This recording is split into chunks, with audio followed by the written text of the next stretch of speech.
Ah, microphone wasn't connected. How you doing, Philip Weezer? Philip Weezer.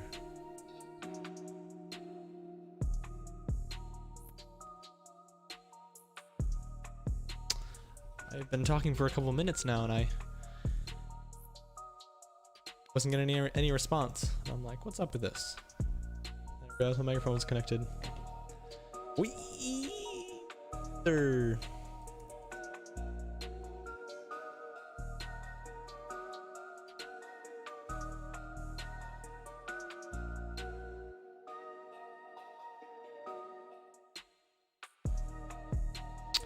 So, 1 to 10, how are you today, Philip? I'm saying I'm probably about an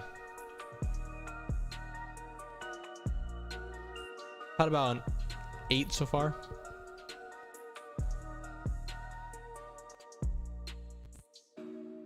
Hey, TDX. I always try to ask myself that question at the end of the day. I feel like my days that I'm most productive are the days that I feel the best or whatever.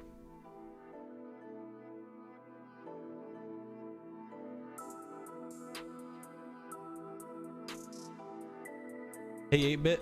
Oh, by the way, 8-bit, I recorded the video on your beat, on your like I made the beat using your sample, and the beat turned out crazy. 100%. It's gonna be a good video. But also 8-bit, I flipped your sample in a really crazy way. Did a lot of like reversing stuff. Like, it's pretty sick. It's pretty sick.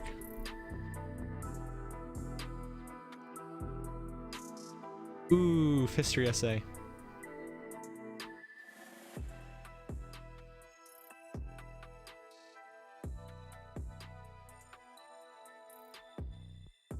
Okay. I'm gonna write, if I get 8 more people to type let's go in the chat, I'll start early.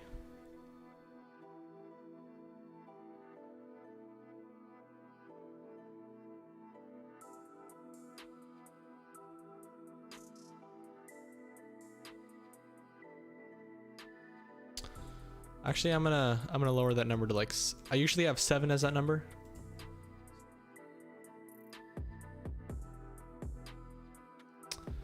We got 1, let's go from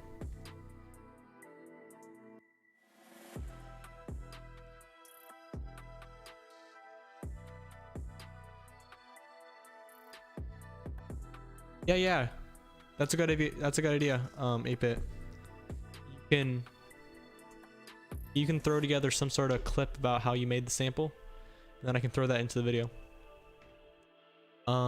Yeah.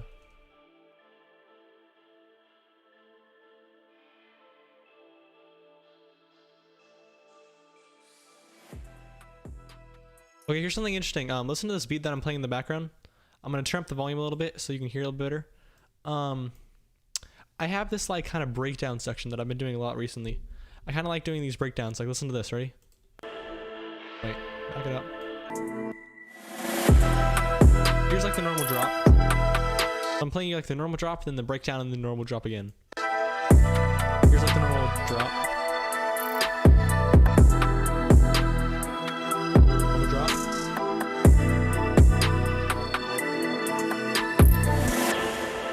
Then it's like a breakdown right here.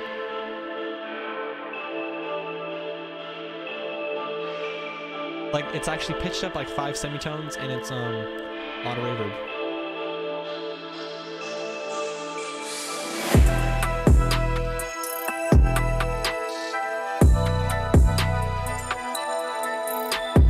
What do you guys think about that? You guys think it's good to have some like weird drops like that? Like, I don't know. I feel like it sounds good, but it also just sounds like kind of strange. Like, what would the rapper do during that section? Thanks.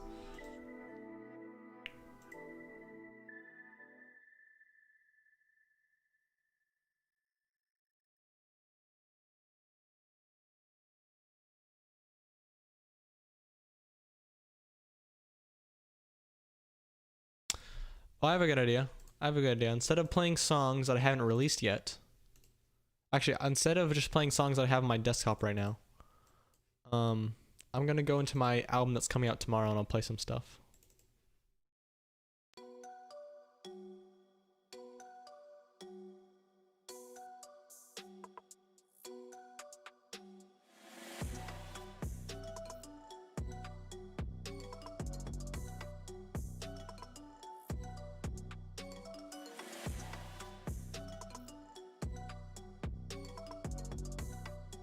Beat is okay.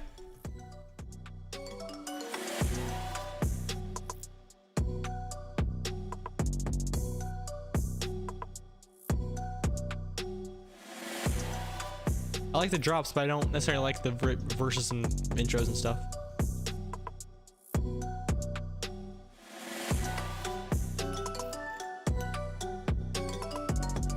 Oh, that's a good point, yeah. Like, you know that part in the, what is the song? It's that Drake song, super popular, God's Plan. You could do something like, you know, like when the beat entirely stops, it's like, what does he say during that section? She asked, do you love me? I tell her only partly. I only love my bed and my mama. I'm sorry. 50 doves. And like, as soon as he says sorry, the beat comes back in. It's like one of those things where, like, that's one of the most hyped parts of the whole entire song, and there's not really a beat playing at all. So yeah, you're totally right. Hey Cindy Lee, how you doing? Oh yeah, I gotta ask 8-Bit and I gotta ask Cindy. Yeah. Sicko mode. Classic. Cindy Lee and 8-Bit. Scale of 1 to 10. How's your day today so far? I'm gonna type that in the chat.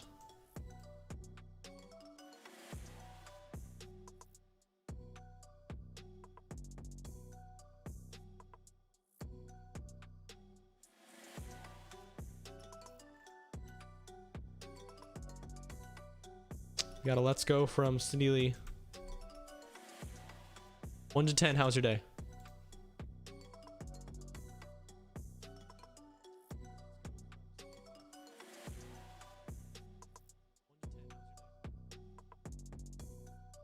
You said, do you love me? I tell her only partly. I only love That's why I'm not a rapper. I only love my bed and my mom. I'm sorry.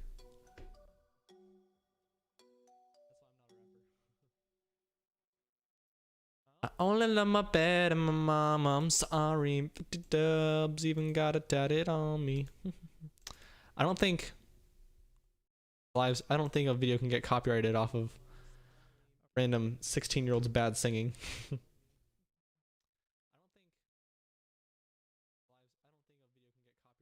Oh, that's awesome. Yeah, it's good to see. You haven't been in a while. Met with a while. Yeah. Okay, we got a let's go from Pat Murphy.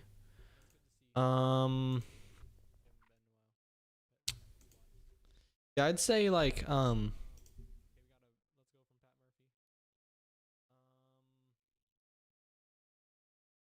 honestly, I don't even know what my stream schedule is right now. I think next week I'm only gonna be doing one stream, and that's probably gonna be on Monday, because I kind of like having a stream on Monday. I think that works out really nicely. But I don't know. The only reason I'm doing one today, I didn't necessarily think I was gonna do one today, but I was thinking like, what do I want to do today? And although I literally have like, let's see, 1 2 3 4 5 6 7 8 9 10 11 12 13 14. I have 14 songs that I have to mix.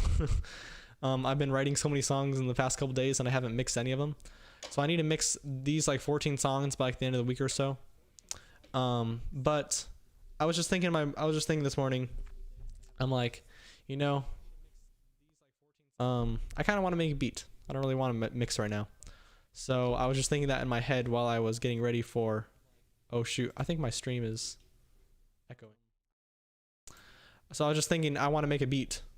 And then a couple people on my Discord server asked if I was going to do a live stream today. And I'm like, you know what? Why not?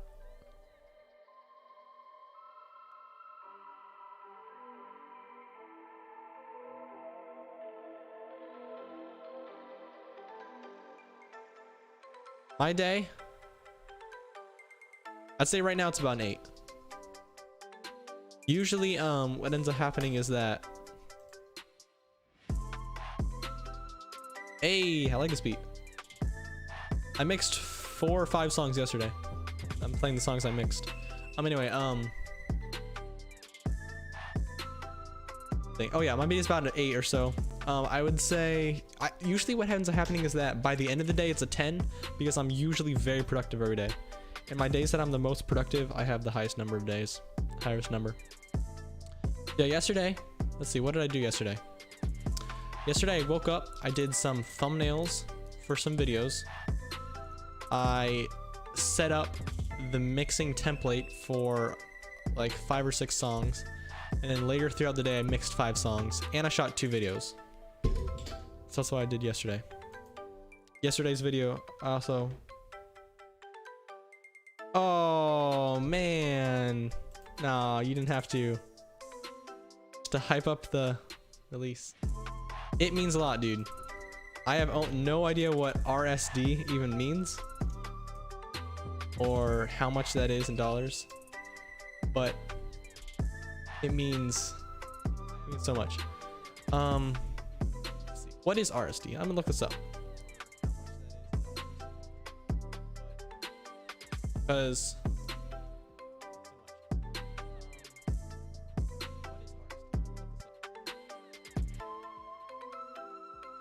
you guys are too kind to me.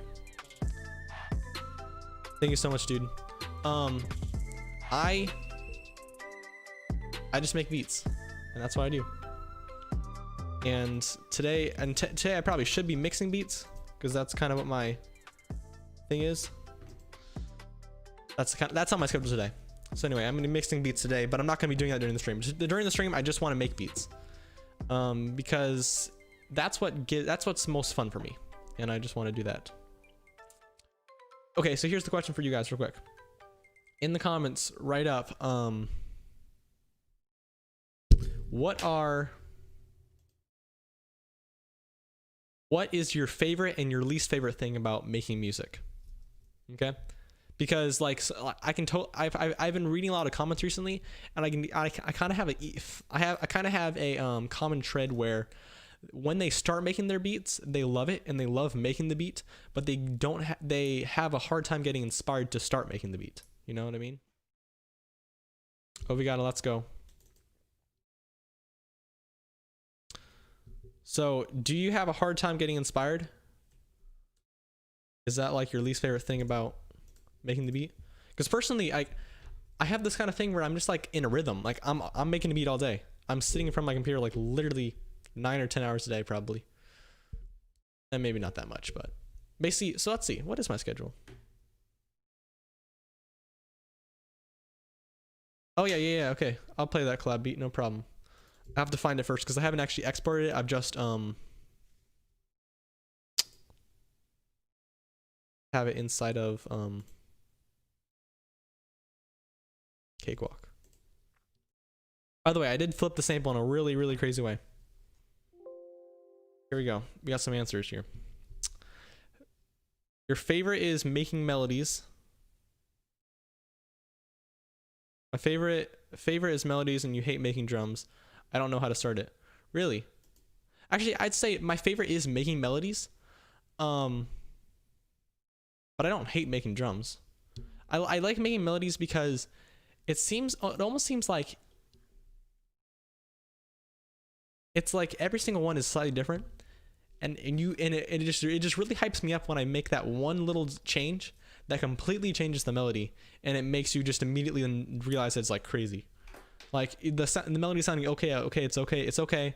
Like it's sounding okay, it's not sounding great, it's not sounding amazing. And then all of a sudden you add this like one like little arpeggio or something like that, and then you start just like bouncing in your seat. That's my favorite part about making melodies. Okay. Fun coming up with ideas, experimenting, and it actually starts good. Oh, we got another. Let's go.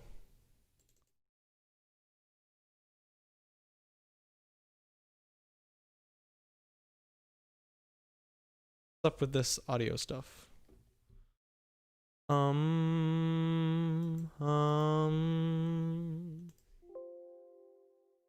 It's a good thing I'm testing this audio before I start the stream.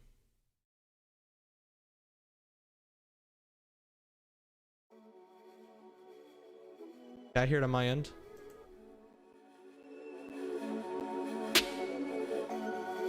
Beat.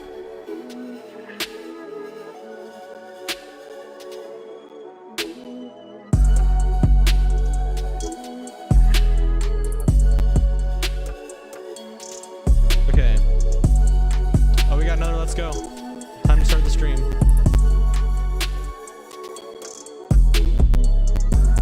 I'm just gonna play through this beat that I did to collab with 8-Bit.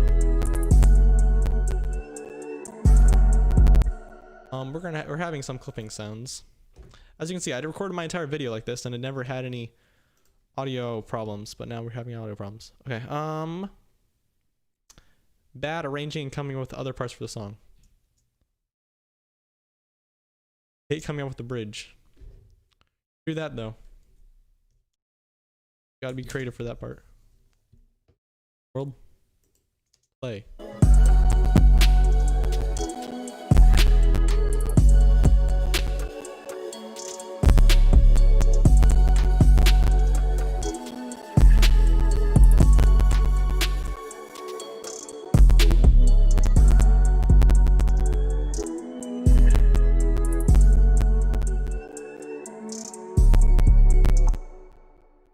Goodness, we're having some audio problems here.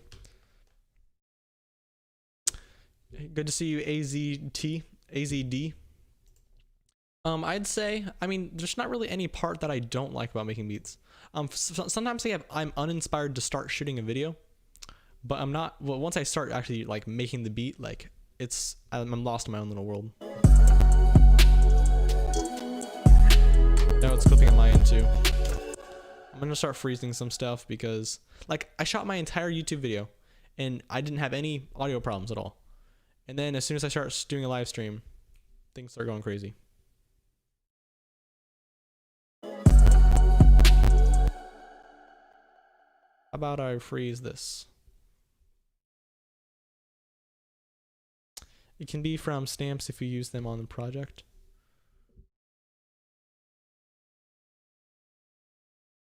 It'd probably be easier just to export the song and then play it to you. Okay, so we're starting the stream, but I told 8-Bit I would show him this beat. That's pretty good.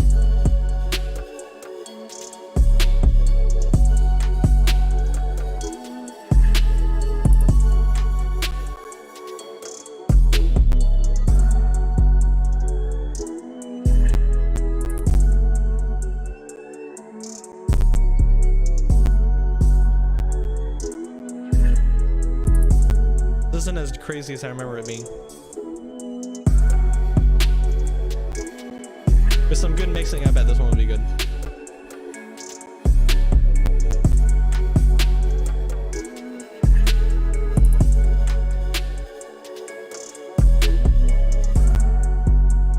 There's this guy in my there's this guy in my comment section yesterday.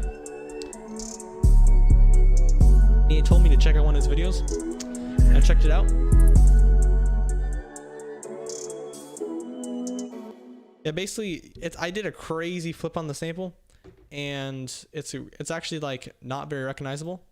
But what I would say is that this entire beat was in major key, which is very different than what I usually do. And that's simply because, like, oh shoot, my screen is showing. There's no way I could have made that beat if I wasn't flipping a sample. It just gives you new inspiration. Okay.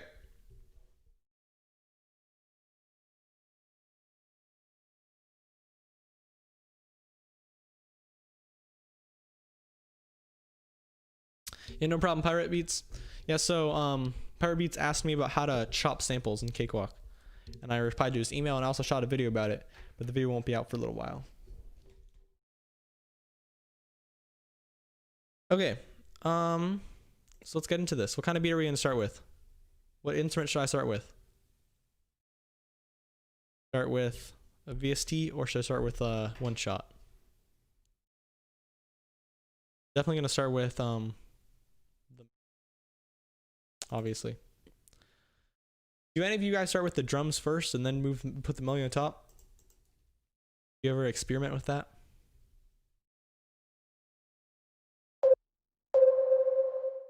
Very nice.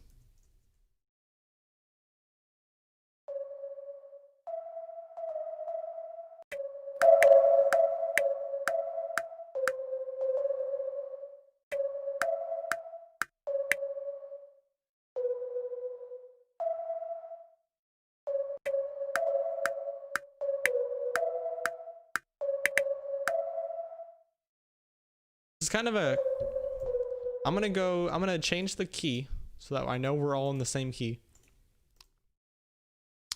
So in that way, I think what I'm gonna do in this beat is I'm actually going to start. I'm gonna start the beat with the melody and then put chords underneath it.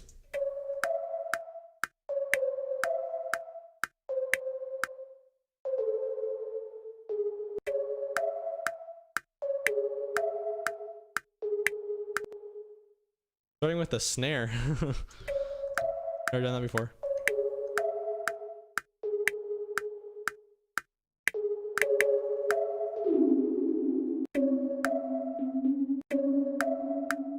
So I'm gonna find the chords here.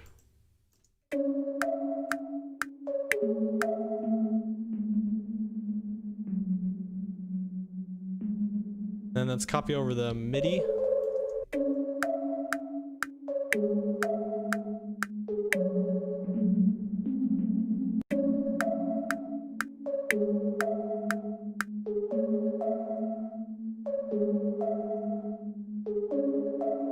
It's a nice melody, I think, actually, but I'm gonna change the sound.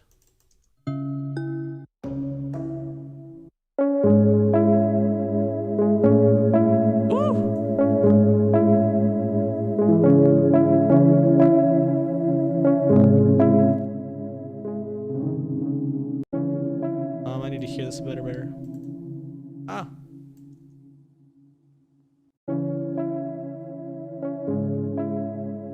Oh wait, I just realized something. This was probably relatively quiet. Tell me if the audio levels are good.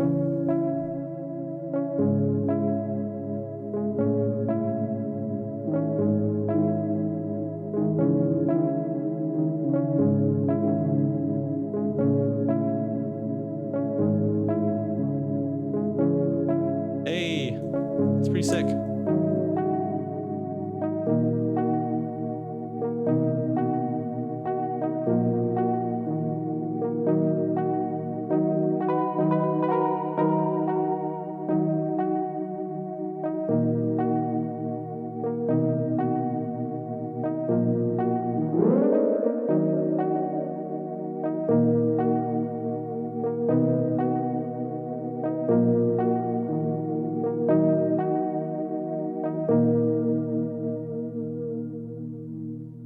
Good to see you, Blinn Boy. I posted this one-shot kit on my Discord server Wednesday, and basically it's just a pack I found on Reddit that has like just a crazy number of sounds. It's like 2 GB or something like that, and I don't think he made the sounds, but he just compiled them together.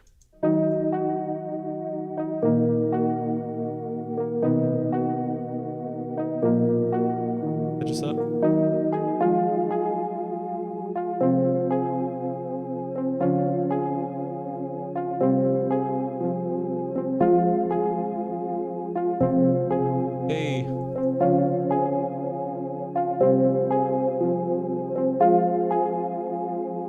Yeah, it says 5 GB, but I think it's actually only like 2.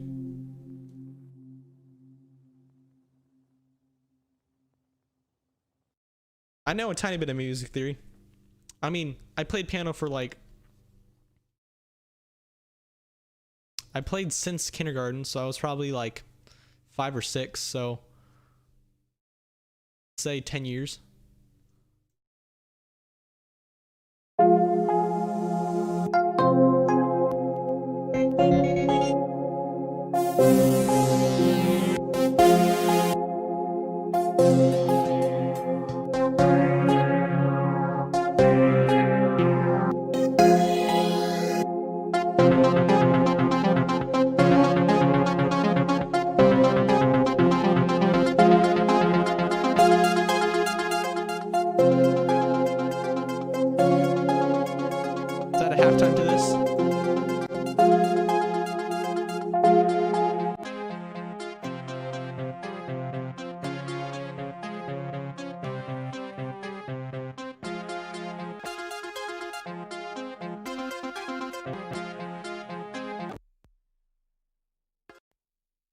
I have this preset that brings it actually 2 octaves down, so it's like 1/4 the speed.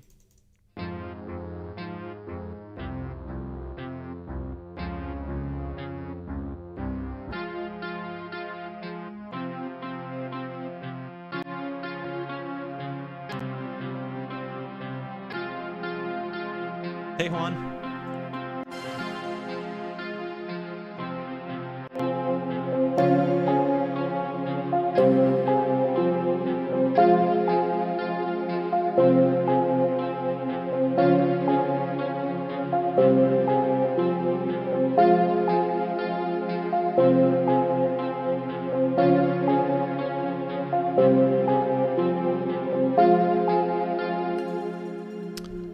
Do you have any style of music? Do you guys have any style of music that you like really don't like listening to?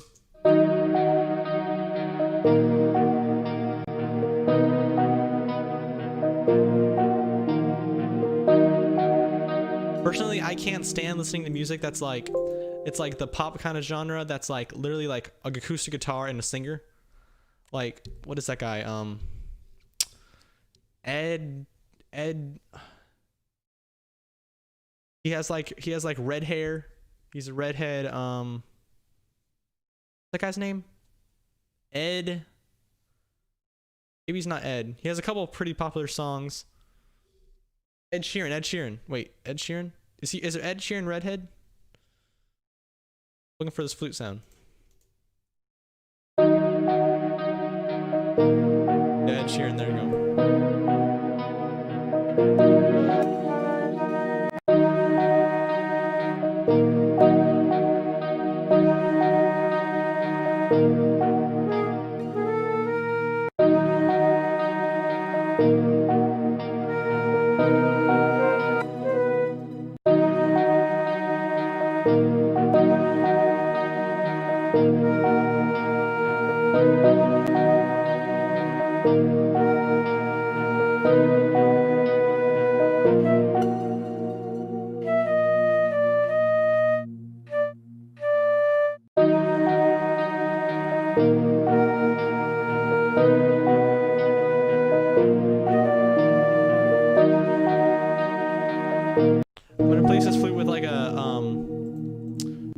That's like a flute that's more interesting from one of these one-shot kits, because one-shot kits are good for really that you can find really strange sounds in them.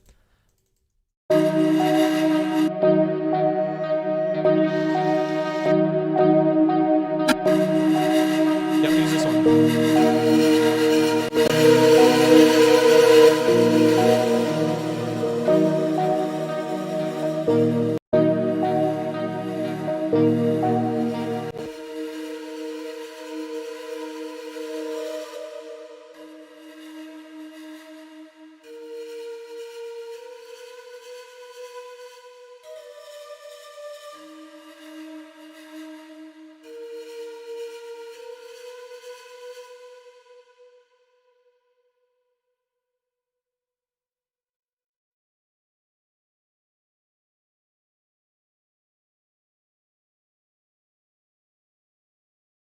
Every chord has 5 to 10 keys that go in that chord.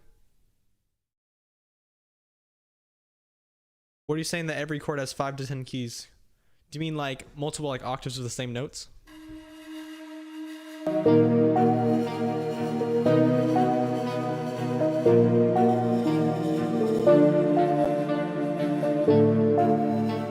Hey, this is pretty fire.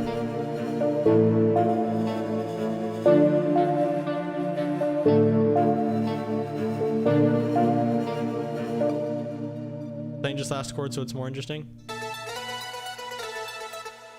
Oh, I have a lot of tracks here, so I have to change the chord for every single one.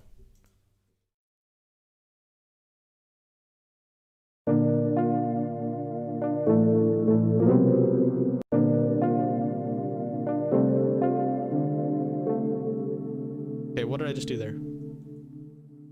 Change the root note from A to a C.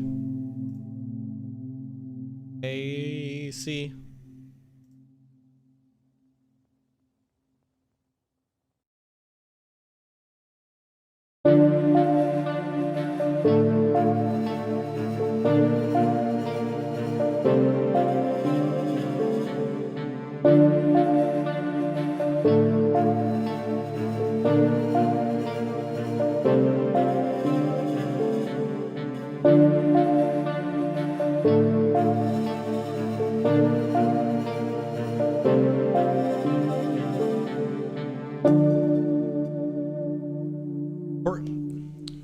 actually, I don't think I've.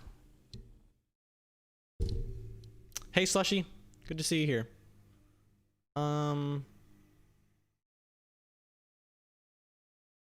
Yeah, you can make counter melodies by like arpeggiating the notes in a chord. I mean, experiment if you want to. Like, you can also have like leading notes kind of things. So like, if you have like one chord, you can like have like a transition kind of chord that's using a note outside of the key. But you gotta use your ears on that kind of thing because you gotta know if it sounds good or if it sounds trash.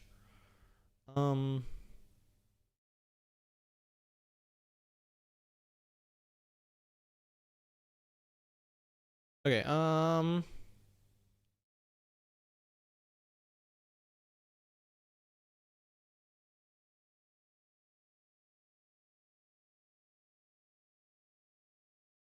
oh yeah. There are 8 notes in a scale, but there are 12 semitones in the scale. Like 12 semitones in general, because you have like C to C, there's 12 notes in between that. But if you're playing the C major scale, you're gonna have if you're doing C major scales, there's only 8 notes in it. But there's also like the pentatonic scale who has like 5 notes in it. But that's just a variation of the other kind of scales.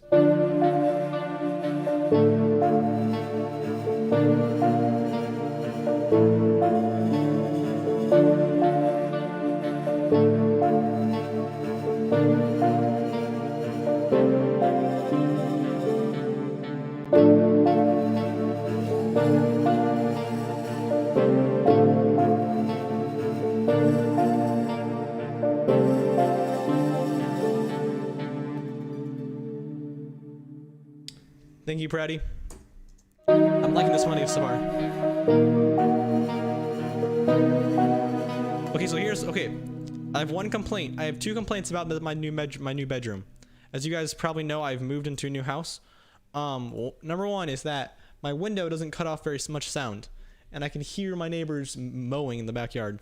Second of all, we have a piano downstairs, and my mom is playing piano a whole bunch because she has to practice for some big wedding that we're going to. But her piano playing is so loud in like echoing through the house that I can barely. I have to actually stop making beats. I have to like edit a video or something like that because I can't make a beat while she's playing piano.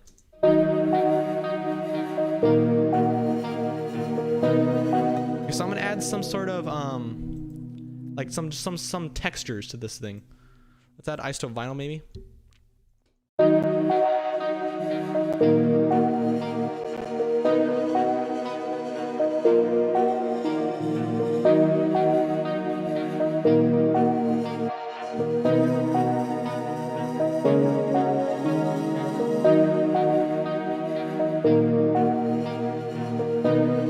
Let's add a little bit of distortion too.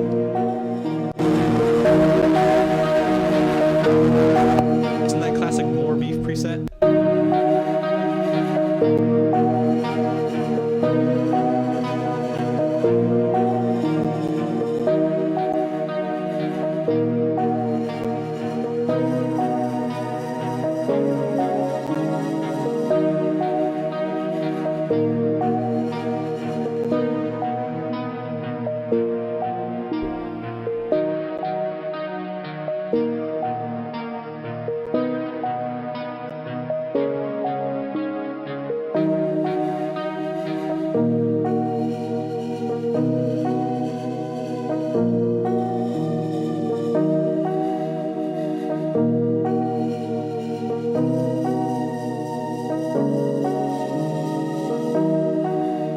Setting up the melody to export.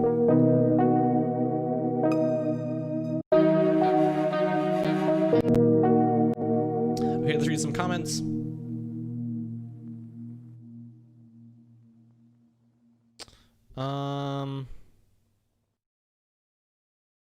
Yeah, I know. Every time I pull up in Camel Crusher, 8-bit talks about the more beef preset.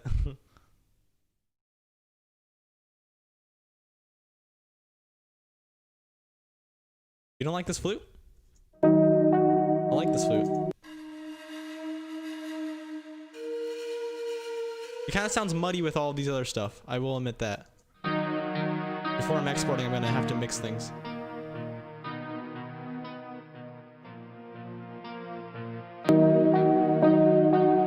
Like these two sounds are in the exact same register. I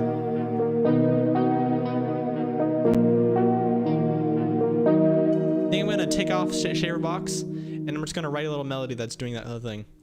Bum bum bum bum bum bum bum.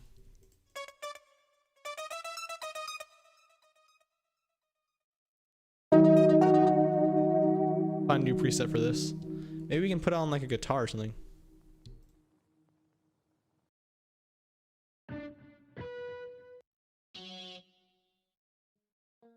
Let's just let's just get the melody down and then change the preset.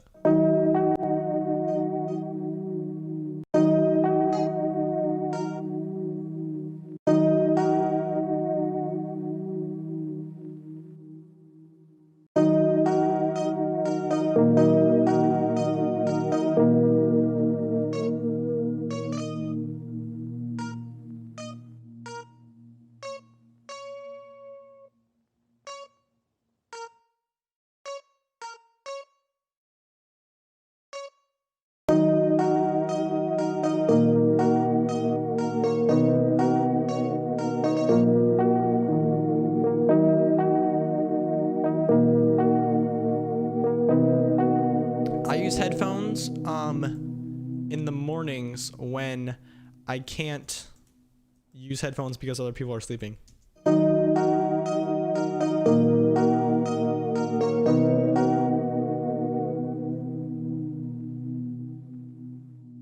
Like this note.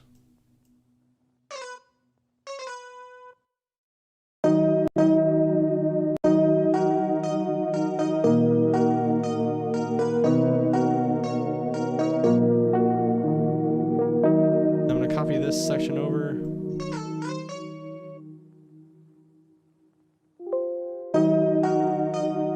This guitar sounds pretty trash, but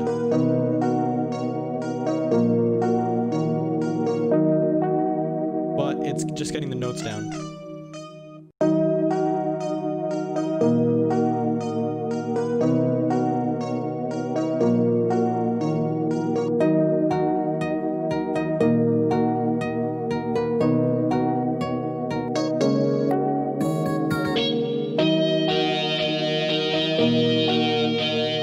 Stop me when you hear a good guitar sound.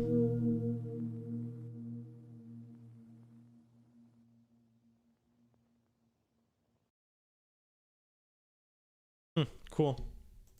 Yeah, my headphones I do use aren't necessarily the best quality, but you know, they're wireless, which makes it easy to dance around my room while I'm getting things ready, while people are still asleep.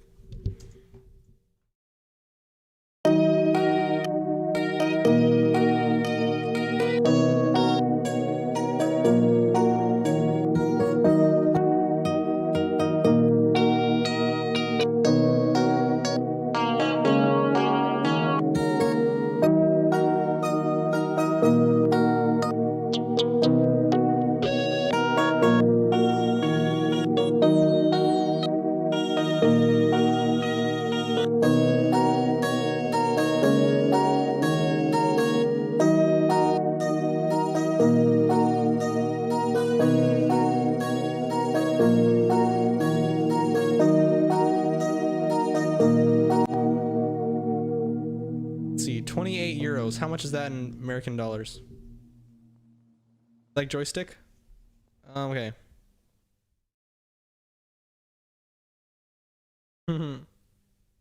That's awesome, downtown. You move your entire house because you can't mix out loud. I mean, that's honestly a good reason to mix. I mean, to be honest. $28. Oh yeah, I think a euro is like $1.10 or something like that.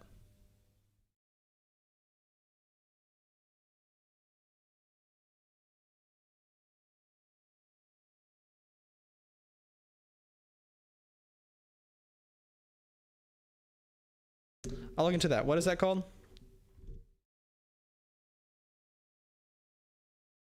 AKG.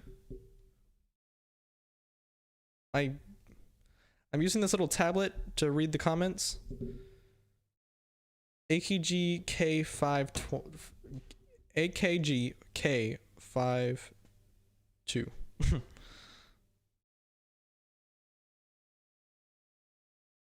Okay, so someone said they like joystick. Let's check that out.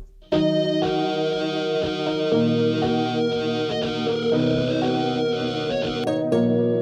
don't think I want to be more chill.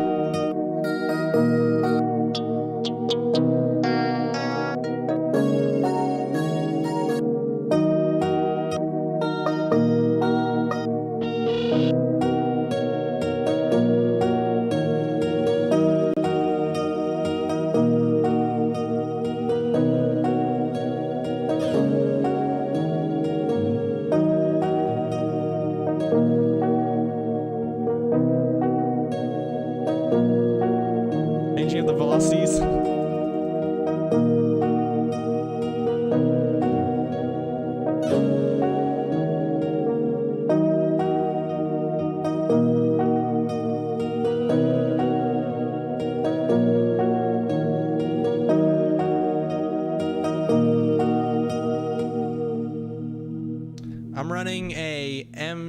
Running a newer NW7000. It's a crazy cheap microphone.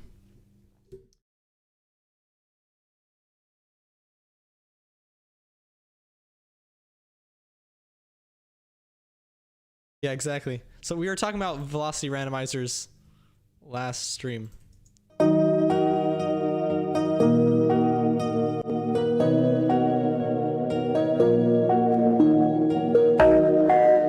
Yeah, I gotta move these belts up an octave.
Get to work on that vocal tag ID beats? Because I know you already have one, but you asked for it, so maybe you wanted to try it out. This beat is gonna be crazy. I can feel it.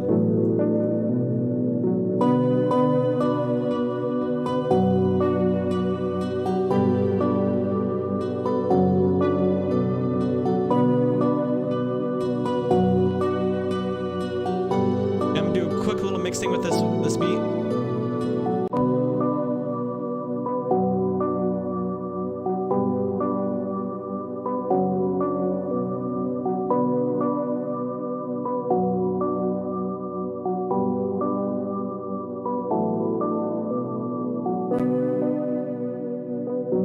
Do you guys ever use this?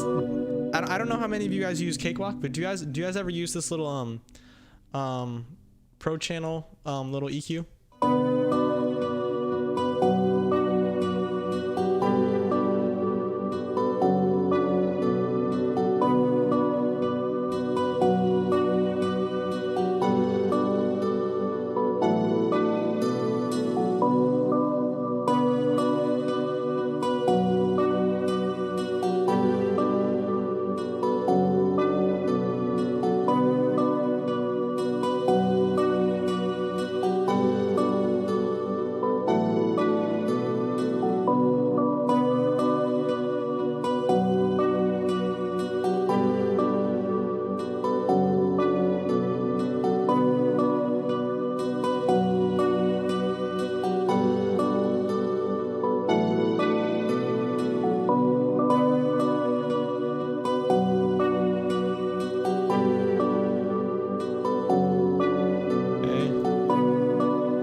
exactly, Juan. Because the thing is that there's nothing crazy special about this EQ. Like, it's a pretty good EQ, but there's nothing crazy special about it. The good thing about it is the fact that it's so easy to pull up so easily. And yeah, it probably does save a little CPU because it's built for Cakewalk and it's not like a external plugin. That is true. Hey Kai, how are you doing?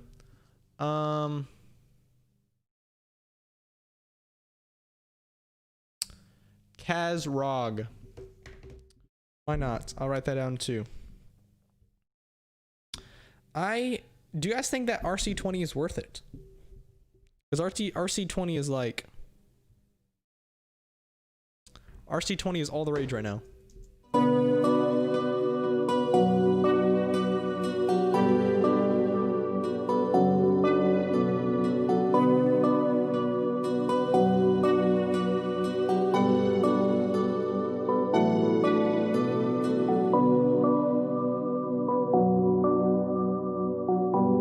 Drag this little preset on here.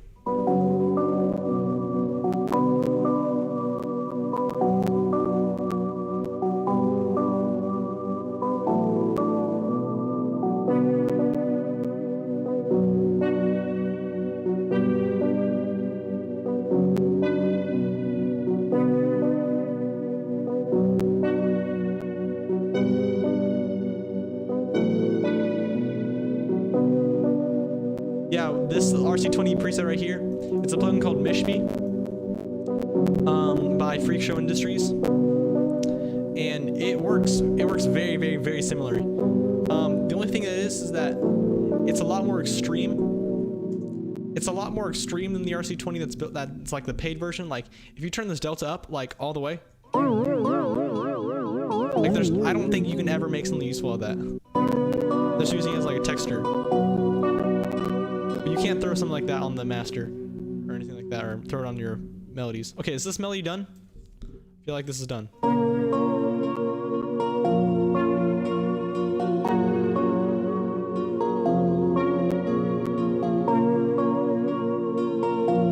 Okay, ID Beats, it seems like he doesn't like it.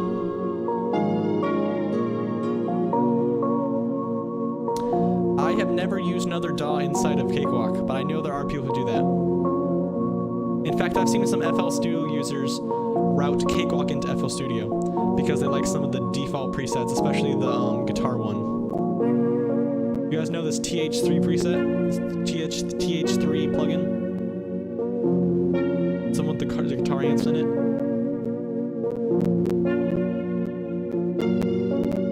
Yeah, I'll get tape cassette too. This plugin right here is like crazy good. It's actually like $60 if you buy it alone. But Cakewalk comes with it for free, apparently. Okay, I'll take a note of that cassette too. And by the way, I will be reviewing beats.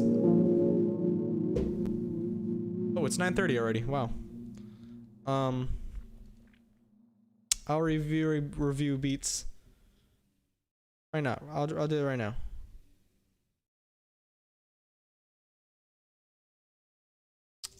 Okay, let's export this melody. I'll review your beats right now. Then I'm all, oh yeah, okay, let me get this all set up. Submit your beats to bongonzoyt@gmail.com for live review. There's one guy who sent me a beat that I didn't review last stream, so I'll be reviewing him in this stream, but I don't know if he is on right now, so I'd kind of like to review it when he's on the stream. If he doesn't come on the stream by the end of the stream, well then he just misses opportunity. I'm not going to hold his email for months. Okay, what are we going to call this melody? We're going to call it Mel Mod, because Mazda just commented. By the way, hey Pranav, how you doing? Hey Mazda. The TH3 is pretty good. I used it on a melody that I sent to By Perry. And By Perry, if you don't know, he's a subscriber of mine. He's a crazy good producer. We made a beat together on, I sent him a melody, he made a beat on the melody. And I had some crazy guitars on that beat, and that TH3 came in handy. It also really works on like keyboards. Tell me when you guys send your beats to bongonzoyt@gmail.com. so I can do a review on them all. Basically, he's a really good producer, and I've used that TH3 on a electric keyboard, and it really just added a good amount of warmth to that keyboard. It was really crazy. Okay, so what I tend to do, and I've only been doing this for like a week, so you're not going to see this on any of my videos, but what I'll tend to do is I'll export the audio as like an audio file, and then I'll freeze all the original the original stuff, because mostly because you can tweak these audio files a lot more and get lots more interesting characteristics with them. Oh yeah, Pratty always has quite a few to send. Anyway.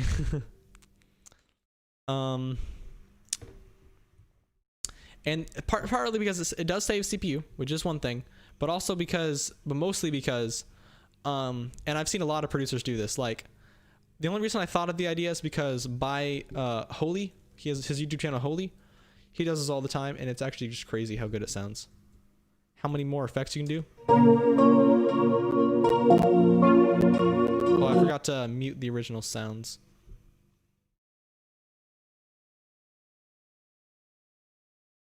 Have like a coarse kind of effect.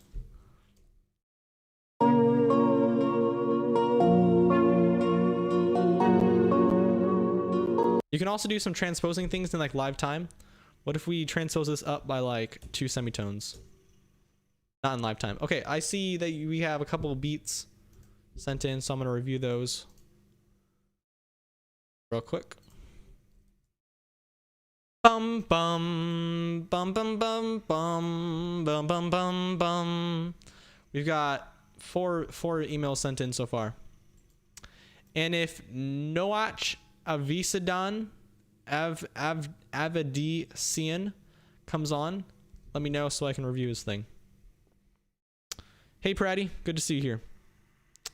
I just now finishing up my beat right now. Give me a minute to send it. Okay, got it. Let's check out Arcade by MP3. Oh, this is the one you sent in. I checked it out and it's so fire. Oh, wait. Okay, cool. Hey! Yeah, I bounced my whole track to one track, Pirate.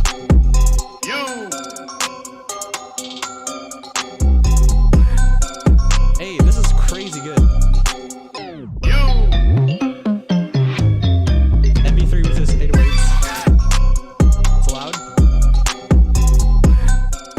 Sorry about that.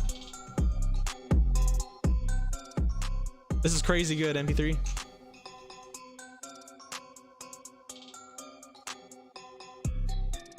Dude, this is way better than the other stuff, MP3.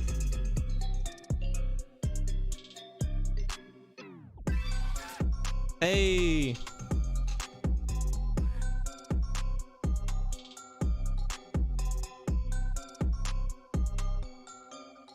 This, I think, is the best for sure.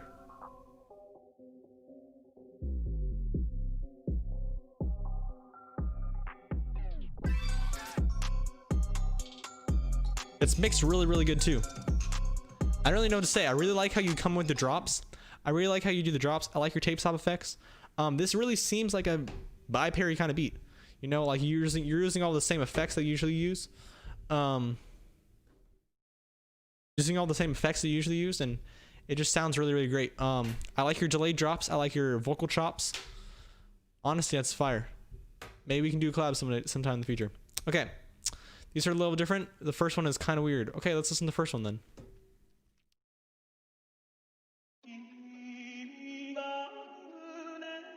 Okay, that's crazy. Nice. Hey, yo, Patty, where my beat at? Okay.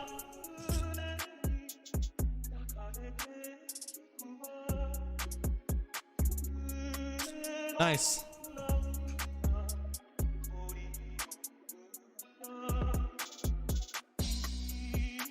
It's really cool. I can hear rapper on this for sure.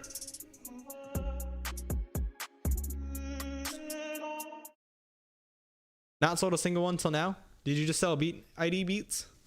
That's awesome. Yeah, maybe we could collab.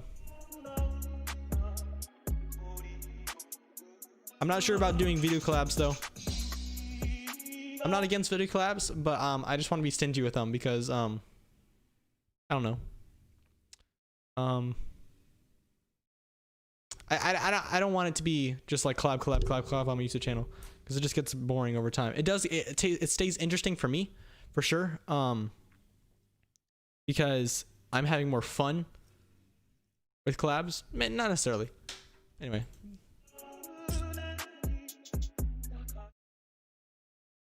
Oh, you haven't sold any beats yet? Okay.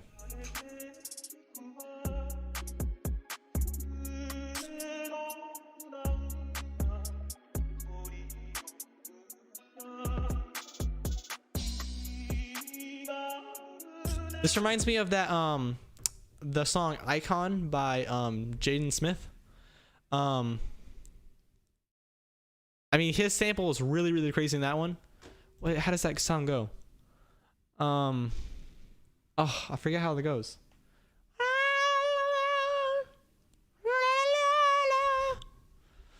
Anyway, I don't know. Someone anyway. Skip over. It's a good mix for sure. I like it. Is this the Krusty Krab? I'm only gonna listen to 2 of these 3. Hey, yo, Patty, where my beat at?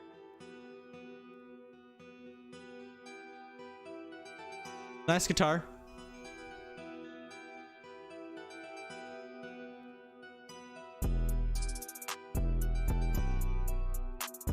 Nice. Like I usually say, I'm picky with my 808s.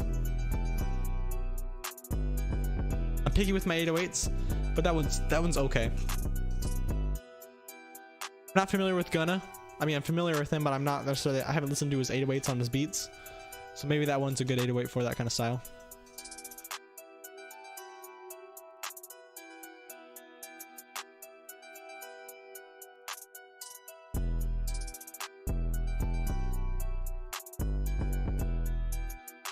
Yeah, I know what the song is called. I'm just an icon living. Started record label, Misfits just did it. But the sample in the background is really fire. I don't remember how the sample goes though. Like the sample of the beat.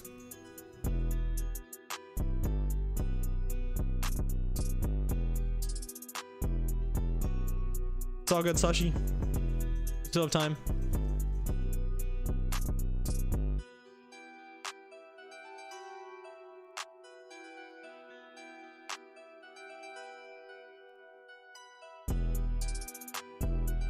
I usually like putting some reverb on my claps.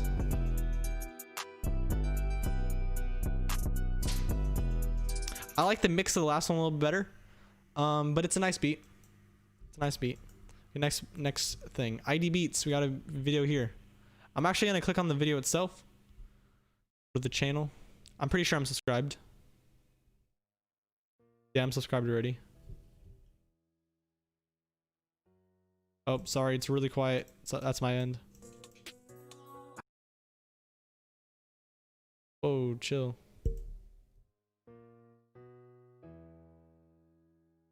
Super duper quiet.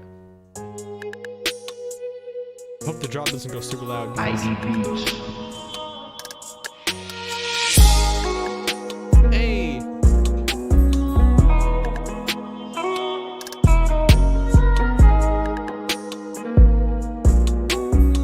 I love this beat. I'm assuming you use a sample that's really crazy.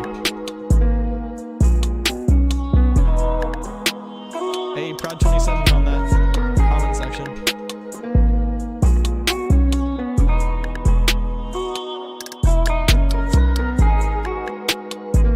Yeah, this is crazy, dude.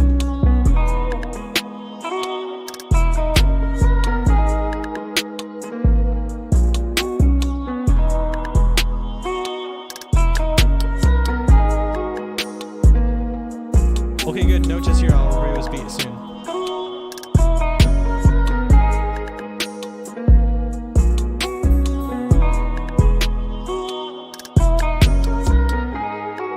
I'm really digging this beat. Really clean. The mixing is like insane. Like it's so clean. I mentioned Prod 27 down here because I did a collab with him couple weeks ago.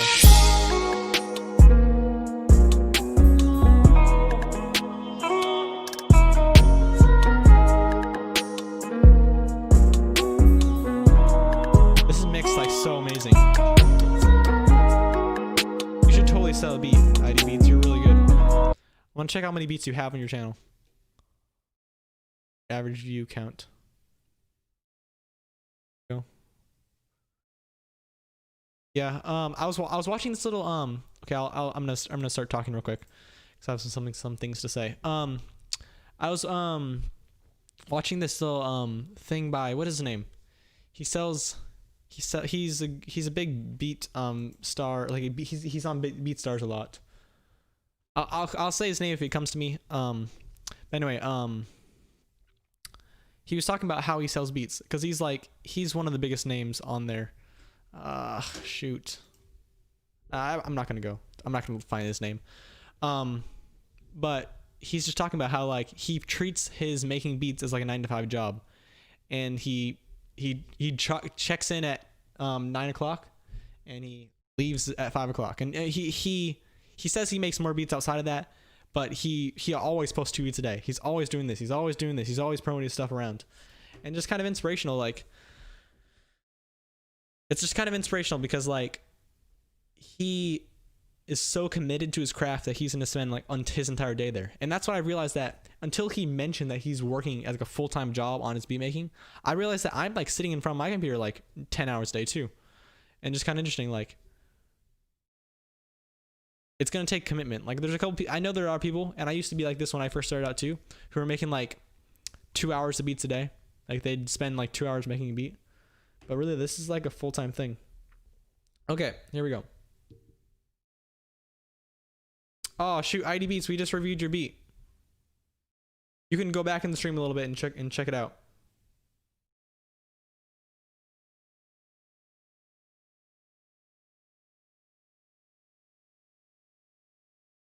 Okay, here we go. I'm gonna check out Noche's beat. Last time he sent me a Cakewalk file, but now I'm gonna check out an MP3. Nice.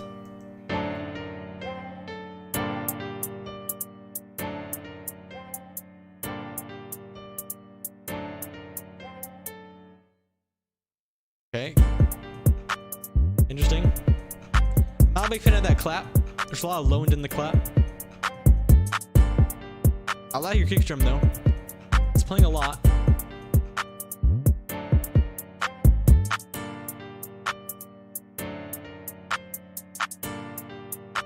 Oh, that's cool.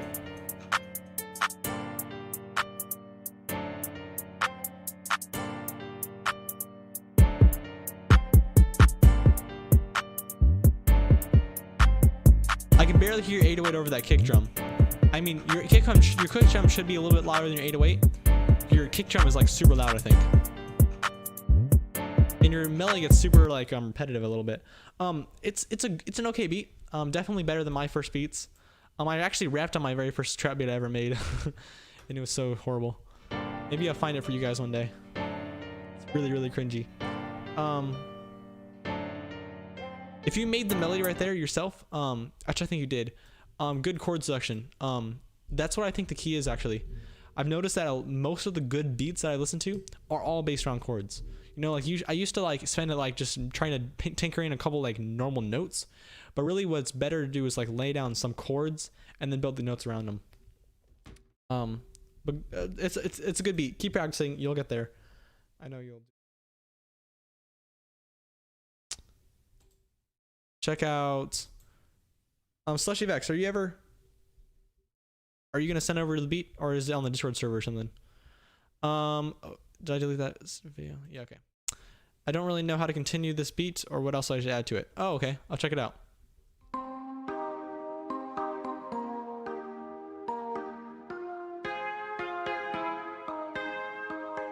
Wow. It's a strange chord progression. It's not necessarily bad.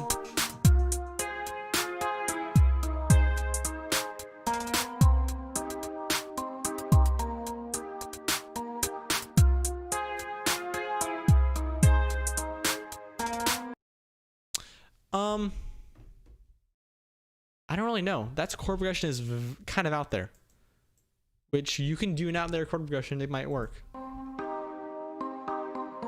Yeah, Cindy Lee, I'm gonna definitely try out that tape stop or the tape plugin later. Yeah, it works. What do you guys think of the chord progression? What do you guys think of that chord progression? I'm gonna come back to that in a couple minutes when people respond.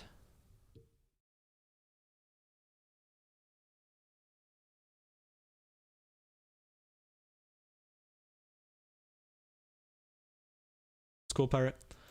I'll come back to that one. Well, actually, I listened to this beat, Pratty. This is my first time listening to it. I don't think I commented though. Not a big fan of that hi-hat and that snare or clap.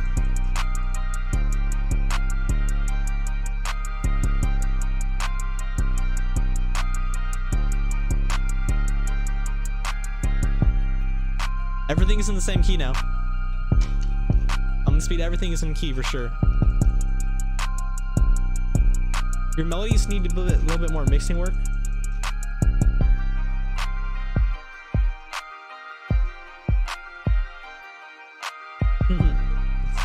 Funny, Liam.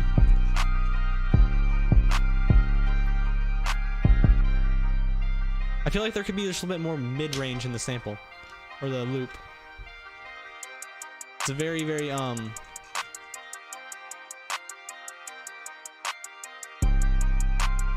it's very high pitched. But I do really like your 808 choice. I like your hi-hat choice. I like your hi-hat choice and your hi-hat pattern. It actually doesn't really need to be a very complicated hi-hat pattern, and I think that's shown in this beat. This is one of your better ones, dude. Work on mixing. Make more melodies like this. Like, honestly, this is actually pretty good.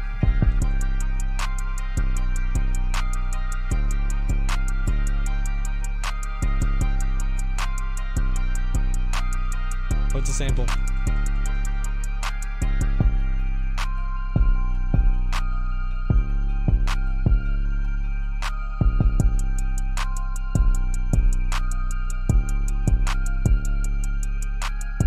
Yeah, keep working on it. You'll definitely get there. You're getting better for sure. Just keep working on it. So we still haven't gotten the beat from Slushy Vex. Let's check over this. Oh, great. Check over this beat from Weezer.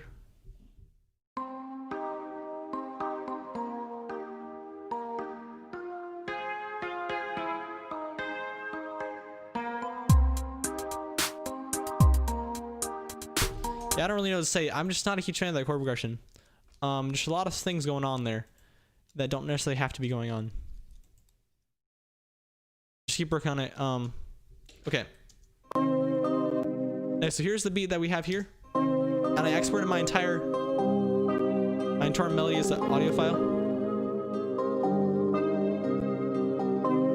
I think I'm gonna make it go a little faster. Let's go up to 150 BPM, and let's speed the thing up.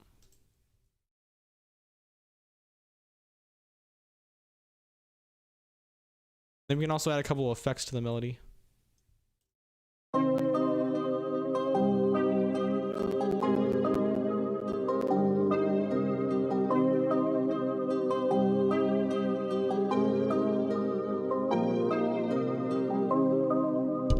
I think it's dropping at midnight wherever you live. It's not like a certain time, it's just tomorrow.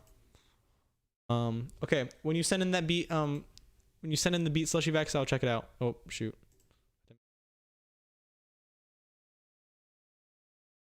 Just let me know when it's in. I think it's a little bit too fast for the sample.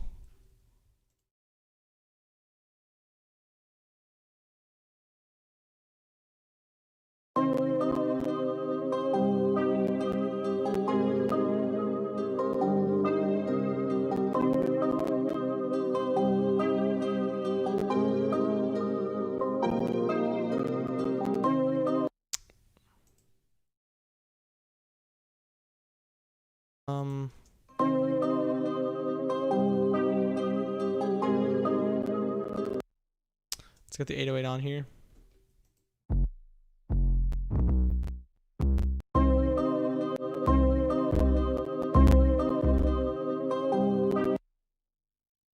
having audio problems already. It might be because my stream is very high quality today. I lowered the stream quality a tiny bit. Hopefully you didn't see any problems on your end.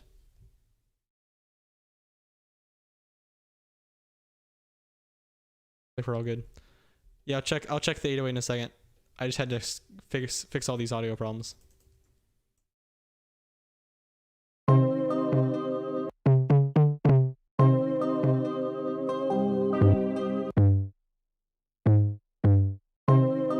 think the 808 might be okay. I think the 808's alright.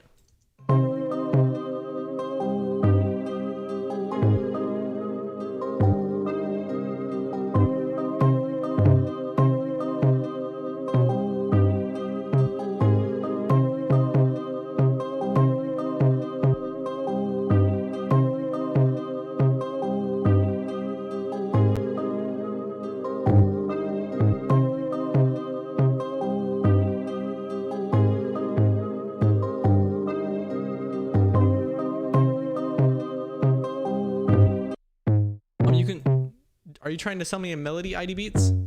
You can if you want to. I didn't necessarily ask, I don't think.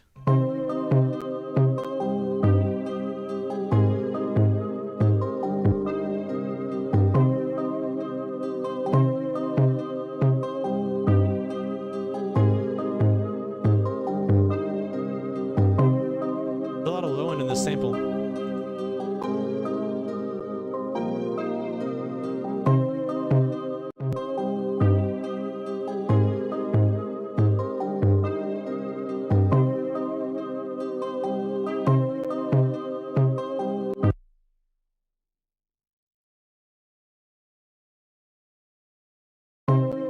Okay, I see your email, Slushy. After I finish the 808 pattern, I'll check it out.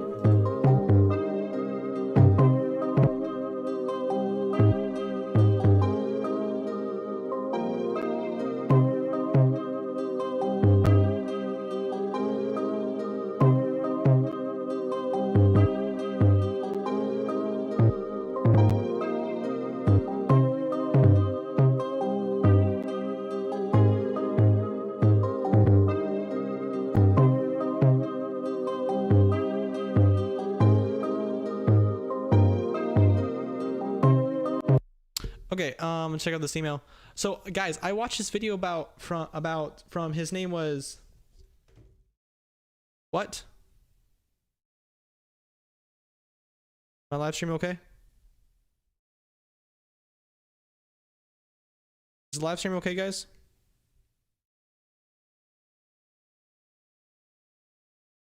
My little tablet over here, it looks like the live stream stopped. Did the live stream stop at first? Did I ever like buffer or anything like that? Okay, I'm gonna check out Slushy Vex beat.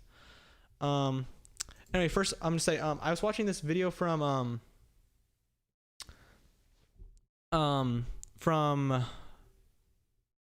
Patrick CC. That's a YouTube channel, Patrick CC. The video was about Looperman and about how there's just like one guy who's like super popular in Looperman.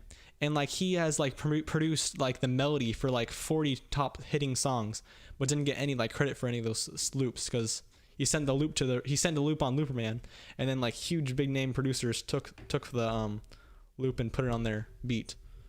And it's kind of interesting because he didn't like he's had a hand in like 40 like platinum level songs, but never like actually like got credit for them because he's just a random Looperman guy. Kind of interesting. Okay, I'm gonna check out this one from Slushy Vex.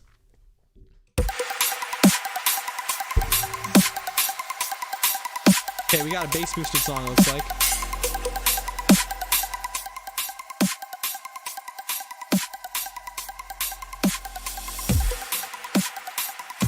It's kind of nice.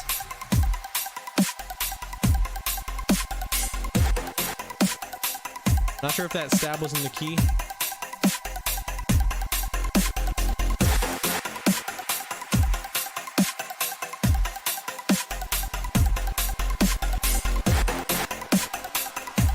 Does the bass ever come in to see the bass boost?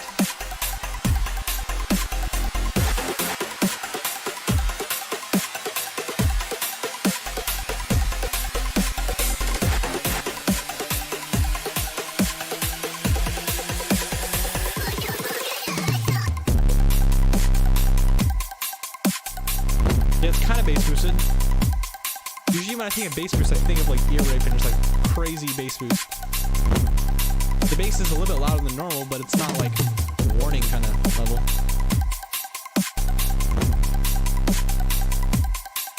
I can go on this little thing over here. I can turn up my bass.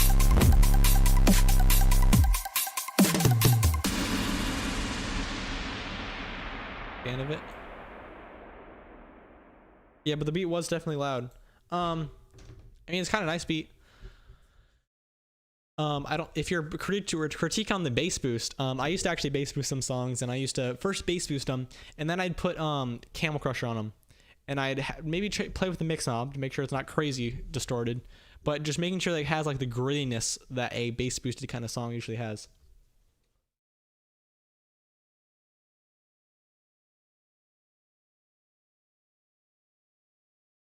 I mean, it's pretty simple. It just keeps repeating, really.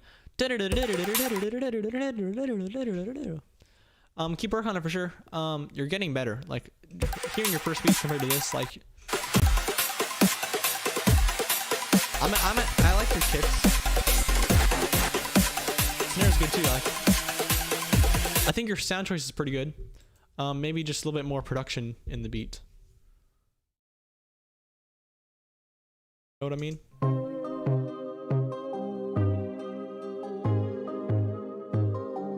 I had to turn your beat way down.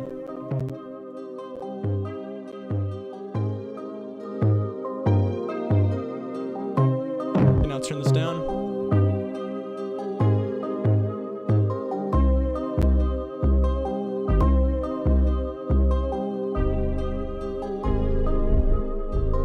Oh, by the way, someone said the music business is a dirty world. Yeah, but the thing that Patrick Stacey mentioned, and he also had the producer also had this interview where he mentioned this, the fact that that producer who made all those loops, he didn't intend to get credit for them, and the fact that you post your things onto looperman.com means that you technically shouldn't have to have any royalties at all. Like you shouldn't have any royalties at all. You shouldn't have any credit at all. Since you're posting onto looperman.com, that means you're kind of just giving away your royalties. Like there's absolutely no like it doesn't have to the producer doesn't have to credit you at all because it's under the royalty free license that it is. I'll check out your beat in a little while.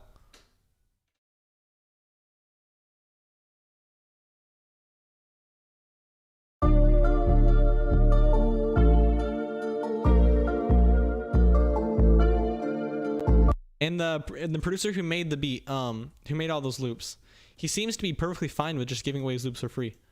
Like all he's doing is like he doesn't really have any intention to, because you would think that after you notice that you start making like really famous loops for very famous people, you would think that you would immediately stop giving your loops out for free, and you immediately go into like an artist into the I don't know, like you'd go into the industry and you try to start selling your beats or making like platinum records on your own.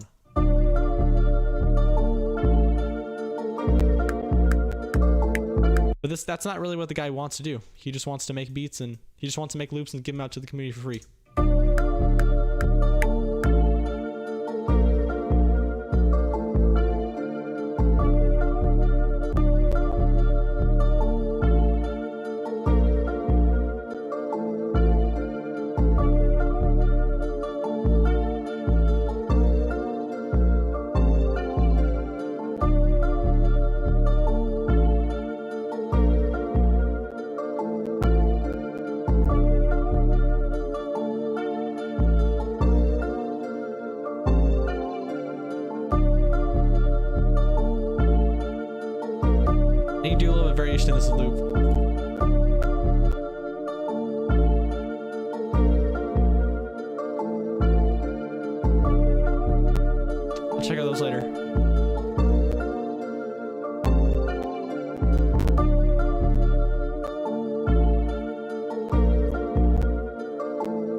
good go in your essay? Or how did it go? What was the topic about, actually? I'll ask that. What was the topic of your essay about? Let's see if I've ever heard of it.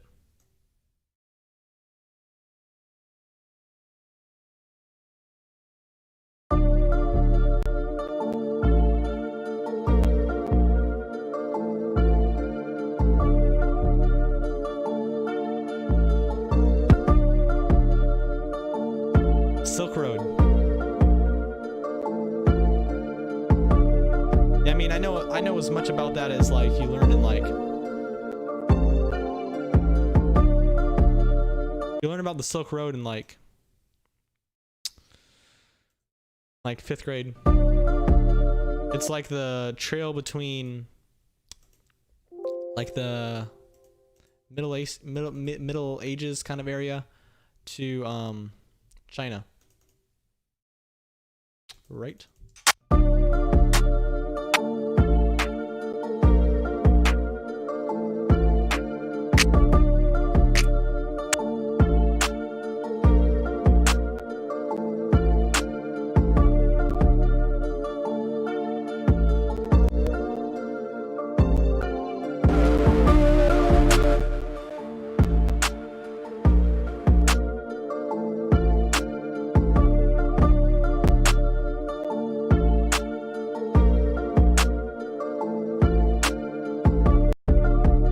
Different 808, I think.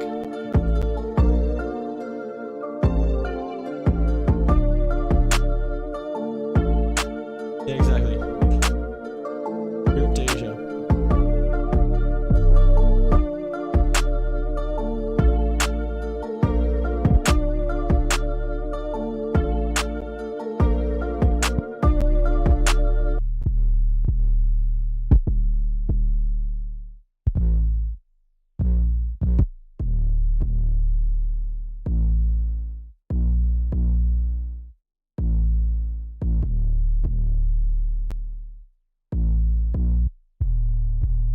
Sample-based VSTs? What does that even mean? So it's like it's part of like your melody making process, kind of.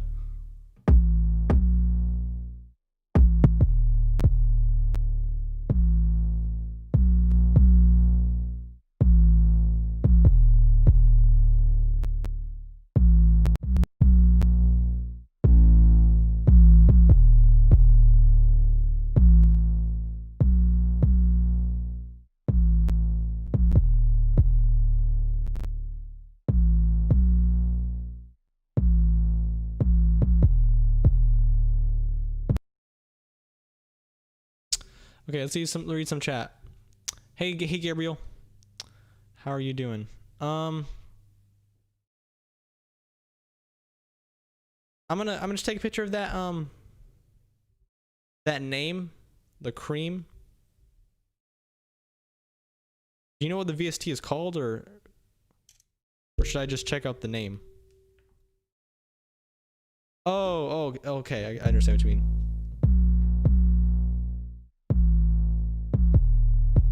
I thought you were talking about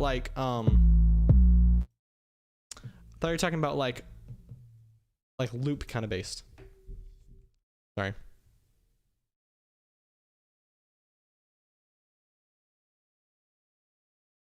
Why don't I look it up right now while these things are rolling? Actually, no, I shouldn't look it up on this computer in case something happens. Okay, I'll look it up. Anytime I see a comment you guys recommend something, I take a picture of it on my phone, so I don't have to like interrupt while I'm streaming. Almost done.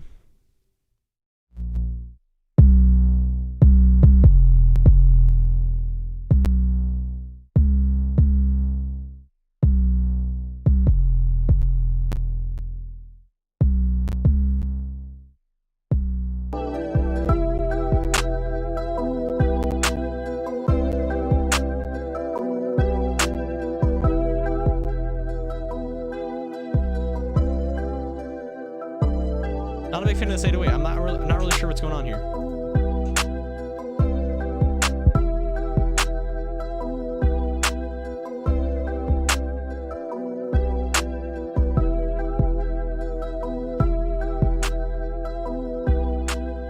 if you go into I have a playlist called live streams, I believe. Yeah, if someone could confirm to me that that playlist is working, I'm pretty sure it is. I actually had some technical difficulties with that. I thought I had that live stream. I thought I had that live stream playlist working the entire time, but actually, like they were never actually working, and so no one could actually see my live streams. So I had like 2 months worth of live streams just like completely private, but I thought they were in the playlist.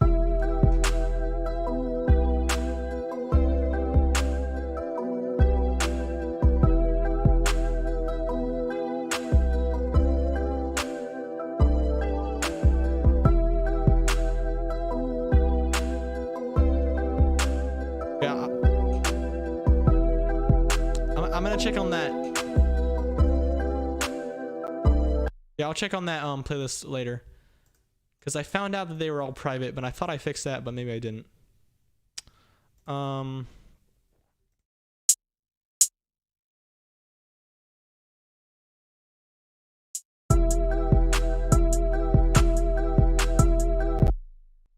Okay,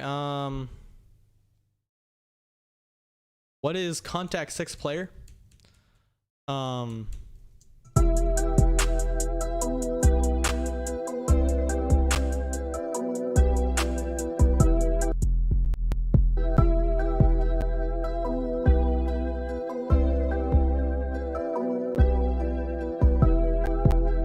Do some side chaining into this melody, maybe. I'm not really sure what's wrong, because everything just sounds.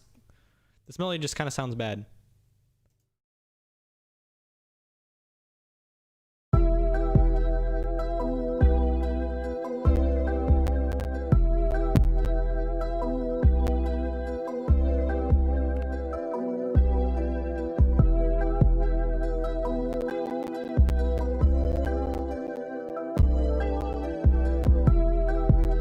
Yeah, all of my sounds here. So this kick, this snare, this hi-hat, this 808, they're all samples. I'm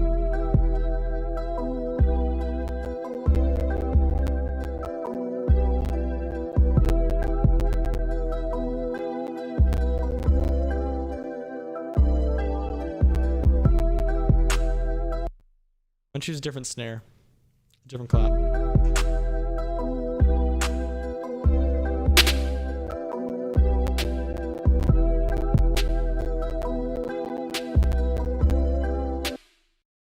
Come on, man.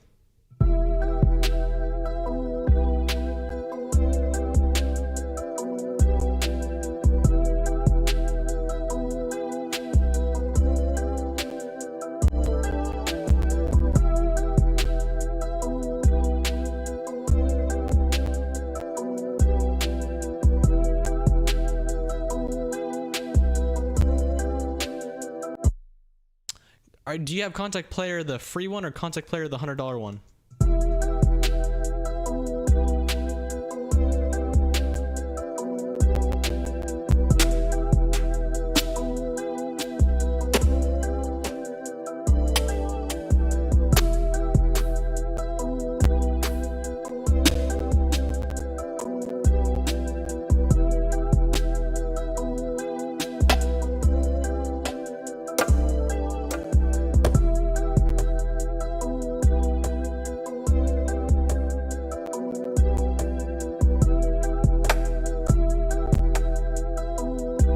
I'm gonna see what happens if I go back from this, if I go back to the original MIDIs.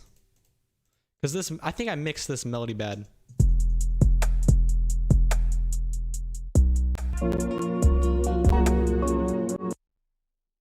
But now everything's off tempo, I think. So that's something that I have to work around. How this is all gonna work.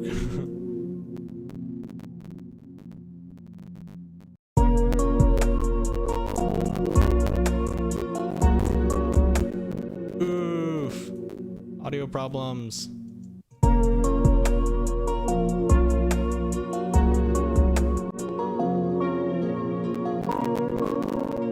Audio problems. I don't really like the free Contact Player. I don't think you can actually put sounds in it. Correct me if I'm wrong, anyone, but I'm pretty sure you can't actually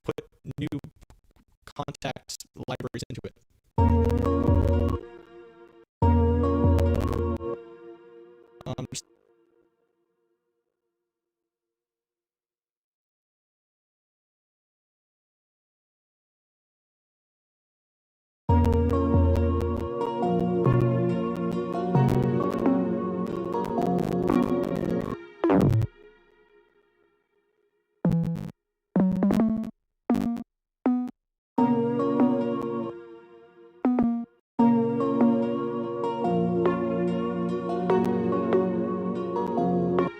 yeah, my CPU is killed. Let's quick see what's going on here. Task manager. Oof. Okay, I'm ending the task of Brave browser, which is my Google Chrome. I'm killing Discord, so I might not be doing any beat critiques in a little while.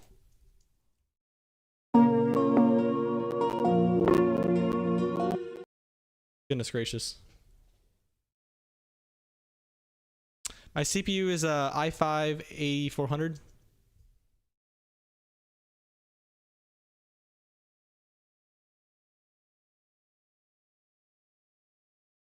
Yeah.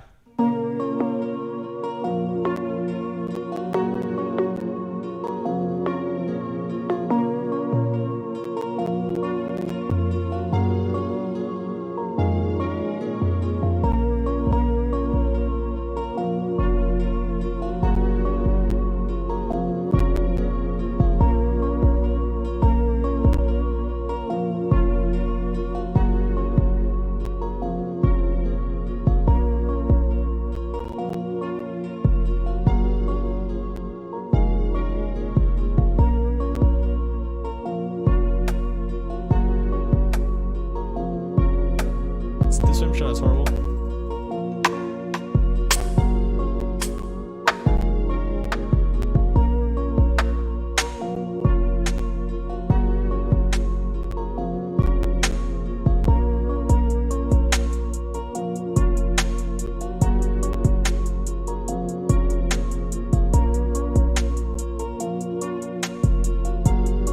I might do a beat review a little bit later, but my computer's having problems keeping up with the stream,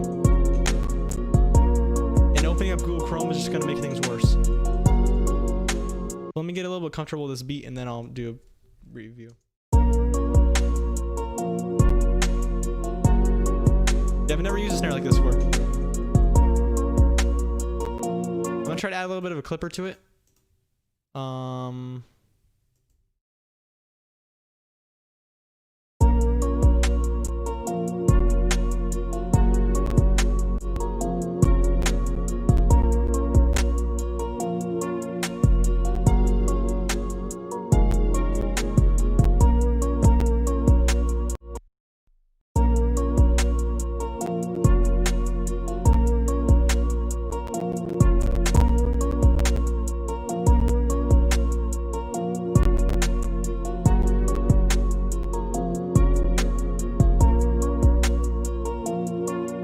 Speed is still sounding kind of trash.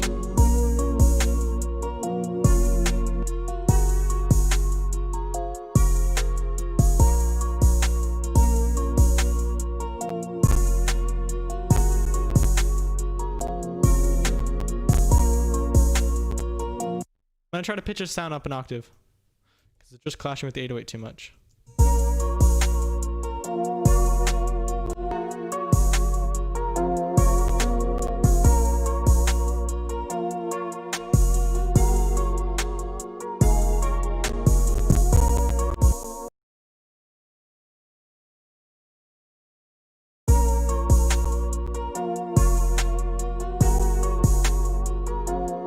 Yeah, I didn't mean to have this loud.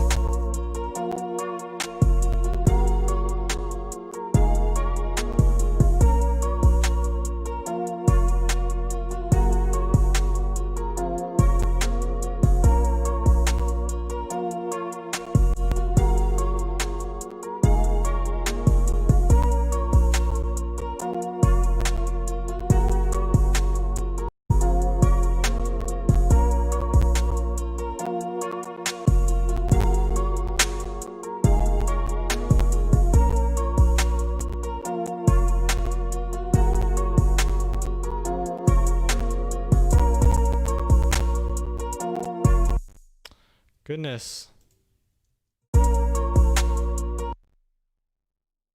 I think this this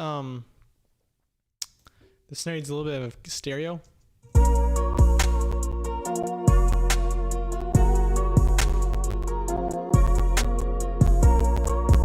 It also needs to be frozen.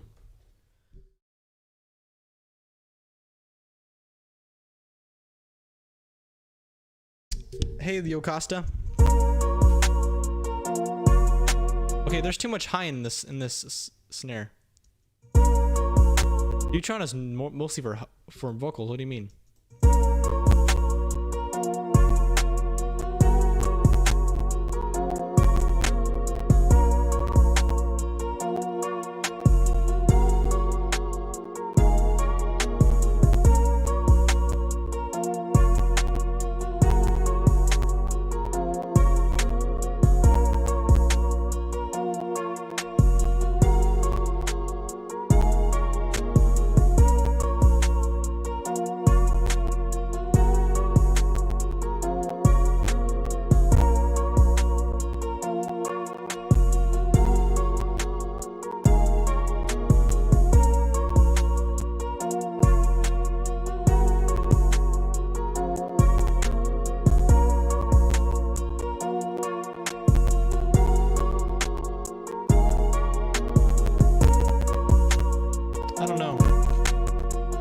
Snare. It doesn't seem like it's really hitting.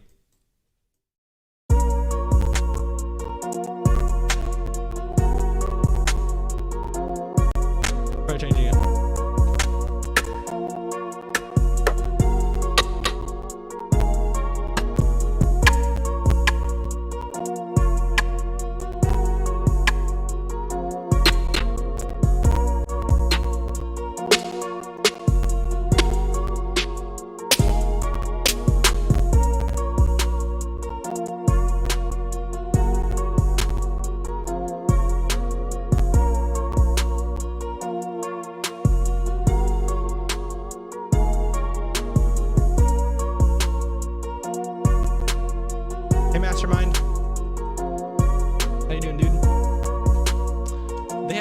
They have this other VST.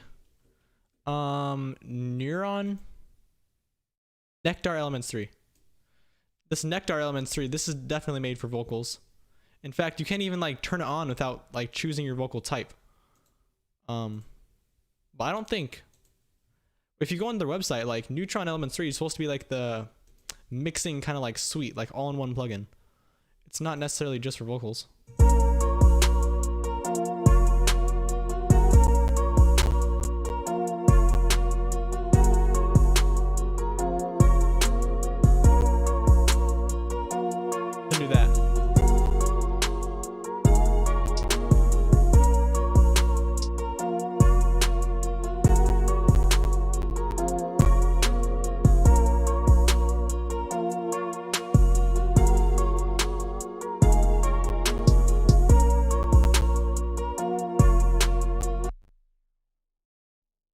Add more snares.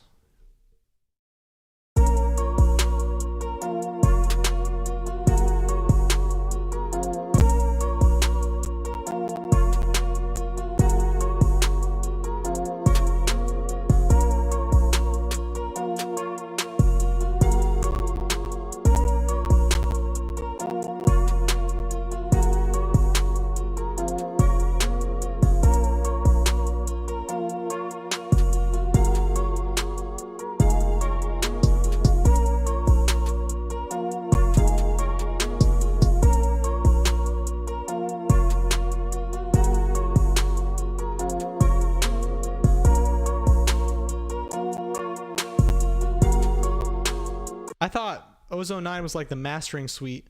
Neutron is a mixing suite, and Nectar is like the vocal mixing suite.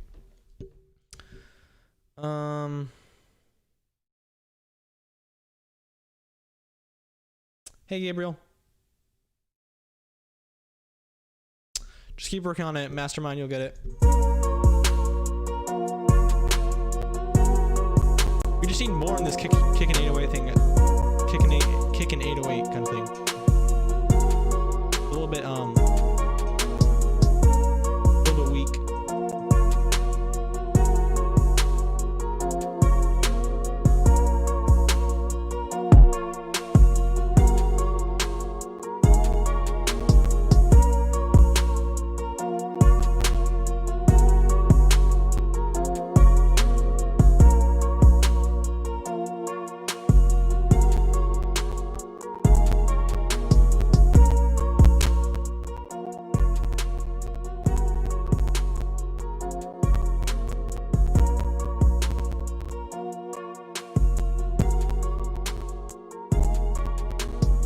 we're clipping again. Goodness.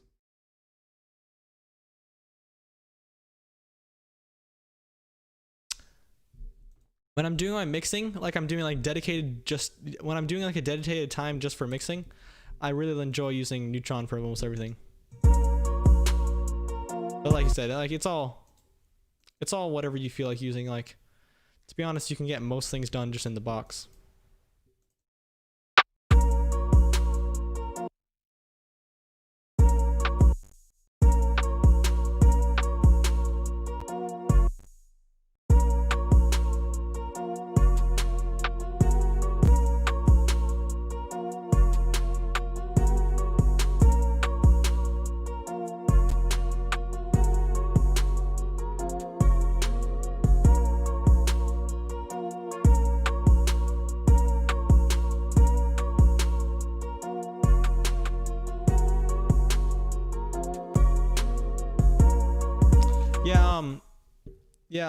Let's see, Locosta.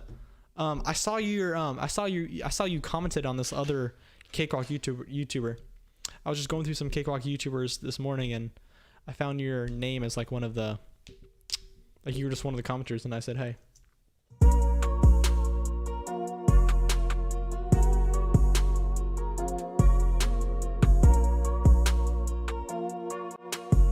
Yeah,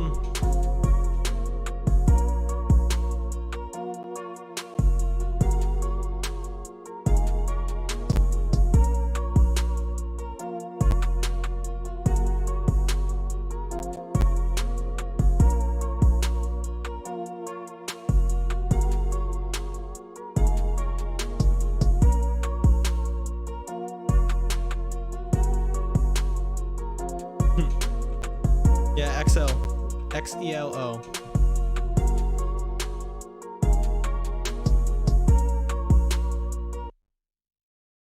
A lot of the times when you find like YouTubers, especially Cakewalk, I feel like there really aren't very many YouTubers on Cakewalk.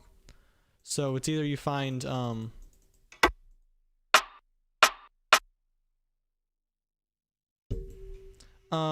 like there really aren't very many YouTubers on Cakewalk. But it is good to see it. There's a few people who really know what they're doing.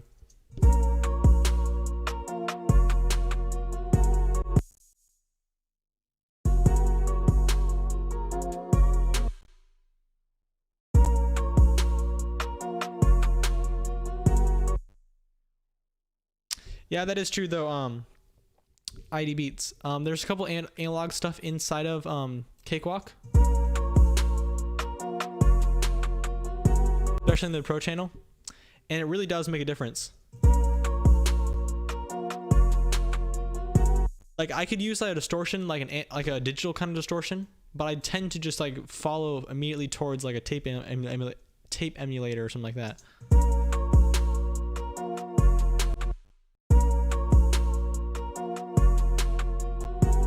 Yeah, X.L.O.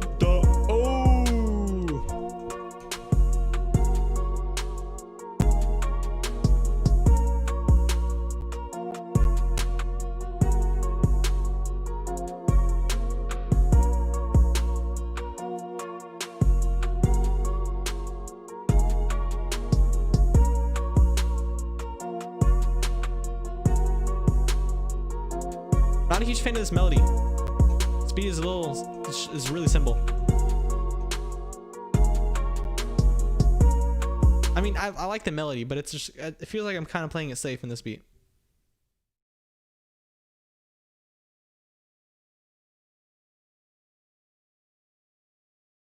I'm not familiar with Liam.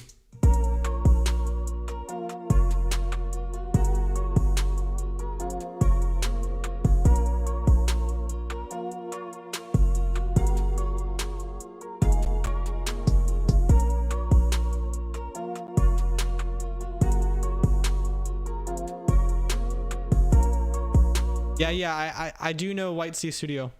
I'm not necessarily like 100% in the analog kind of world. Like I don't know if I like, he's obviously like, he's crazy about all that stuff. He does everything like out of the box, it seems like. But he does do some like plugin reviews and stuff like that. Like his his snake oil video series.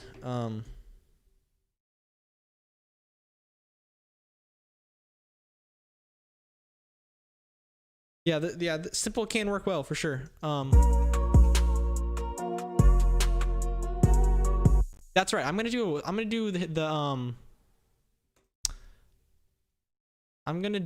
the reversing audio thing on this little flute sound ish thing.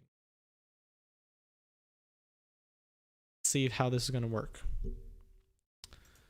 I mean, I'm gonna do it a slightly different way than I usually do it. I have a trick to do it, but I'm not gonna do it the trick way. I'm gonna try to do it I'm gonna click on each of these sounds.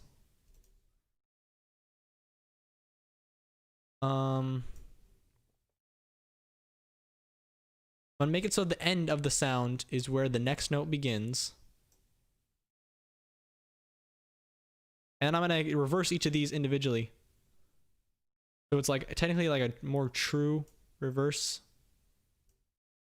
I don't know. Then I'll click on each of these things and I'll go apply effect reverse. I think I'm gonna have to do that for each individually. I can't select them all and then do them together at the same time. See if this sounds good or bad. Go more and see, then see.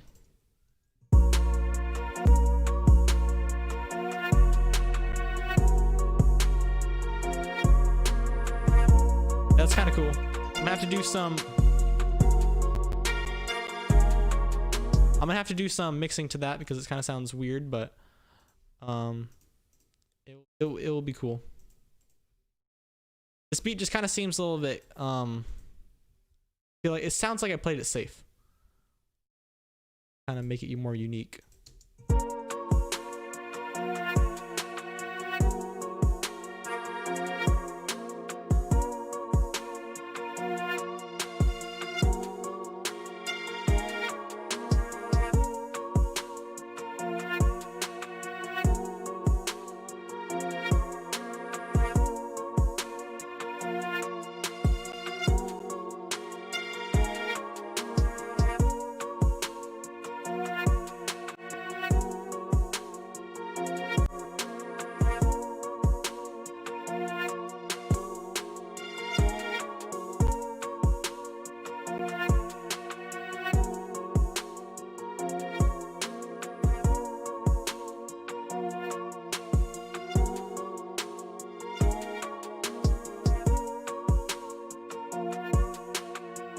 Oh, you were talking to Liam D. Okay.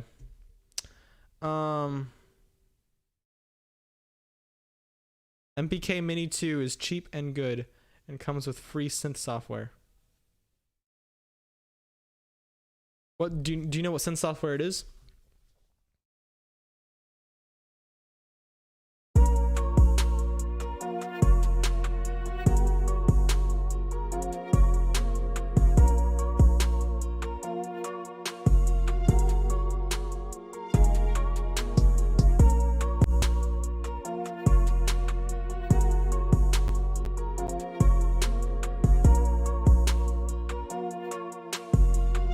I think that's better.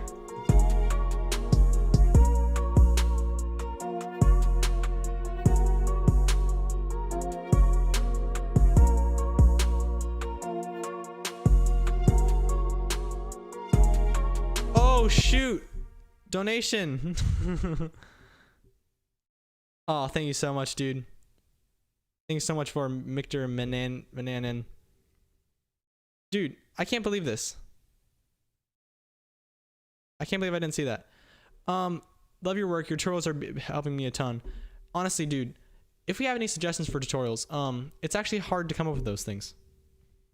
Like, it's very easy to do my tutorials because I'm just very familiar with Cakewalk, but it seems like everyone just like goes crazy off of them, and they're always requesting them. They're always requesting them like that.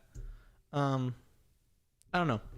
If anyone has any tutorial suggestions, things they want to know, because it's like I'm in the situation where I actually already started from I started from GarageBand and then moved over to Cakewalk, so I knew so much of the fundamentals on GarageBand. So when I look into Cakewalk itself, like it's like I don't know. It's just like I already knew how to get most things started. I had to do some tutorial looking up just to figure out how to, like, I already knew what to look for. That's what I'm saying. I already knew what to look for. So it's hard for me to put myself in the shoes of someone who has absolutely no idea what I'm doing. Anyway, thank you so much, Victor. If you have a request, I will no doubt do it for you, man. And I'm not going to try to pressure people into donating or anything like that, but I am going to say that it does mean a lot. It means a lot when you put all this time in just making beats, and then someone random just says, hey, here's a little penny in the tip jar. Mixing for any DAW in general.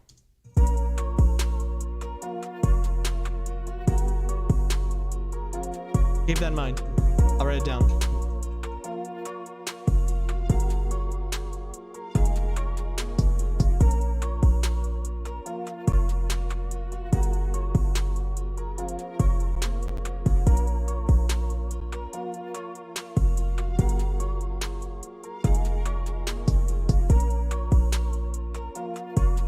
Yeah, that is true though. Cakewalk is quite a complicated DAW. Like personally, actually, I don't find it very complicated, but I can totally see how this is a lot of buttons for a beginner, and they don't even know where to start. That's actually what I was kind of thinking of when I was gonna first make this. I have that tutorial series on the I started a tutorial series this week. Like my first tutorial was yesterday.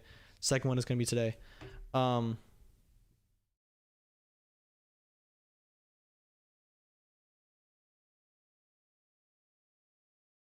Yeah, Home Studio Symbolite has a good tutorial on mixing Cakewalk. Anyway.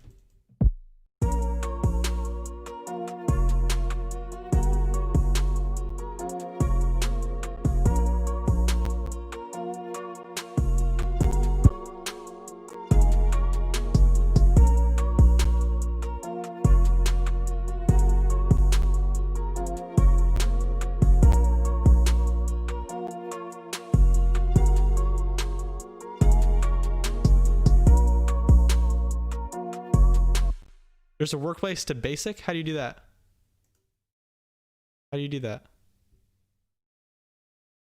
Display.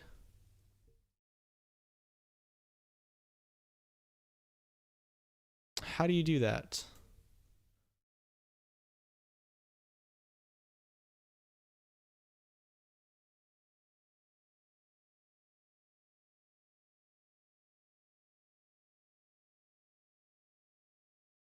If someone can tell me how to do that, that might be helpful for someone else. The top right? Workplaces maybe? Oh. Eh. It's kind of nice, yeah. It's a lot, it's simpler. It's, I don't know. I actually really liked what I had before. I have? Yeah, I like what I had before. Oh, whoa. This is too much. This is more than I had before.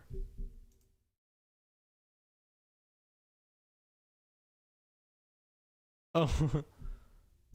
Oh, this is gonna be a pain if I can't find my last workspace. I'll just go to advanced. It's pretty similar to what I had before. Did I set one for myself though?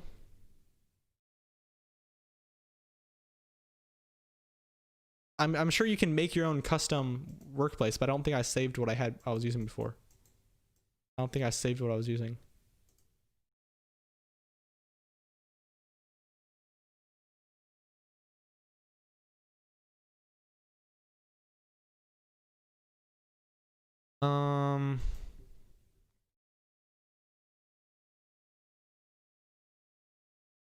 Oh, there it is. Figured out how to get it back.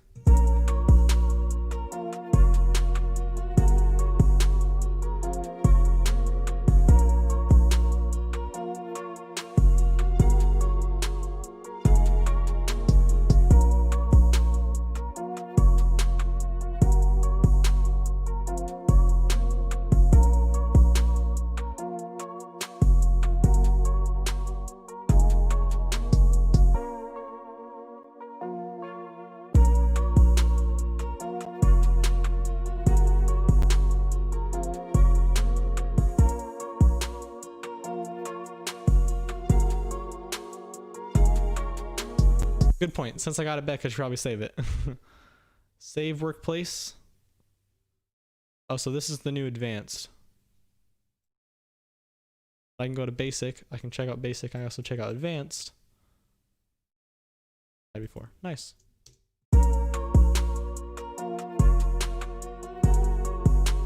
X dot A E dot.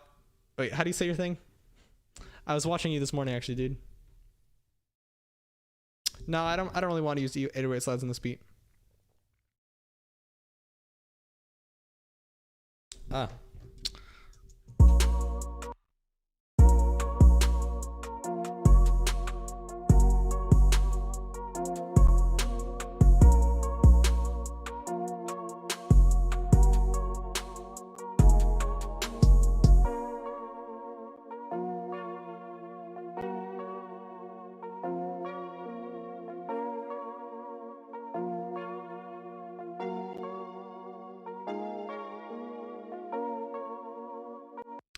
It is kind of interesting because I only know a tiny bit about X.E.L.O or whatever, XO. Anyway, but I think he'd say so, and I know I would say so, that we're like the only Cakewalk YouTubers out there. But everyone looks at us like we're professionals or something like that. Like, there's nothing crazy special about me. Like, I might be the only one, but that doesn't make me anything crazy or anything.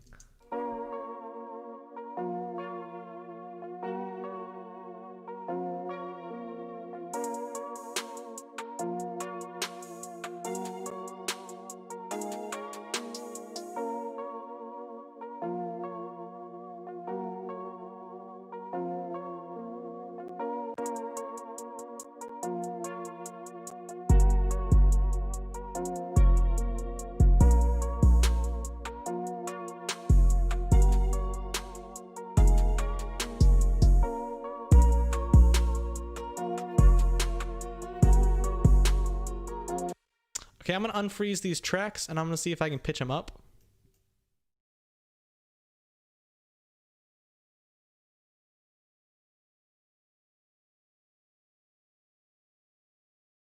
One. Philip Weezer.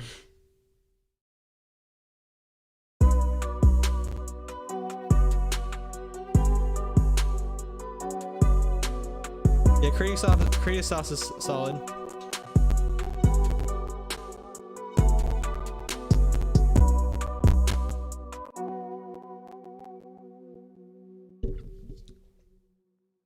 AAZL.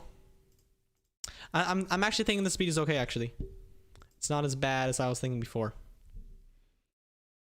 I'm gonna start doing my arrangement. So what I do when I do with my arrangement is, if you go into the arrangement tab, I just make a high section.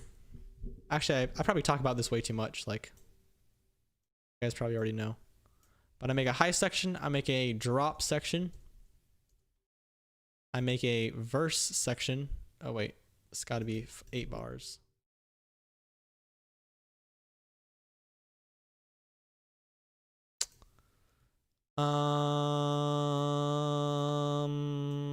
Like that.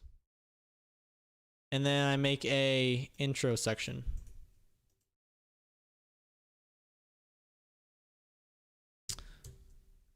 Then I arrange these out like I would a beat.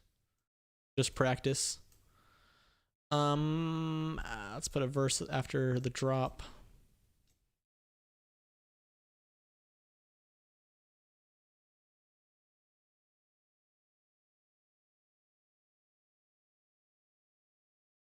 That.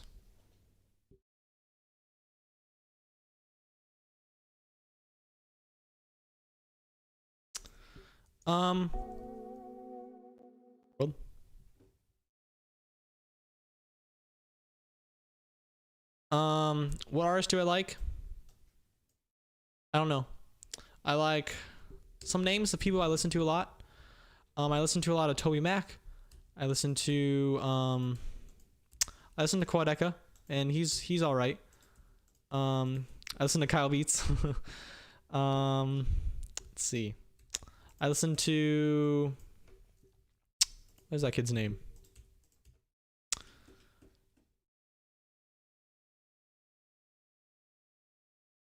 NF. All of them are pretty good in my opinion. I think Quadeca is getting good. No, like for a while there he wasn't that good, but his most recent like 4 or 5 songs have been really great.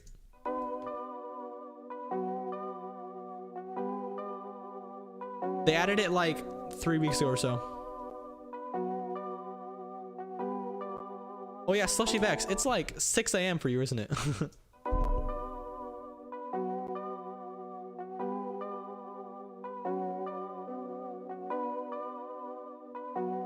Yeah, Kyle Beats raps. He's actually kind of good.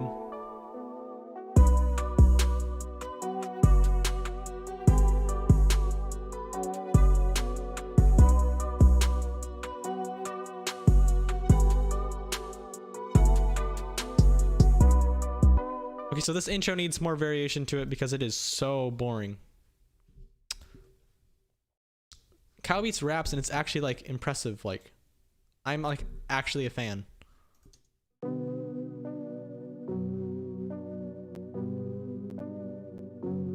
And maybe it's just because the way he raps is quite creative. Like he really messes around with the beat.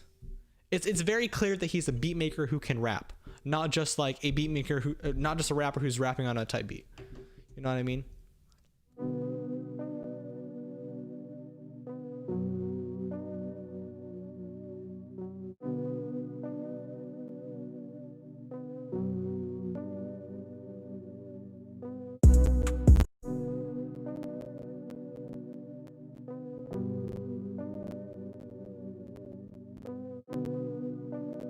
I actually use a TV right now. This is actually technically not a monitor, but I use it just as a TV.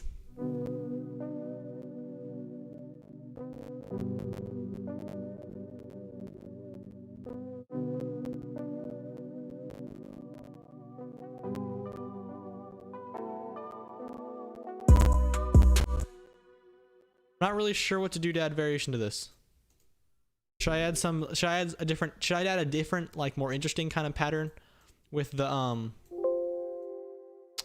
shaper box, like maybe just not just halftime, but maybe some reversing kind of stuff to it?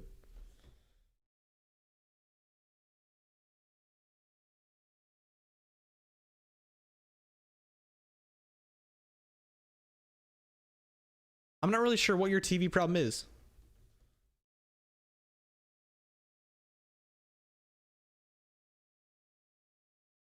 I'm not really sure what your TV problem is. Because I've had no problems at all. It's just I just use it as a see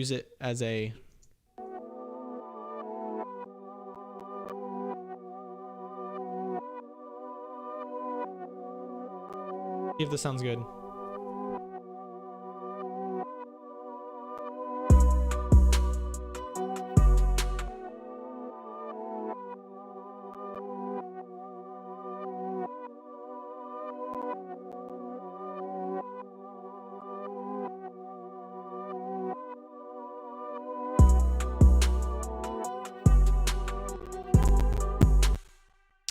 I wonder if I can do something interesting like this. Chop it into 4 pieces. Have to go like this.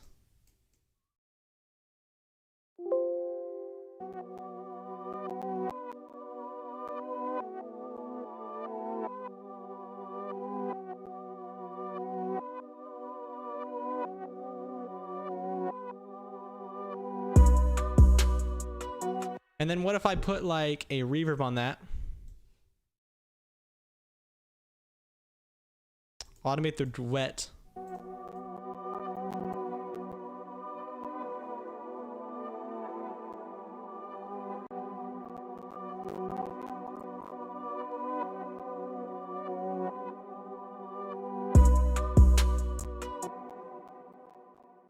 It still sounds a little bit cheap, but it's cooler.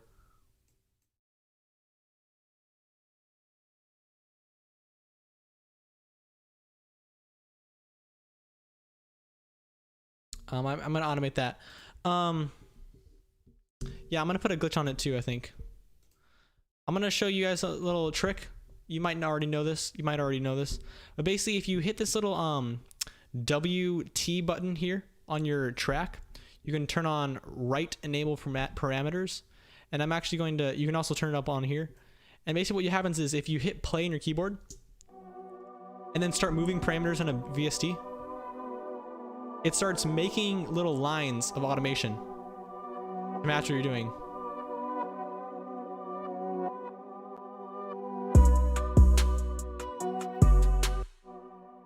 Okay, so that's still pretty simple. Let's add some more automation to that. Like, what about we add Fin Micro onto this? Oh, shoot. Cakewalk just crashed. I didn't save at all during that entire thing.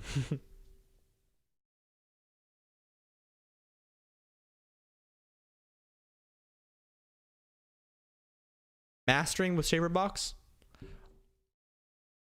You know, I heard actually there is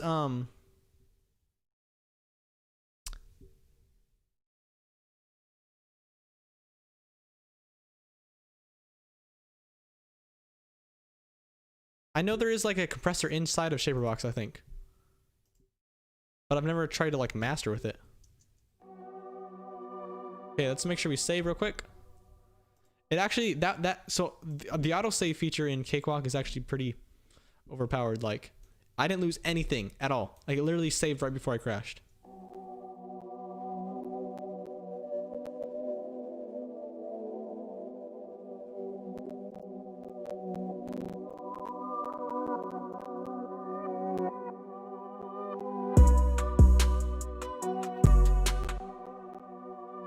That's pretty nice. It's very nice. I'm gonna turn off the right parameters.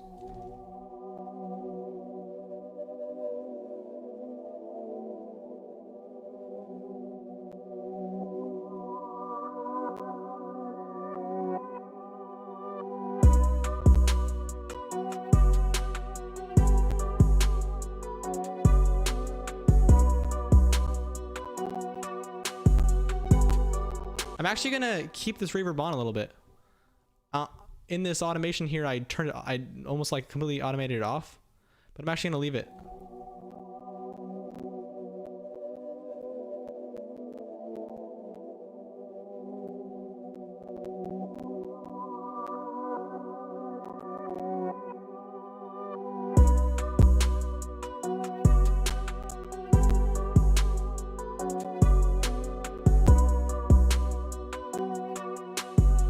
Yeah, just automate it.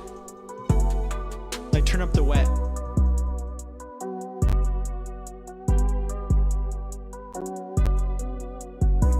So just take a reverb. You can take any reverb really, because they all have mix knobs on them.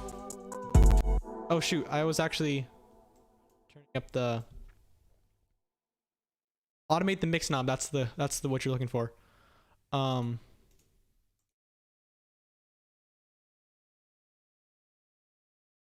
That's what I did. I actually turned down the wet.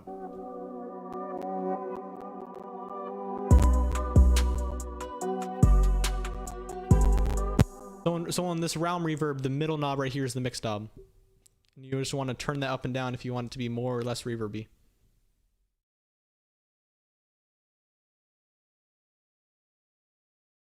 Yeah, exactly. Yeah, there's an autosave in Cakewalk. If you hit P on your keyboard, where do you find it? Maybe it's in advanced, and then go to advanced down here, and then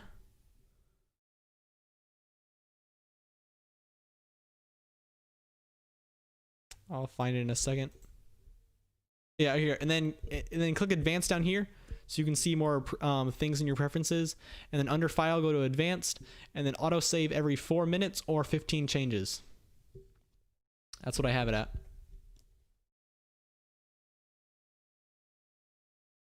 Yeah, it's my CPU.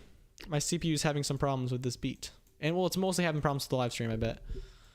Because I don't really have these problems when I'm just making a beat on my own.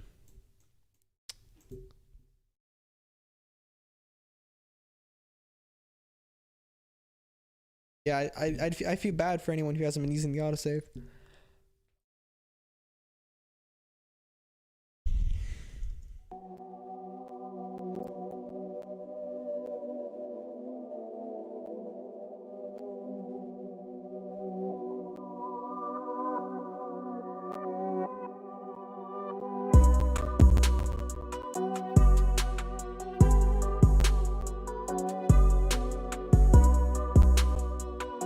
Problem D, Liam.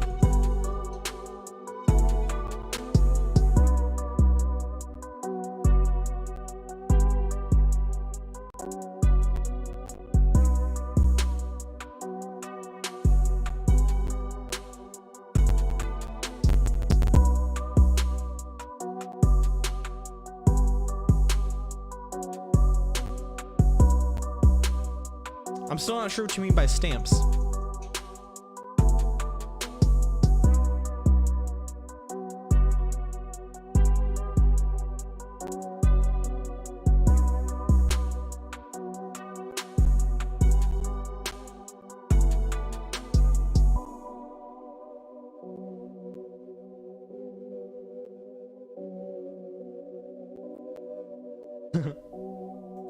Yeah, to be honest, I'm not used to.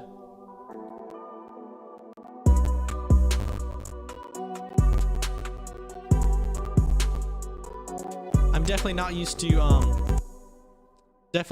to hitting Control S as much as I should be. I just really don't hit it very often.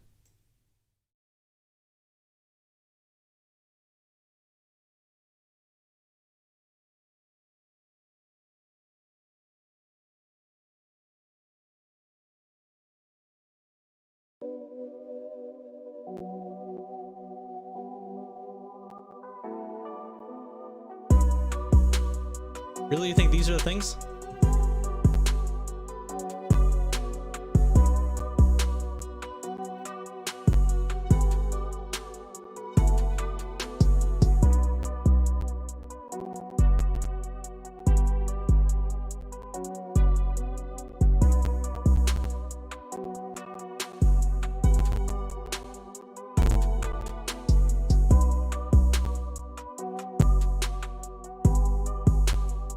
Favorite plugins: Shaper Box, Round Reverb, Complete Control.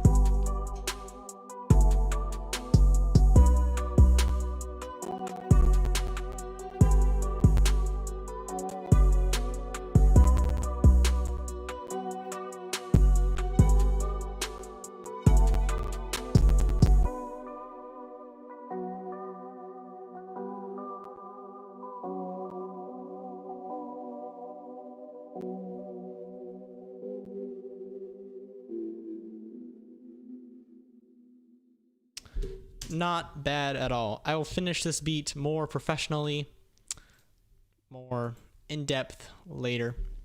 I just want to move on to a next beat. So I'll save this on my desktop in my beats folder. I have way too many folders on my desktop. It's getting ridiculous. And that's mostly because when I'm mixing my beats, I have a whole bunch of stuff everywhere. Beats, what should we name this as?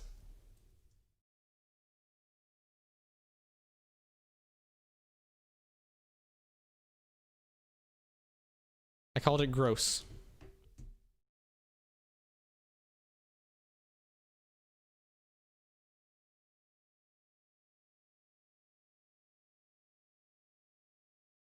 Interesting.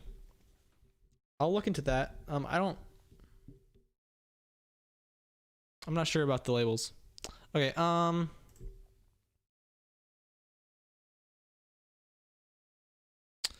let's start a new beat. What should the first element be or something like that?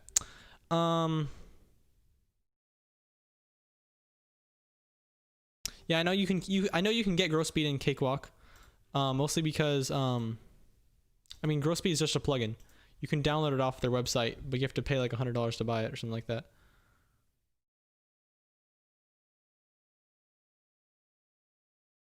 Okay, I'll try it, and I'm not really sure how I can try it. Oh, your sample. Let's look at that. Let's look at that thing. Oh wait, let's do something.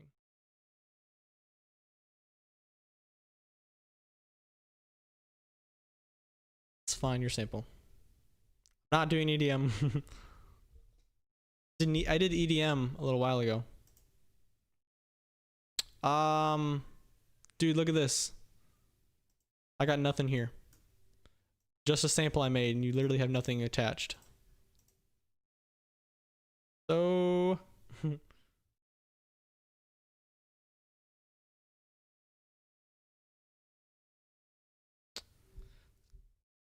There's literally nothing attached, so I don't really know. I actually did a lo-fi beat this week, but whatever.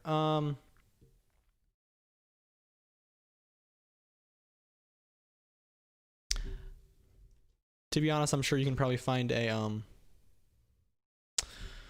free version of Gross Beat somewhere. Gross Beat is way too popular of a plugin for it not to be cracked already. To be honest.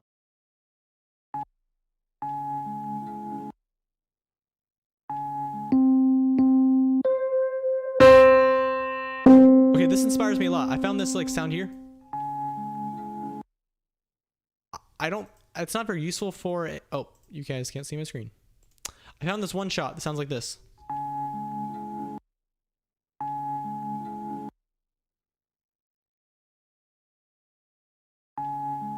It literally just sounds like that. So, I'm not really sure. It really inspires me to do something with... I'm not going to use that one sound, but I wanted to make a melody that sounds something like that. So.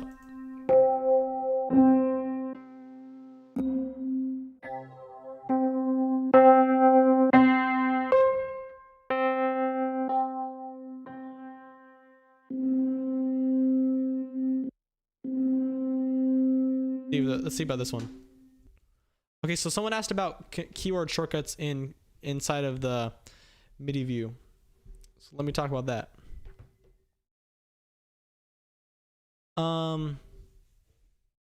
I see your national anthem thing, and that's a good idea, but maybe if we do another beat after this one. I just really don't want to be copyright striked on a live stream, because I've had to delete a couple live streams because of that. Because apparently you people are using samples that are copyrighted, and every time I read your beats, then my live stream gets copyrighted. So thanks a lot.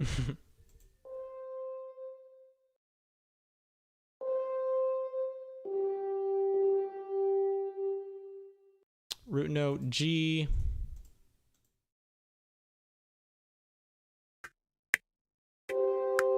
Basically, some samples I use is that when I want to place a note, I hold Alt, and I use my smart tool to place a note.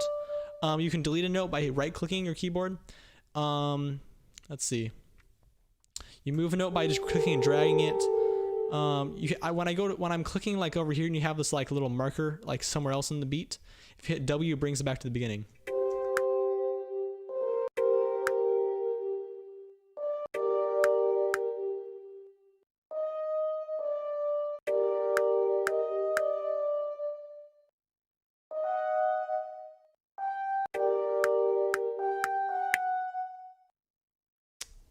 I literally have never made a drill beat. I've only listened to like 3 drill beats in my entire life. Someone said harmonic minor. I'm gonna try a different scale than I usually do. Like, what if we go to melodic minor?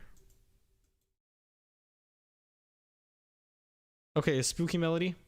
Weezer. I'm not doing drill. I'm not doing drill. Maybe I'll do a little bit more research into drill, and then I'll do a drill eventually, but just not right now.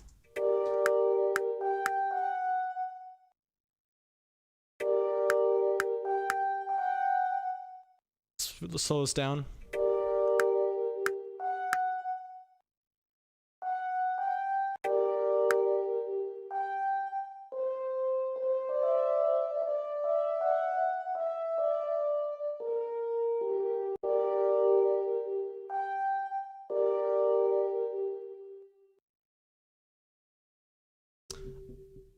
Okay, why not? Let's do Lydian or Phrygian, yeah. Haven't done those in forever.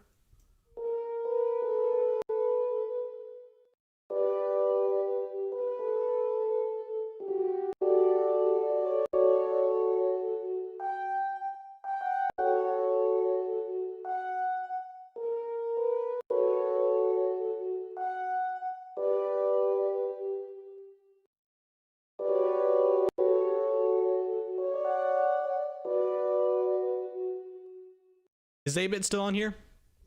I'd like to ask him a little bit about modes. Yeah, I saw your drill beat video this morning actually.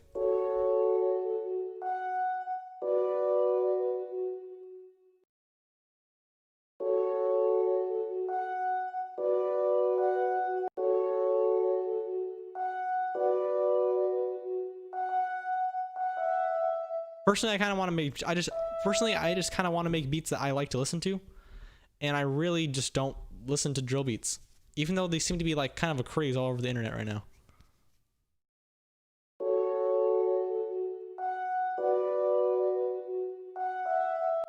If you were to describe the feeling of a Lydian scale, what would you feel? What would you describe it as? Because I know when I first learned about modes and stuff like that, when I first learned about modes and stuff like that, that was the first thing I thought of. Like that was the first thing I learned about them, because they all have a different feeling to them. And I believe there's some that just like feel like uplifting because they always have a lot of whole tones in like certain areas. I'm just not, I haven't touched up on my music theory in a little while, but yeah.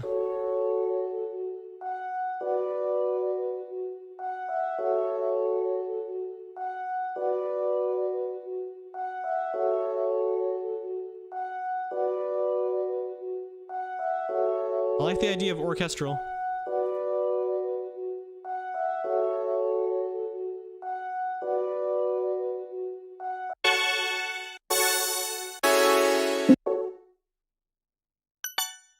I did not meet you since.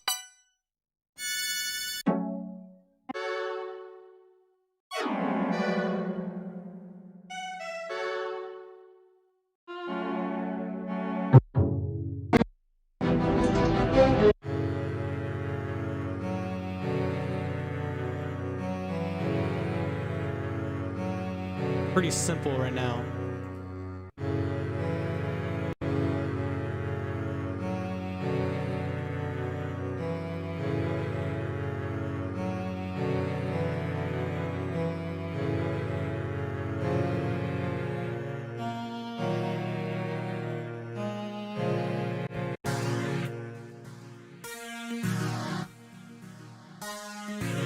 Actually, I'm gonna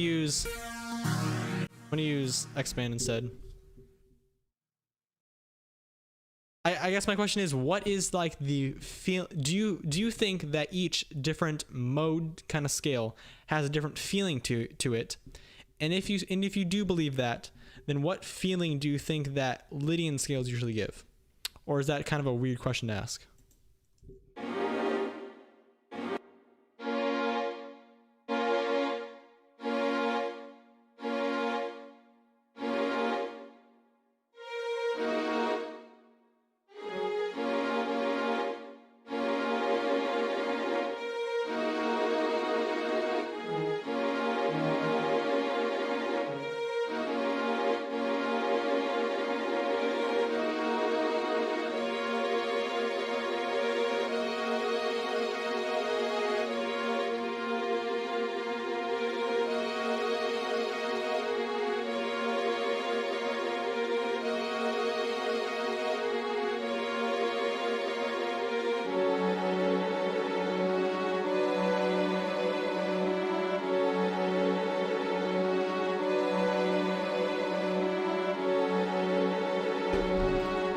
This is pretty cool.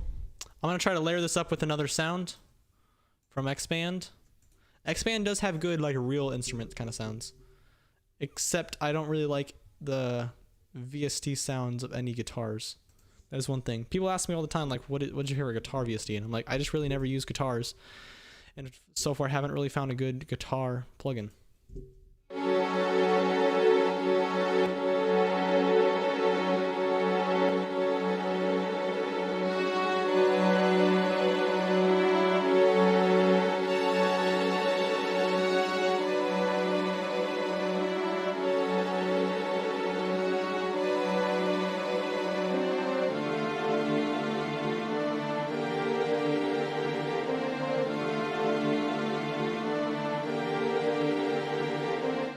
Crescendo, that's a good idea.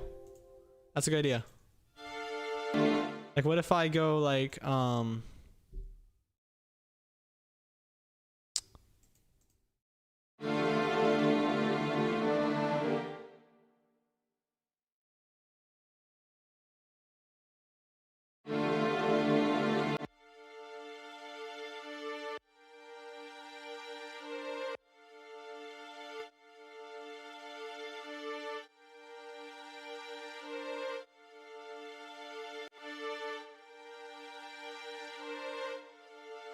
That's a good idea, Slushy Vex.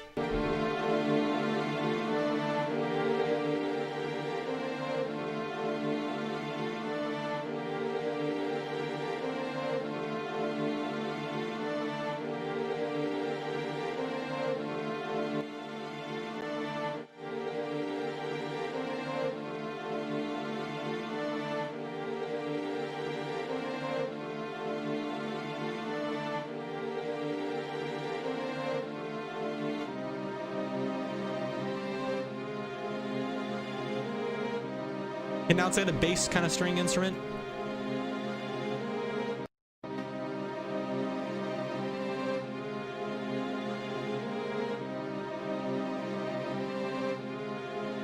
Do they have basses in here?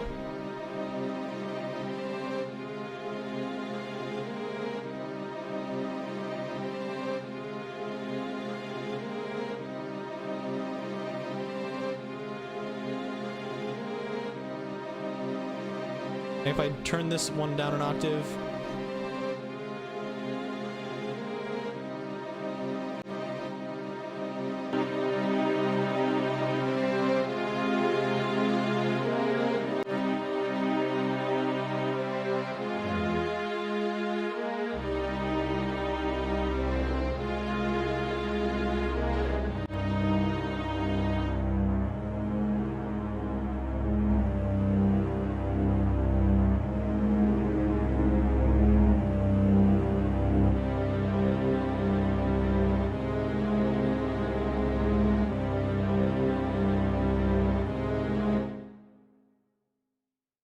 Oh yeah, that Vogelstrike VST. Yeah, I use it. Everyone. Yeah, I used it in the last. I used it on the most recent beat I was mixing yesterday. Actually, it's a good plugin. For sure. I mean, I do have to tweak with the intensity knob because it's not necessarily perfect for everything. Hey, you saw that Elite Pianist?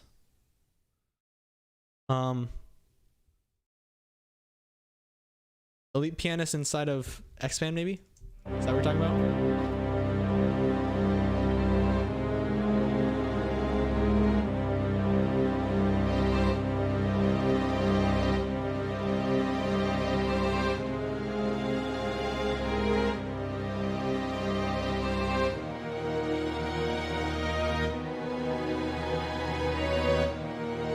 Let's do the rest of this beat and Expand. Elite Pianist, is that in here? It's probably not in the string section.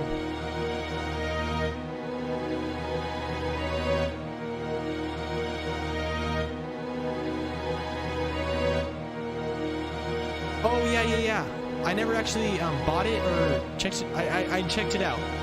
I looked into it, but I didn't buy it.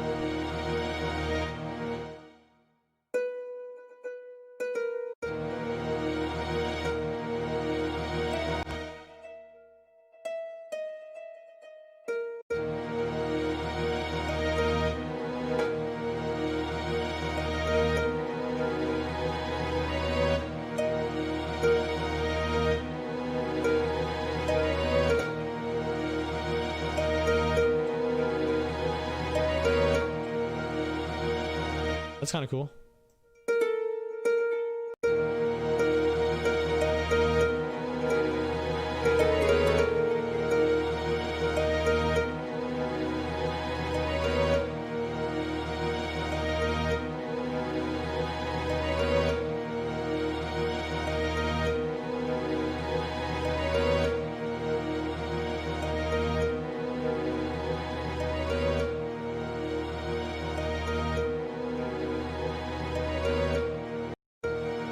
Let's find organ inside of Expand.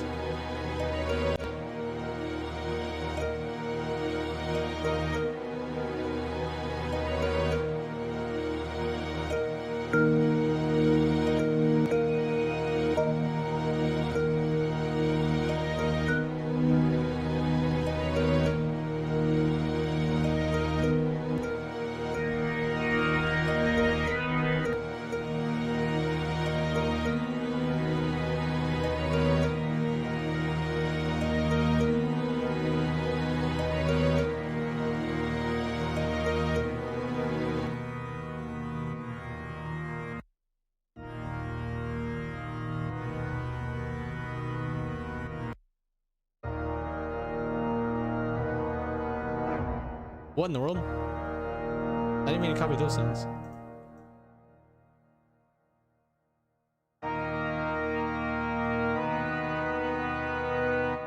Oh, great. Did I mess something up? I mean, it doesn't sound bad, so I didn't mess something up too bad.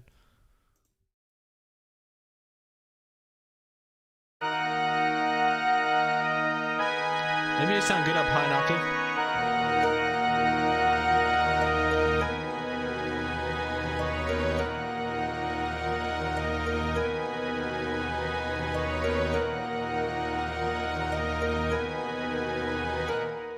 These comments are coming in. Let's see.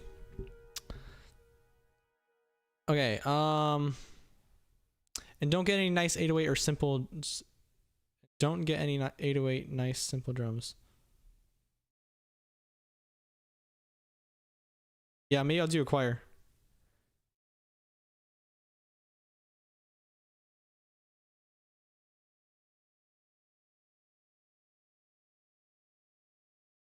Yeah, I'm gonna go for the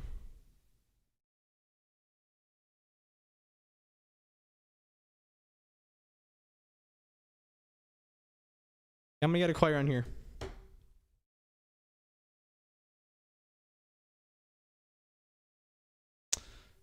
Okay.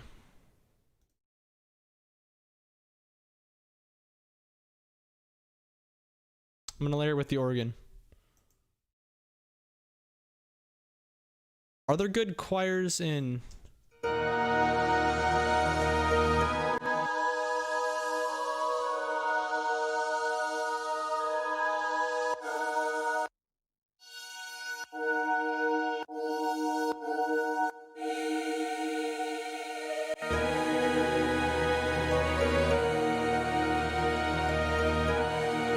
And I'm asking, I'm gonna take this choir MIDI, and I'm going to chop it up a bit.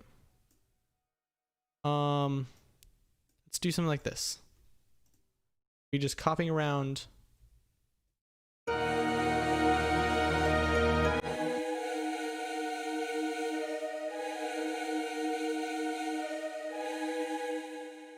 Doesn't actually sound that good. I was thinking the choir would be more like e e e e e, but it's just like kind of reverbed out.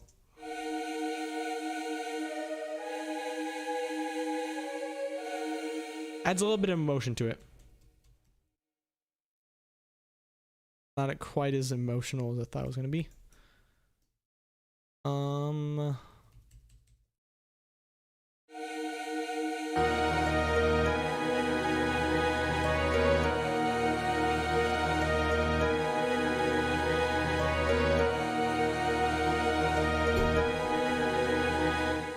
Okay, I'll chop the organ. Oh, that makes more sense. Yeah, the organ would give it more of a choppy kind of feel.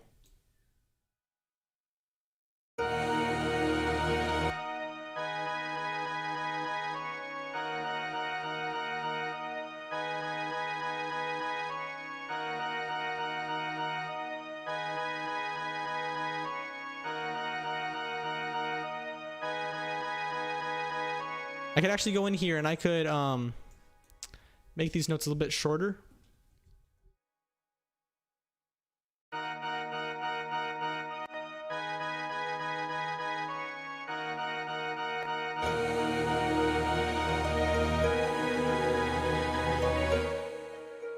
Is it sounding good or is it kind of muddy?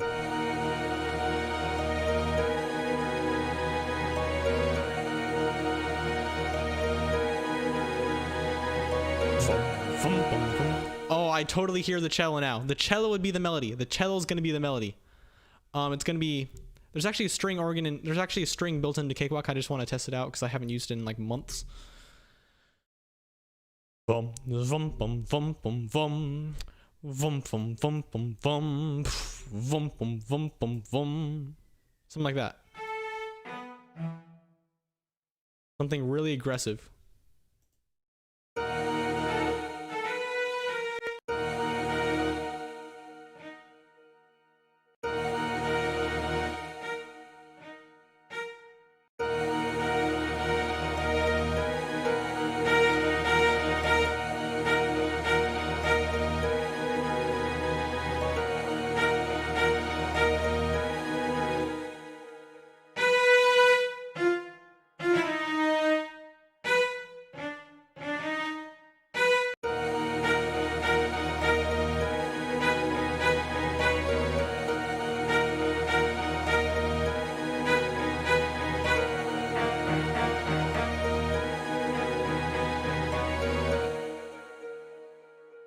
This melody will come in every once in a while.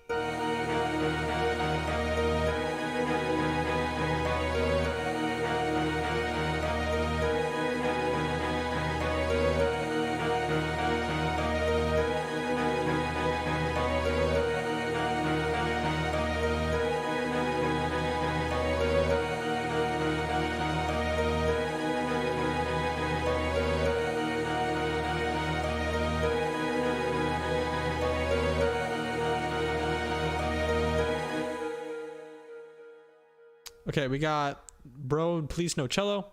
It's fun making movie type of beats though because you get to be more creative. Yeah, you just go outside your comfort zone. Do something you usually don't do. So many passive non-percussive sounds will not work, bruh. This cello is pretty percussive-y. So you're saying I should make it a little bit more percussive-y? So less reverb then?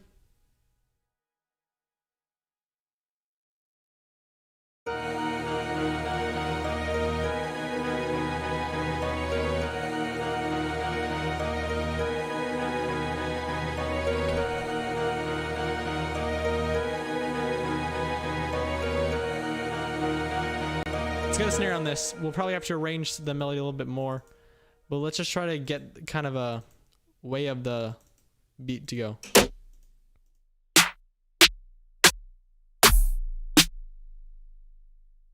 Snare got to be epic.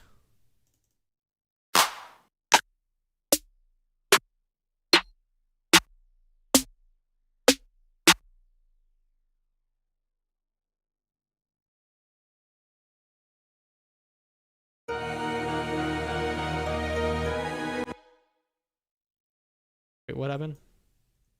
Chose the snare on the different track. Okay, will it work with...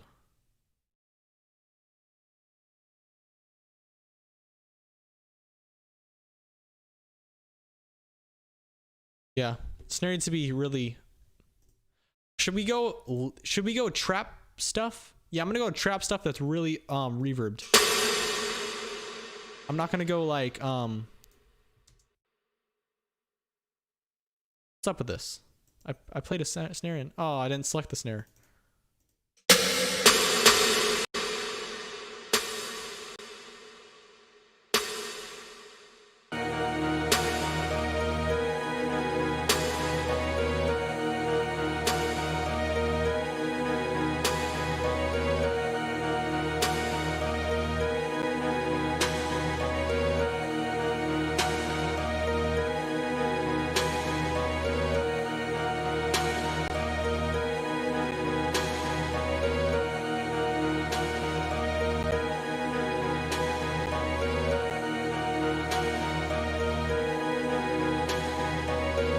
I usually don't, but I might want to do one for this snare, like layer the snare in for this with this like snare I already have.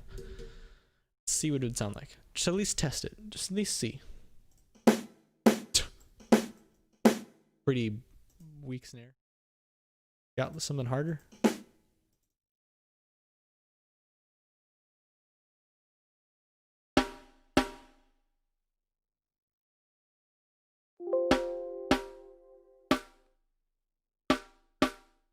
I want more of a...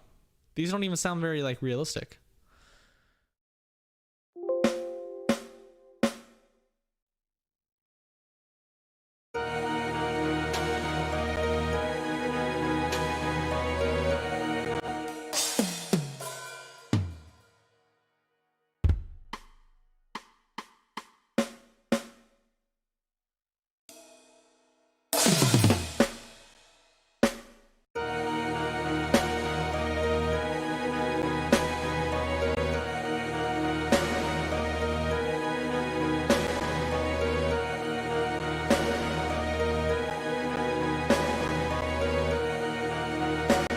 Yeah, you're right about that.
Someone said SI drum kit will be better, or like the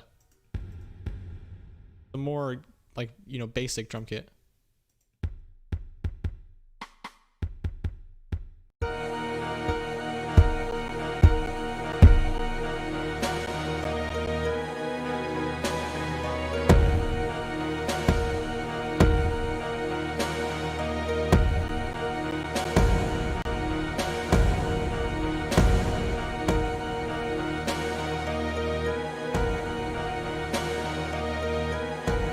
Yeah, that's true. I need to change up this melody, otherwise it's gonna get so repetitive.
When you guys say bell, are you saying like a melody kind of bell, or like a bong bong bong? Like, should the bell just like play and ring out, or should it like do something interesting?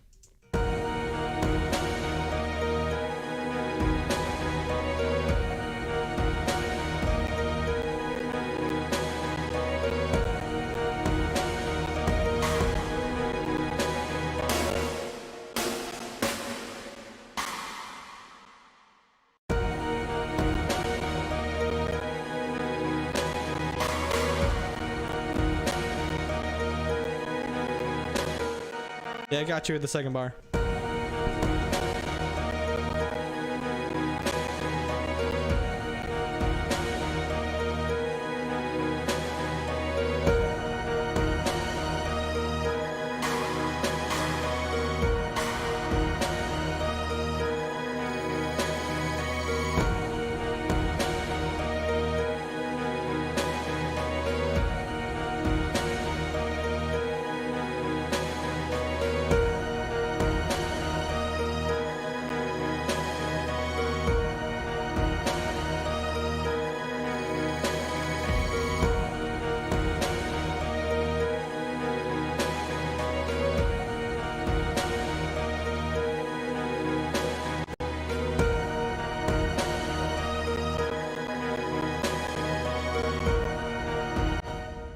I'm pretty sure I know where I can find a bong kind of bell. Here we go. Actually,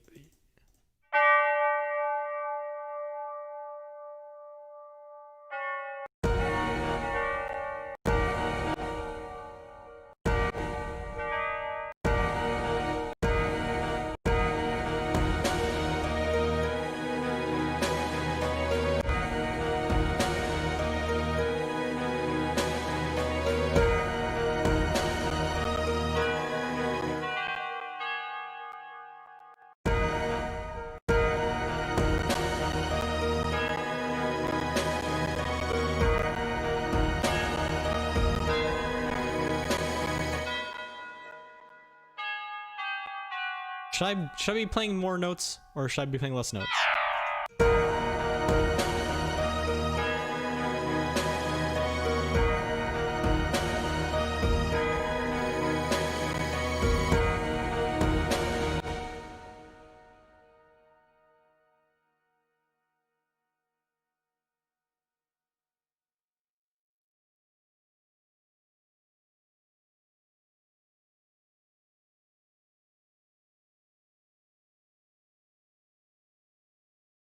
Oh, that's a cool idea, yeah.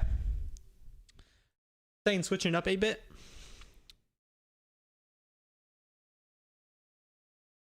Because, I mean,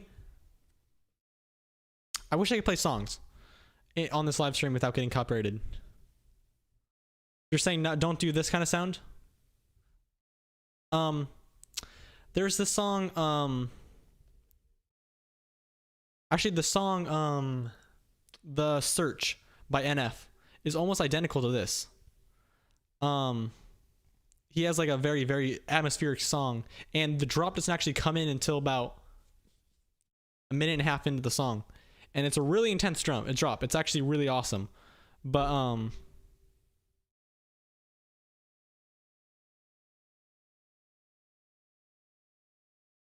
yeah, maybe like I'll switch it up with drums. Like I'll get rid of all the atmospheric stuff, and I'll make like a slightly atmospheric trap beat. Like I'll keep all the strings and stuff like that, but it's gonna be like an intense. It's gonna feel like a trap beat. But I don't. But I want to keep mostly strings the entire time. Just have a main theme. But I am gonna switch it up so it's not like the same thing the entire song. Otherwise, that would be very like uninteresting.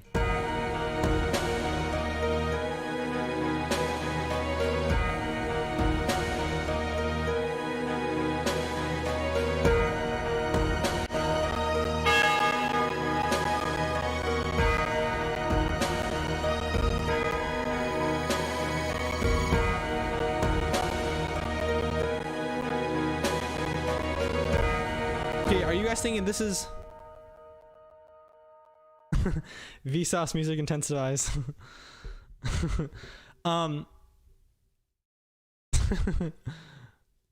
Yeah, the drums will intensify, that's what I mean, yeah.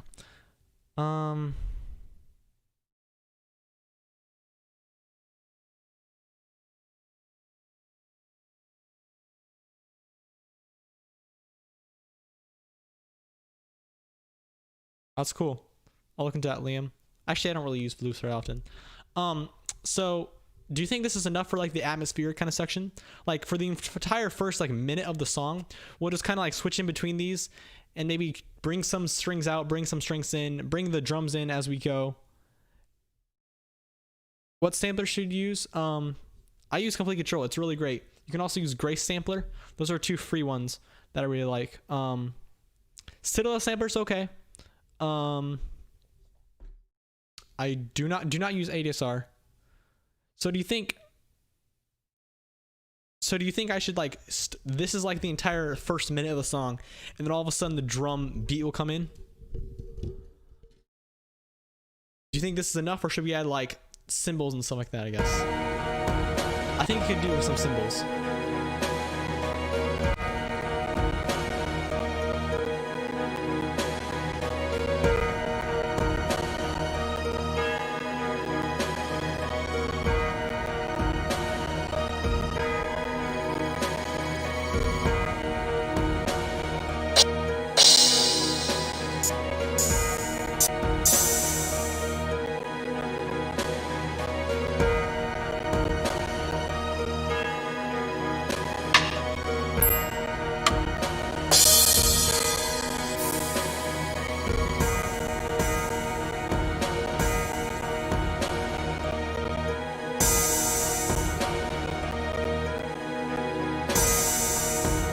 Complete Control's free.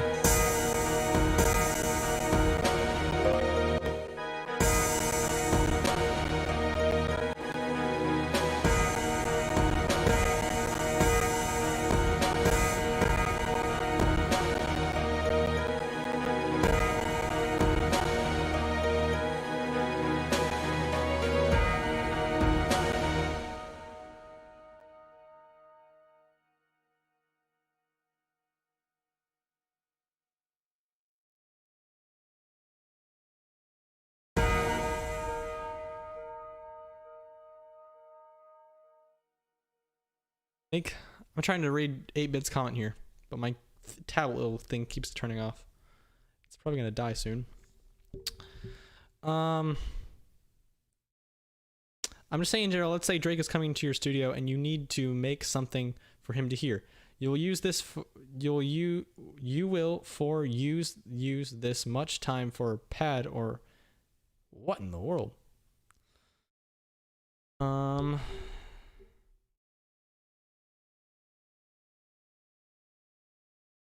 I use a lot of stock EQ and I also use Ozone 9 Elements, which was free a couple months ago.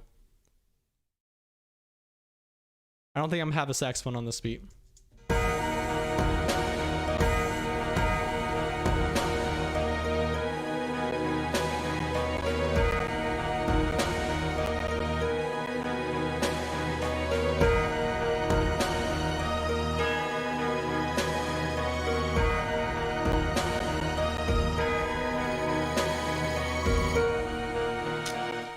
Now let's say I copy this over.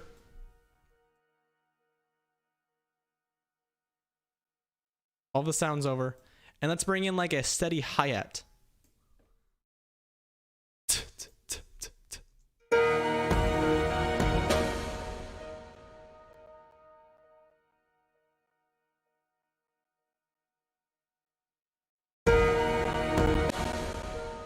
Let's get a good hi-hat coming in.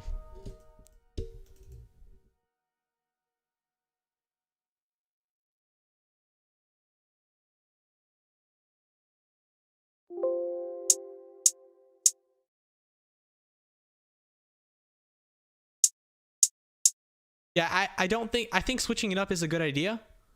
I'm not really hearing an acoustic guitar, to be honest.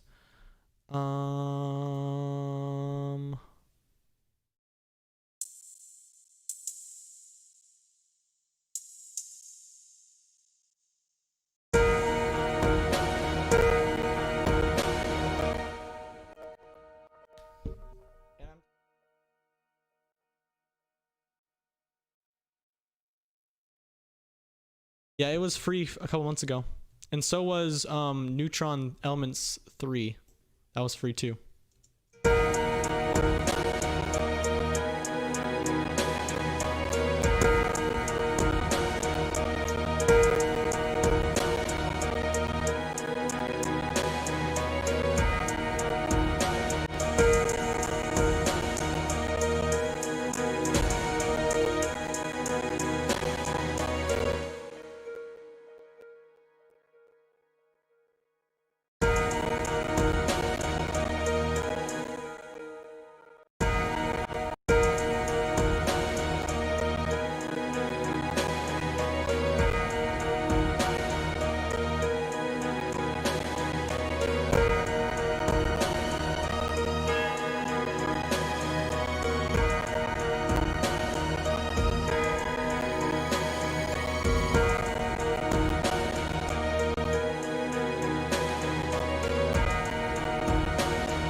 Yeah, I need to spice it up for sure.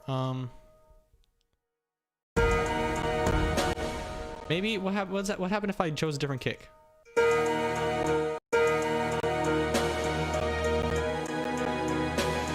And made it less reverby for this section.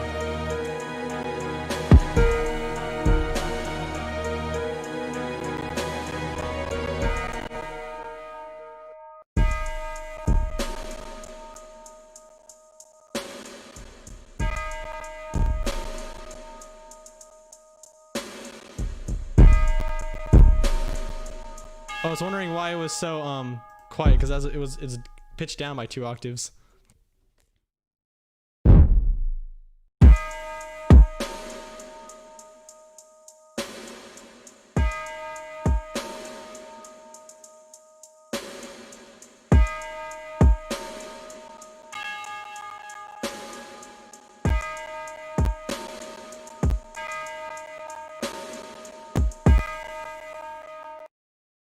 I'm gonna go into the trap beat section of this beat.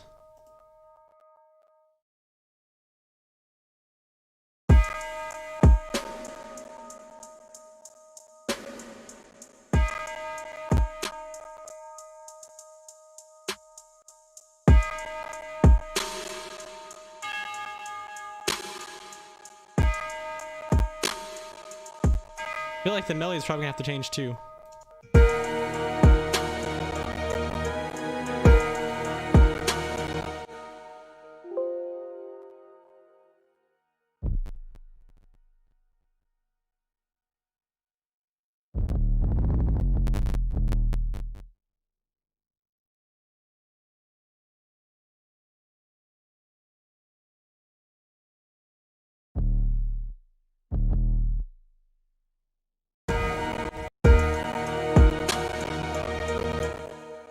Like, which one of these is the low strings?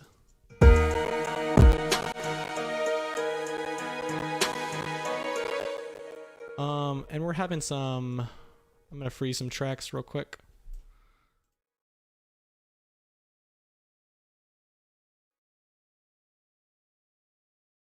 Yeah, so do like a slow spin down. Yeah, I can see that.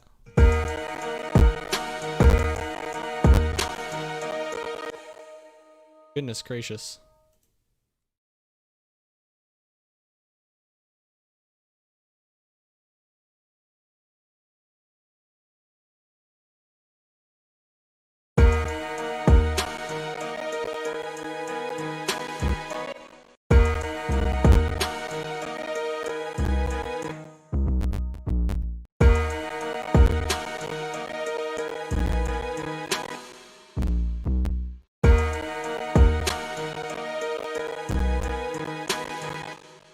Goodness gracious, what is up with this reverb?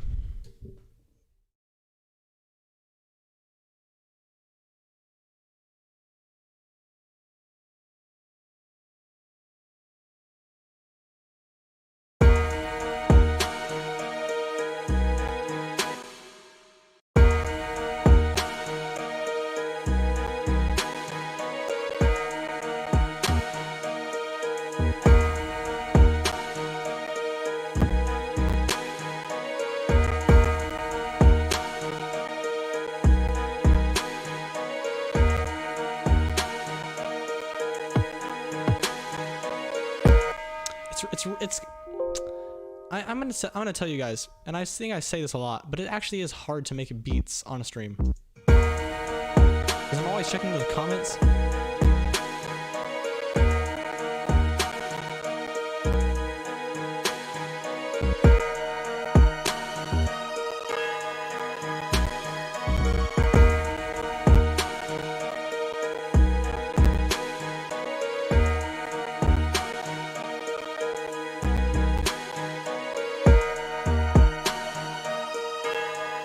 I know what you mean by the lower of the velocity.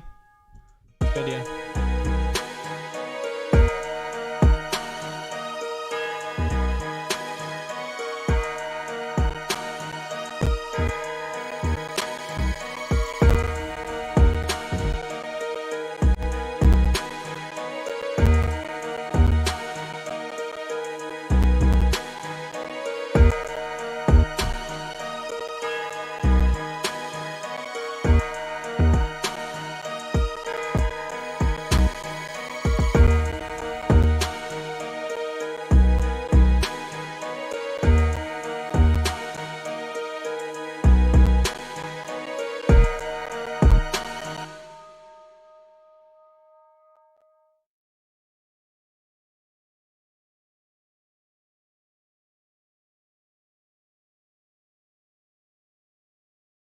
I'm putting an 808 in.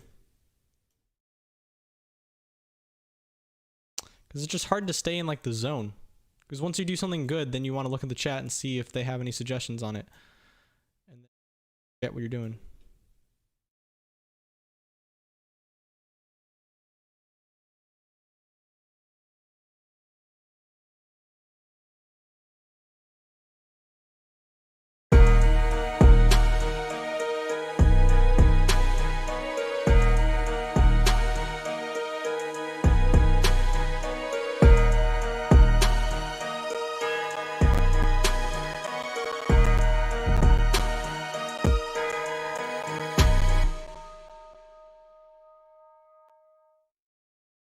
I'm not on IG. I'm not on IG. I do not have... Really, YouTube is my only thing.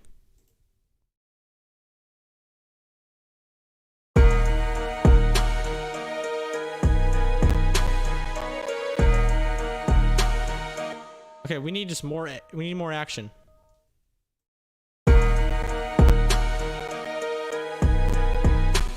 Can more action come through the the hi-hats?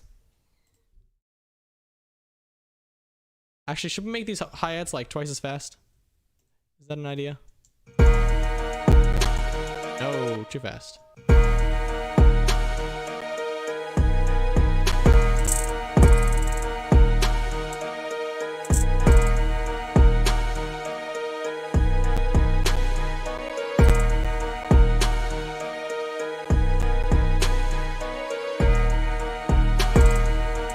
You're more on YouTube? What does that even mean? Do you have a YouTube channel? Azazel Mills?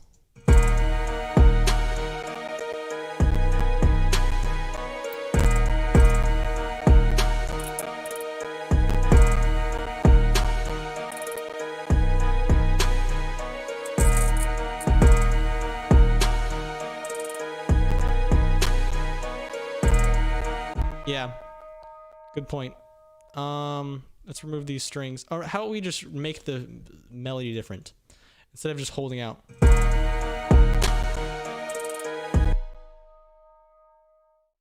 Like, what if we do some choppy stuff?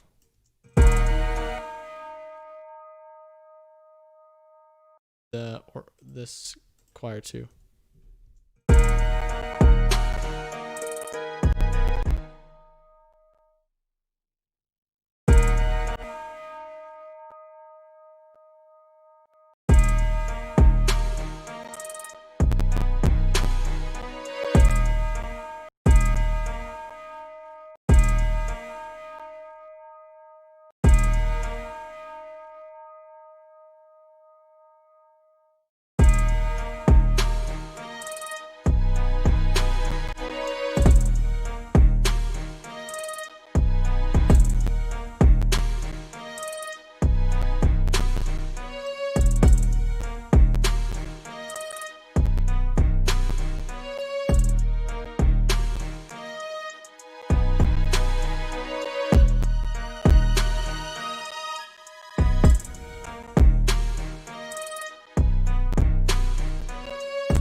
Okay, this is a little better. It's kind of sounding strange. I don't know. Haven't read the chat in a couple minutes.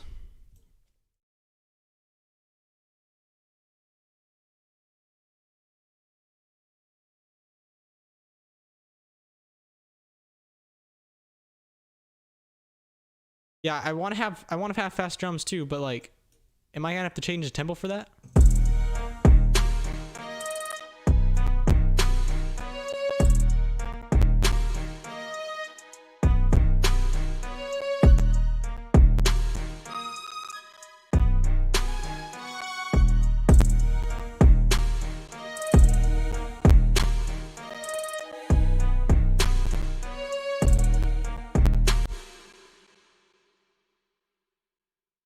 Good point. I could do automation on this section. Yeah, that's actually, I guess I don't really do that very often, but like it's not like any necessarily like rules or on this. Or what if can we just change up the tempo in general? Like, let's see, would it sound bad if it was just faster would it sound bad in the beginning part? That's my question really.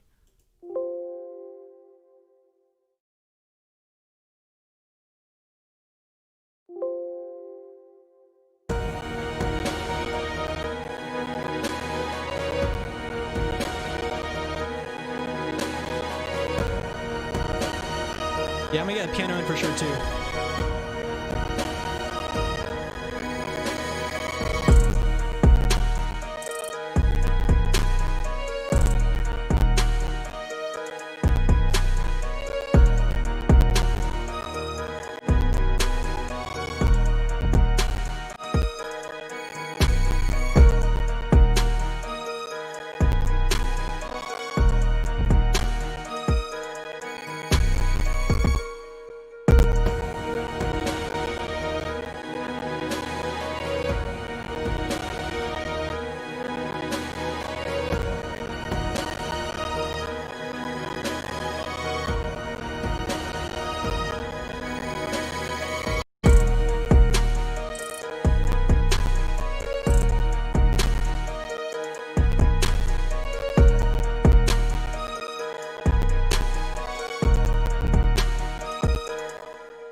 Yeah, okay, so I'll do a tempo change because I just tried it out there and it sounds okay actually.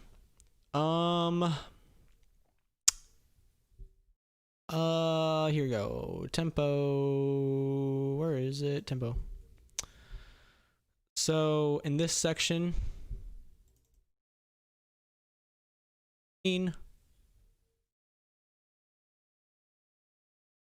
section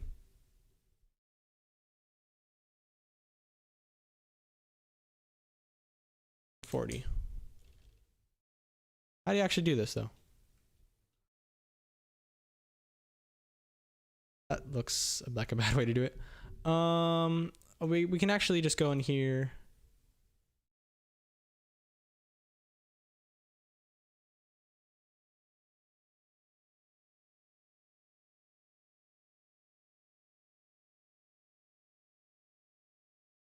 Not really sure how to do good tempo changes. Probably definitely not the way to do it.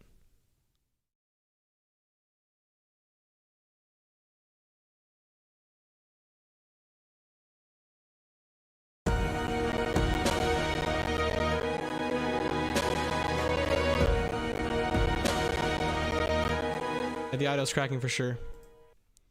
I don't think I'm gonna do any more reviewing of beats this stream, because this beat itself is taking a while, and I don't know.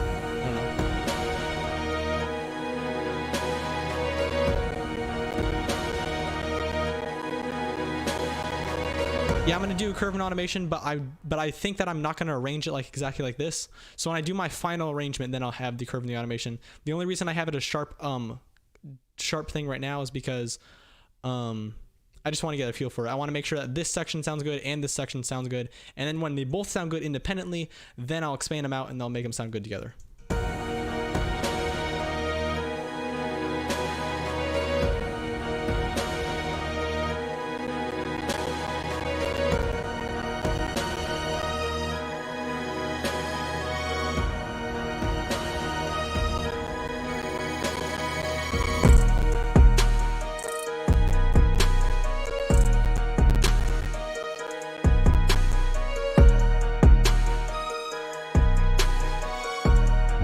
This sounding okay? I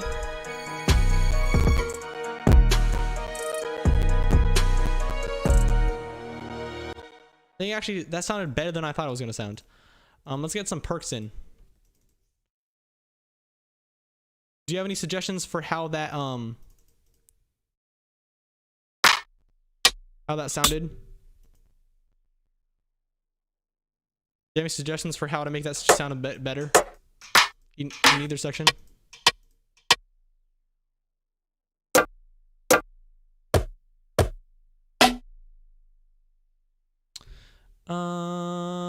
I just use this classic perk that I always use.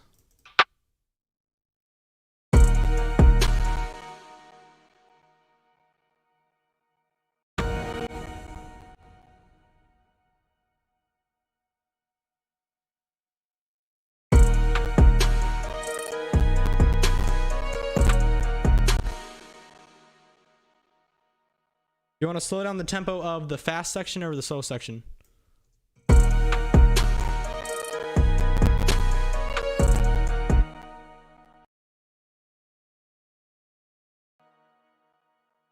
Yeah, I'll have to do like a riser too when it drops too. You're right.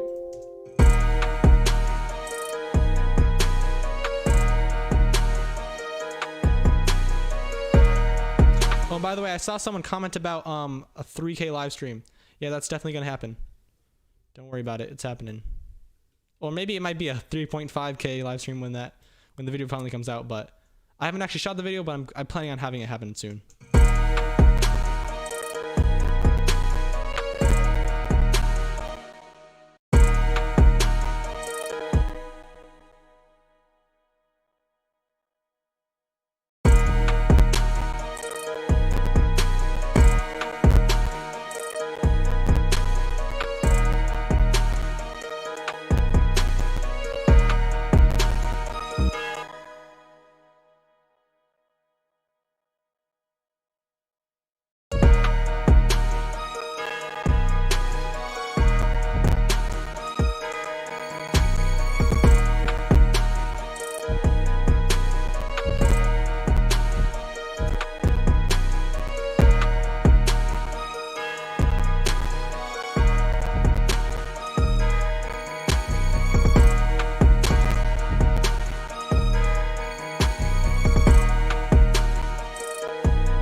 How high is the quality of the live stream?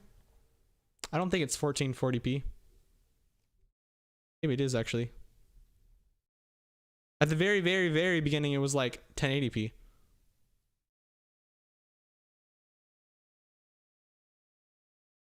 No, it's definitely not 440p. I think it might be 720. Freezing. Yeah, I know, Proud 27.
Still getting audio clicks.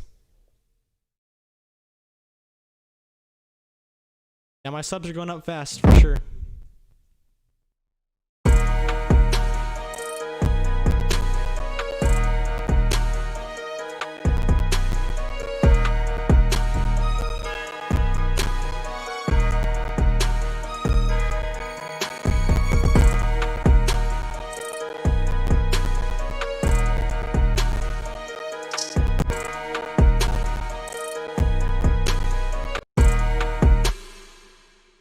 Thank you, dude. I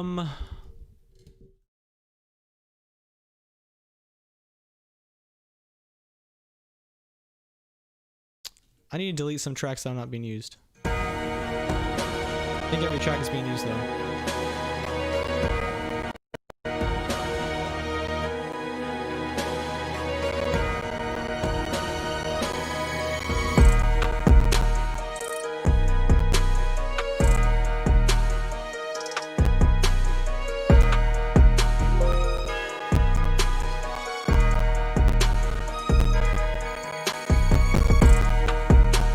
No beat review this stream, or if we do beat review, it's gonna be at the very, very end.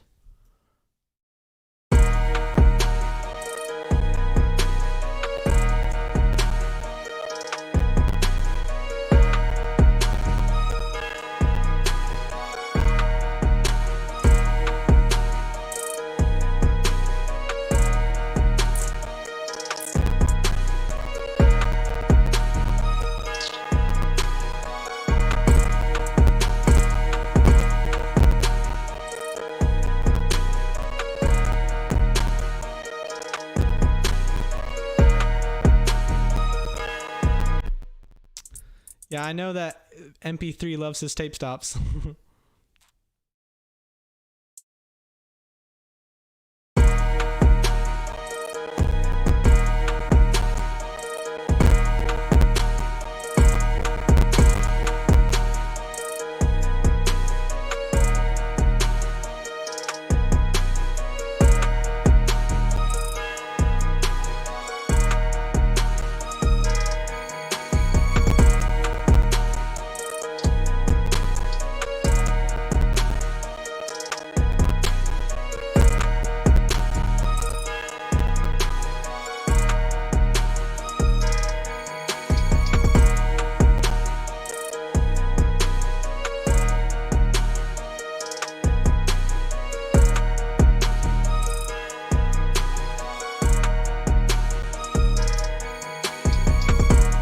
The drum fills is a good idea. MP3.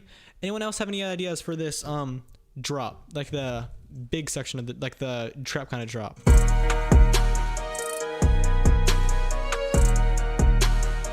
I'm not feeling this many hits.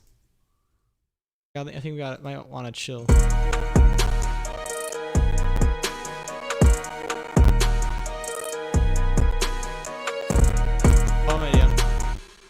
turn this one down.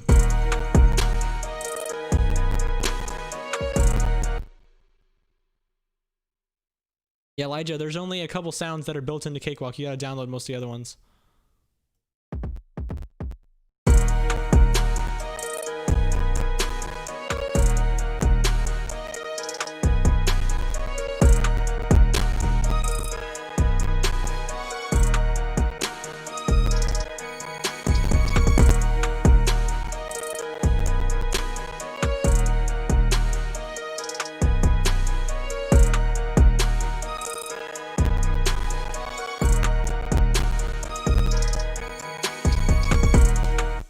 Simon's Free has great fills.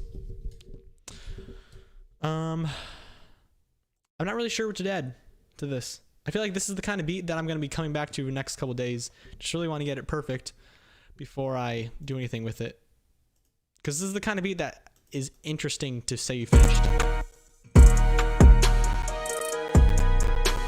Oh, I know. We'll have to do some really hard side chaining from the kick to the melody. That would make it really, really intense kind of feeling. That's a good idea. There you go. You came with a good idea, Bongonzo.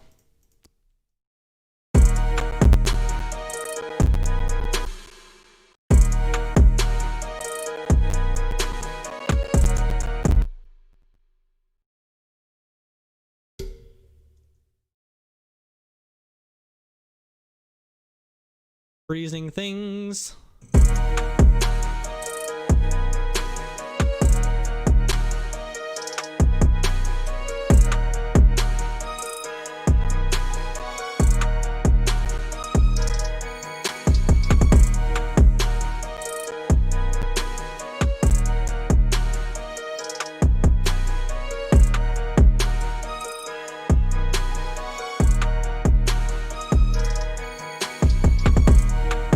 It's actually not crackling anymore. I froze the two built-in drum kits, and all of a sudden it stopped cracking.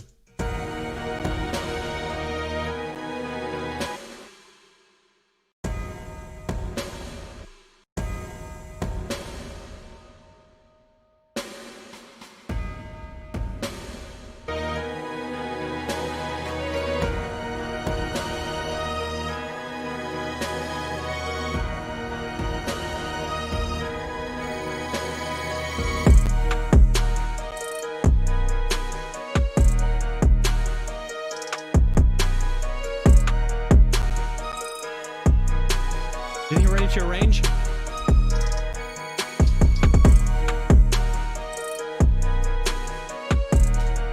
you think you're ready to arrange?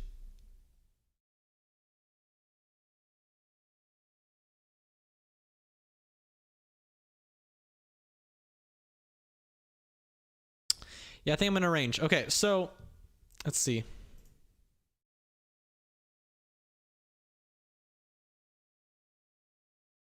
So this might be an interesting kind of beat to arrange because I think what I'm gonna do is I'm basically going to have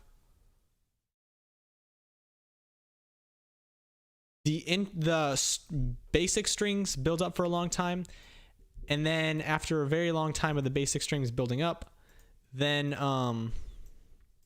the trap drop will come in. But the trap drop's not gonna like leave and then the other strings come back in. I think I'm just gonna have the trap drop be the last thing of this song.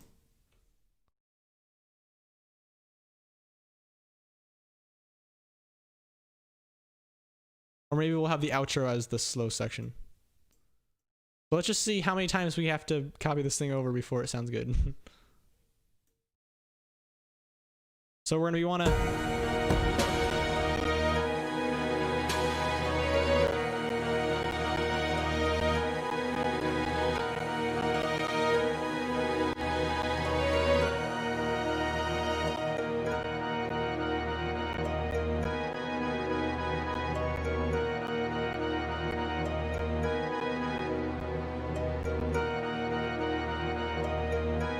Okay, I'm gonna have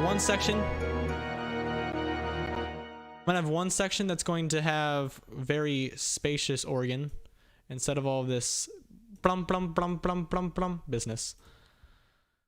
Yeah, you're right. Don't make sure the drop isn't too late. You're not gonna want them to.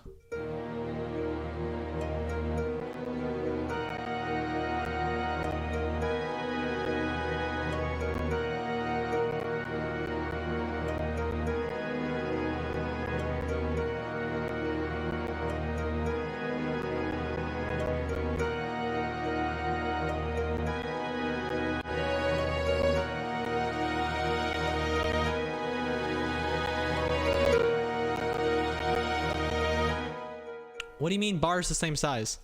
Because like you can just like take from the left side and make them longer, or take from the right side and make them longer. Like I'm doing here. Make sure your snap to grid is on, and make sure you're using your smart tool to drag. But you can just make them all the same length. And then if actually, if you clicked on something and it's selected like that entire like 4 bars, and then hit Control D, it copies it over exactly, like it copies it from the beginning to the end. So it like just duplicates the clip immediately in its place. So that's really good for if all of your bars are the same exact length, then you can copy them over in a very convenient way.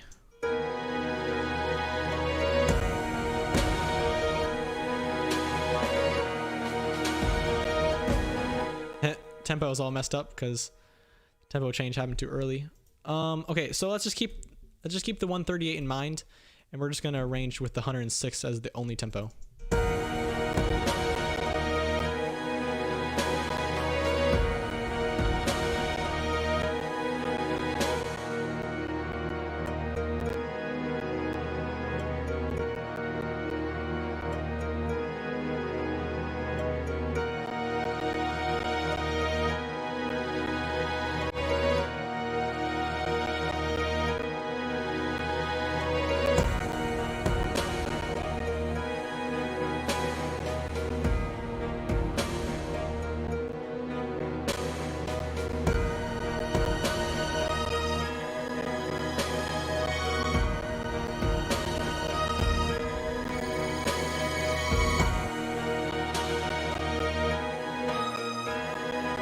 Then one section where we have all of the instruments but no drums. And then we'll have one section with the instruments.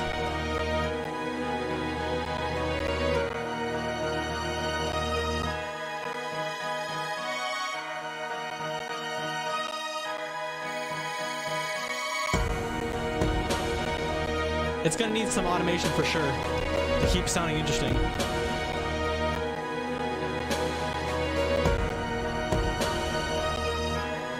Then here's gonna be the drop right here.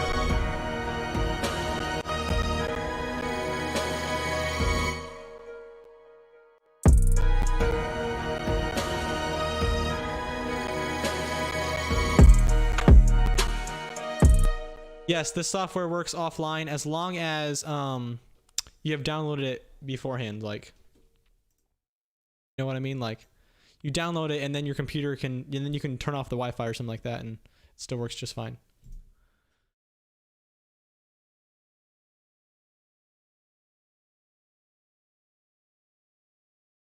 Okay, so then in this section,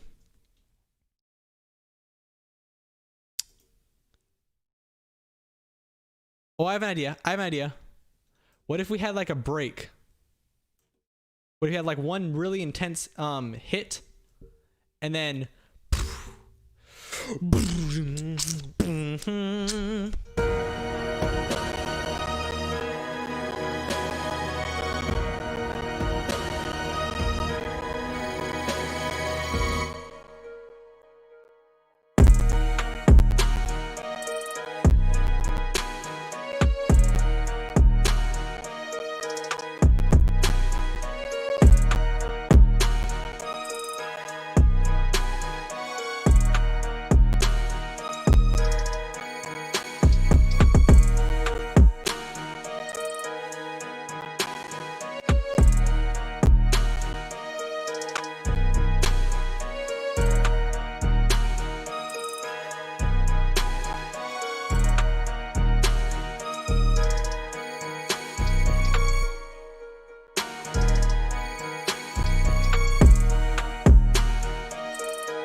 Do you think I should still speed up the tempo, or do you think it's okay being the slow tempo?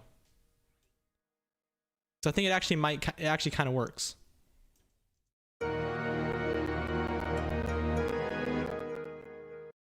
Yeah, Cakewalk used to be paid. It used to be very expensive, but it's free now. The company that owned Cakewalk went out of business. It was whatever company owned never mind, I don't remember what the company was. But there was a guitar company that was like owned by, I believe. Yeah, good to see you, ID Beats.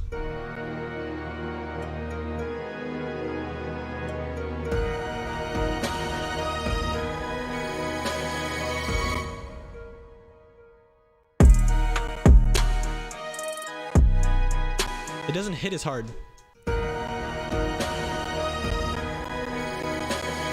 Yeah, Gibson, that's it. Gibson.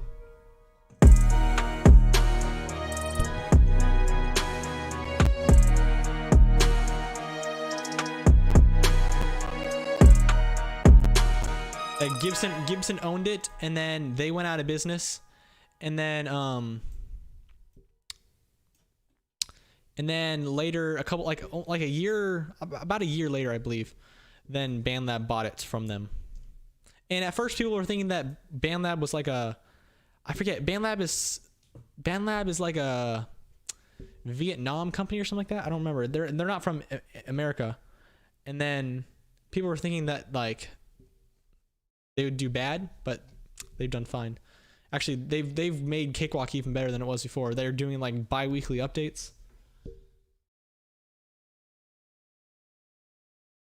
Yeah, so what I do for cut itself is that in my complete control, I make the release as low as it possibly can go, and then I make sure that none of the 808s overlap.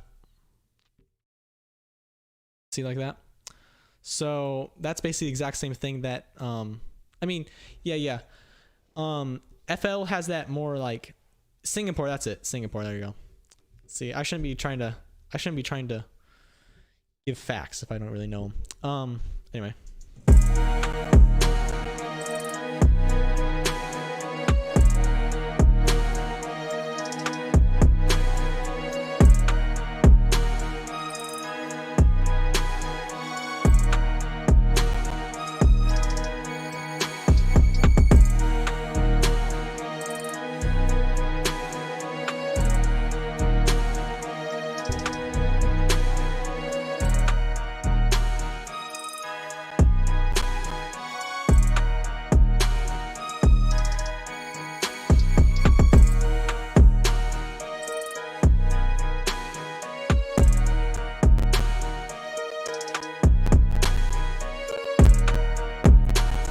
Okay, I was off my computer for a second there. Okay, good. Phew.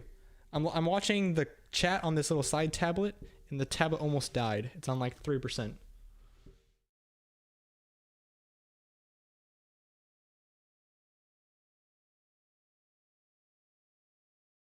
Yeah, that sound is chopping. The audio is like choppy. Sorry about that. Basically what's happening is that the CPU is going overload, and it can't control like all of these sounds at once. Okay, so I'm thinking we bring back in the slow drop. What if we brought in this? Brought this over. Move. Like this.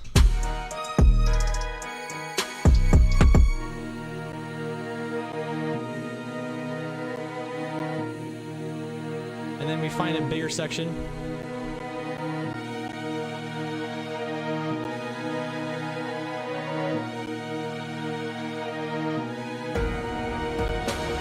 yeah, I have an idea. So we're gonna bring this section in. Bring in all of this actually.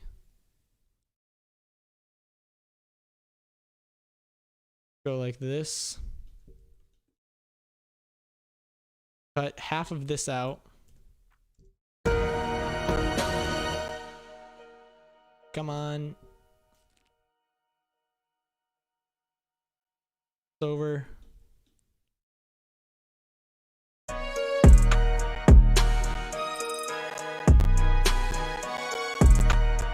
I think this beat turned out much better than I thought it was going to.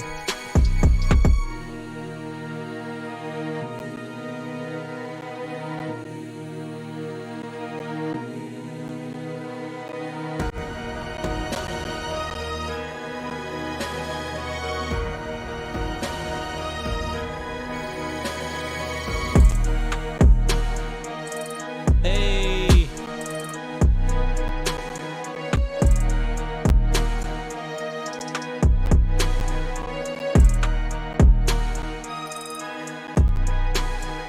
We'll end it off with this.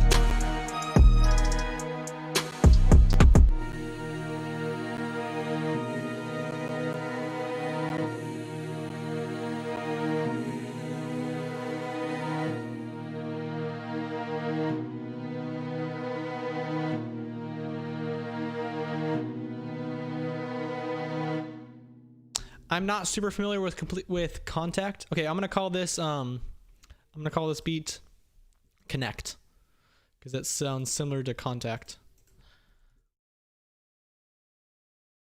I'm not very familiar with Contact. I know the full version of it is like it's like a kind of an all-in-one plugin. The idea is that you download a whole bunch of instruments and then you install them into your Contact, and then Contact is like it's like the house for all of these different sounds. It's a PC issue. I don't think it's that noisy actually anymore. Anyway, what was I saying? Oh yeah, so I don't know if you can actually install external instruments into Contact, the free version, but there are a couple of built-in sounds inside of the free version that you can check out. Yeah, if you download all of the stuff that goes along with Complete Start, you'll find a couple of other things in there. Yeah, I mean, like, what else am I supposed to say? It's like the house of a whole bunch of other sounds.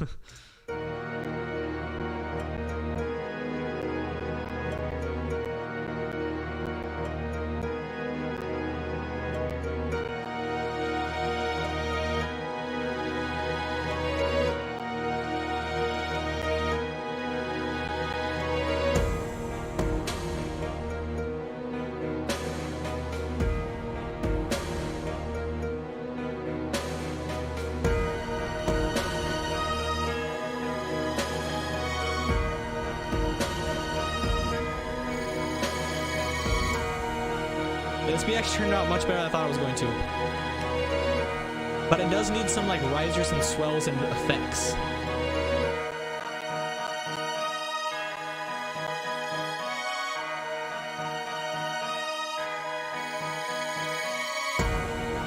This is gonna be the last beat of the stream. Okay, I'm gonna send your beats into bongonzoyt@gmail.com for a live critique. Right after this beat finishes.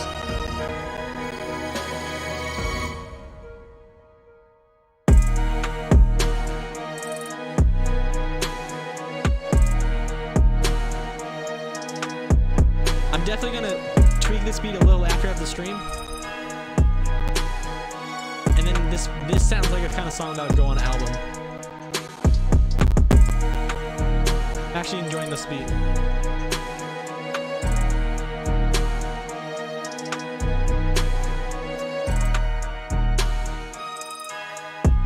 Cut out the 808 here.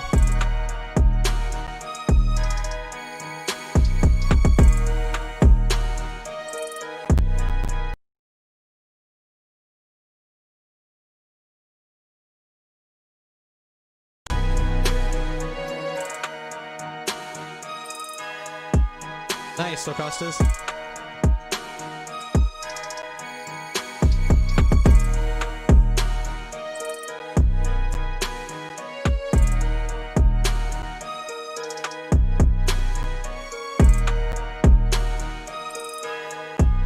Some strings here.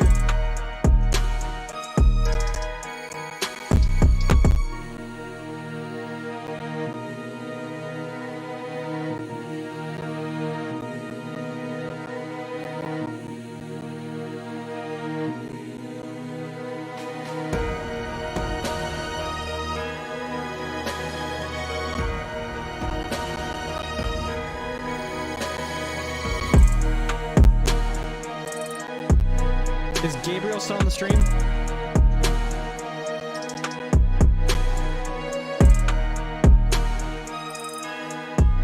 So I'm getting some emails from people who are sending in beats.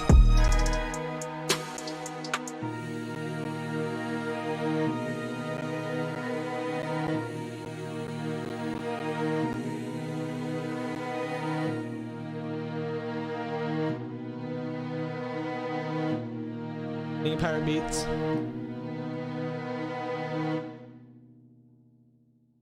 Beautiful. This is definitely a keeper song.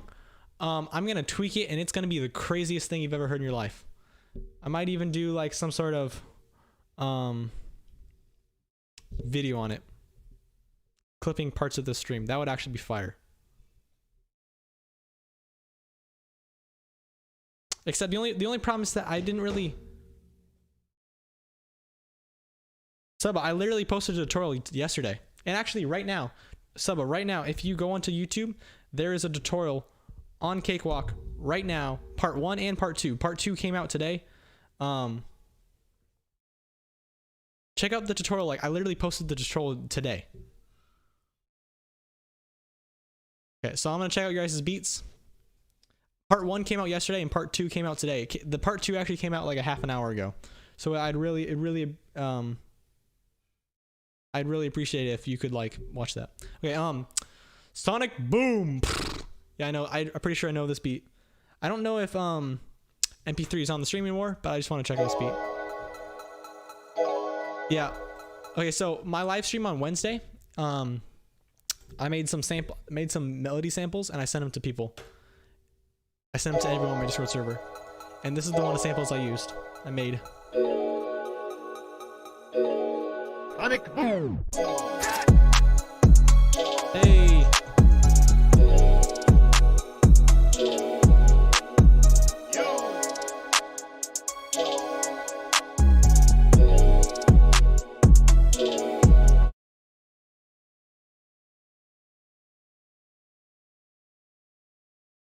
Yeah, I definitely use that shift control dragging thing a lot. It's really helpful for changing the audio, the size, the length. At Suba, I made a tutorial on this DAW, the Cakewalk DAW, yesterday, and I posted a video of it yesterday. If you want to see another tutorial on how to use Cakewalk, I posted it today. I'm gonna show you the actual. Let me, you know, why not? Let's just show all of my stats real quick. This is the video right here. How to use Cakewalk. How to use Cakewalk with Bandlab for beginners, part 2. I'm actually not gonna click videos because that's gonna show things that are coming up in the future, and I don't want to show that. But yeah, part 2 is out today. Okay, let's check out Gabriel.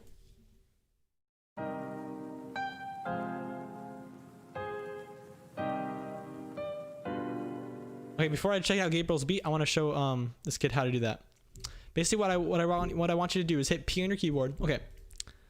Okay, here's what I want you to do. Raph, if you're in front of Cakewalk right now, you can do this along with me. If you're not, take good notes, and I'm gonna go through it exactly right here. Hit P on your keyboard. Okay, this is gonna open up your preferences, and if you have this little basic knob selected in the very bottom left, change it to advanced. Okay, that's step 1. Step 2, scroll down until you see customization. Under the customization tab, hit keyboard shortcuts. Okay. Keyboard shortcuts takes a little while to open because there's a lot of things involved. So now you have keyboard shortcuts open. Okay. So now I'm going to hit locate key. I'm going to hit shift Q. And I want to show you that you need to combine shift Q and process transpose. Okay. Do you have any problems with that? Like, have you done this before? What you want to do is you want to click on shift Q. You want to click unbind so it unbinds whatever it's connected to. I think that there's nothing on it already. And then type in this little search bar, process, and then find process transpose. And then click on the shift Q, click on the process transpose, and then hit bind. And that's going to connect them together. And then you're going to be able to transpose using Shift Q. And then you can push OK, and you're all good from there. And then at any point, if you want to select your items, well, you can, if you're using your smart tool, you can select by dragging right click. You can drag right click to select items, and then hit Shift Q, and then it opens up the transpose window. Then if you want it to go by an octave, you hit like 12. If you want it to go down by an octave, you hit -12. You can do that by hitting the plus and minus keys on your keyboard. So like what I do is I hit 0 on my keyboard, so it changes the number to a 0. And then I'll go up by 12 by hitting plus 12. I'll hit the plus sign 12 times. 1, 2, 3, 4, 5, 6, 7, 8, 9, 10, 11, 12. And then I'll push OK. I'll push enter, and then it transposes up. That is exactly how I do it. That is the fastest way to do it. There is not a like shift plus sign to move it up by 1. That is handy, and I wish that it had that, because a couple other DAWs do have that actually. Like Ableton, FL Studio, I believe Logic might actually have it.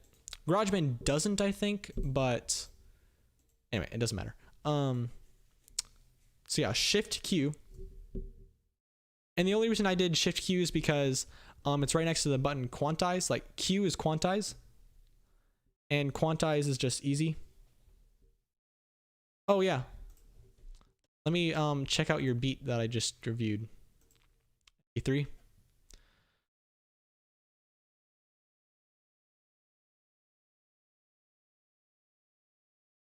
I already listened to the beat beforehand. I listened to it on Discord, and I really liked it. But now I'm gonna listen to it on stream with you, and I know you like it.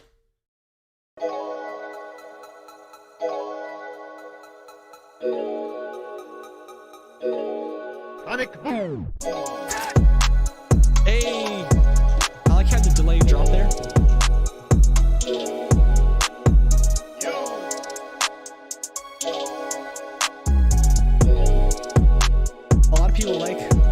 A lot of people, when I played your beat, a lot of people said that they liked your kick drum. It's really good. I also like that Sonic Boom. I don't know if that's from like a video game, but that's pretty cool. Also, so Raf, if you hit Shift Q and you have the transpose window open and you hit 0, you can do like +2 and it'll go up by 2 semitones. If you can go by like -3 or -4 and it goes down by that many. It's not just limited to 12 and -12. But yeah, fantastic job. Now let's go to Gabriel. Is Gabriel still on? Doubt it.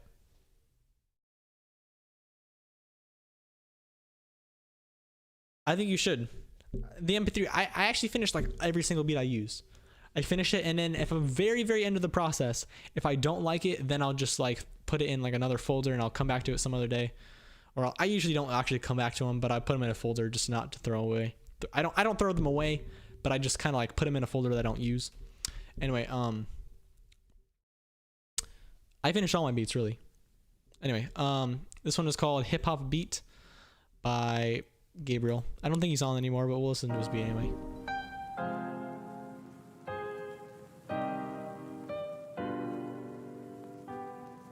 I just kind of think that it's a good habit to be getting into finishing your beats, because I've gotten so much more creative with my arrangement. Oof, I don't really like the 808. It's pretty... There's an 808 similar to that in the one of the Curtis King drum kits. It's free.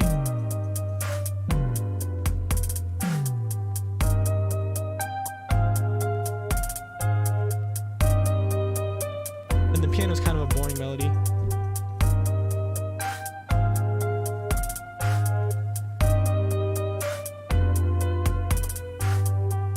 Yeah, I think it's just mixing for this guy.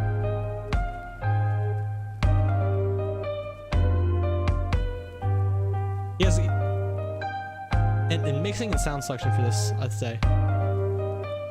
Like your kick drum rhythm is pretty good, in my opinion. I mean, I guess I probably wouldn't be playing it right here because it kind of sounds like an intro sound or breakdown. Curtis King is crazy.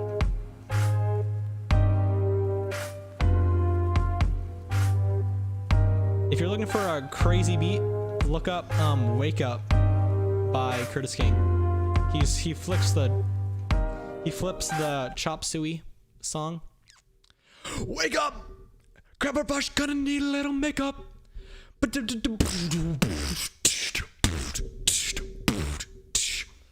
what the sound sounds like. Yeah, gluing together, it just needs to be finished a little bit more. It's not a horrible beat, just needs more practice in like the finishing side of the beat. Okay, Josh Reuter.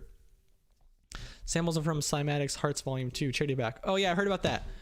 Cymatics is doing a Hearts, it has a sample pack called Hearts, and basically their idea is that all of the profits, or at least like most of the profits, are going to Black Lives Matter things or something like that. But the cool thing is that like they got a whole bunch of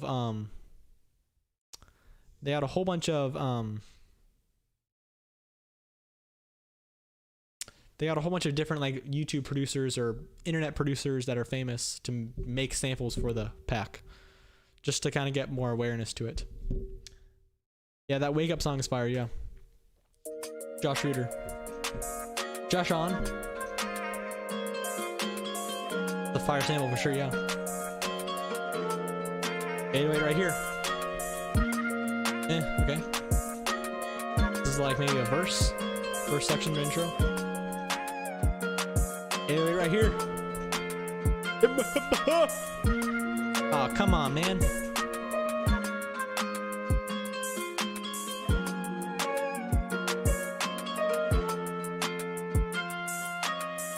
Come on. Where's the 808?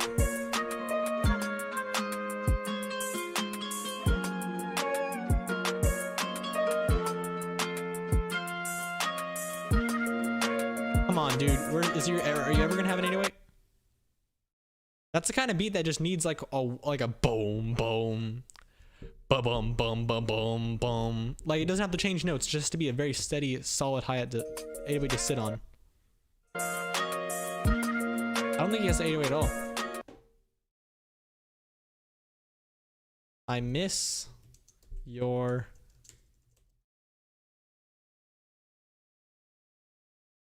Other than that, though, it's actually pretty good. I like the snare he chose.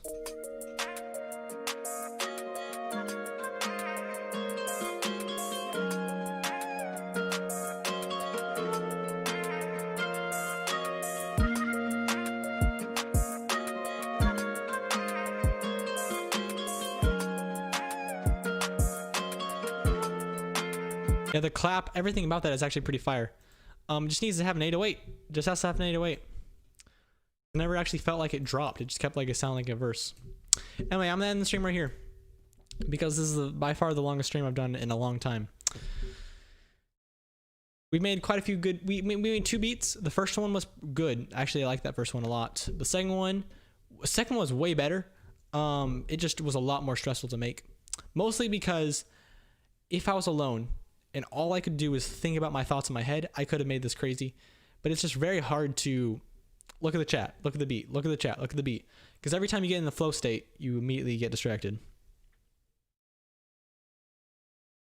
Yeah, I'm a big fan of this one, and I couldn't have done without you guys. Like there are good things about streams and bad things about streams. The good things about streams is that I learn so much, and I get to help you guys learn so much. The good things about the stream is that I have fun just listening to your guys' beats. The bad things about the stream is that it's just hard to be focused on your beats. Like I've been streaming for like almost over 4 hours, and I could have made like 4 beats in that time if I wasn't streaming. But it's just very, very hard. And also I'm throwing in like beat critiques and stuff like that. That takes a lot of time. But other than that, anyway, thank you guys so much for watching. See you guys next week, Tuesday, Thursday, or Friday. Live streams every Saturday. I don't even know why I say live streams every Saturday. I don't even live stream on Saturday anymore. Anyway, I'm planning on having a stream next week, Monday. And then I'm going to take the rest of the week off, because I just have things going on. We have a wedding on like Thursday we have to go to. But other than that, see you later. Comment. Appreciate you guys. I really do appreciate you guys.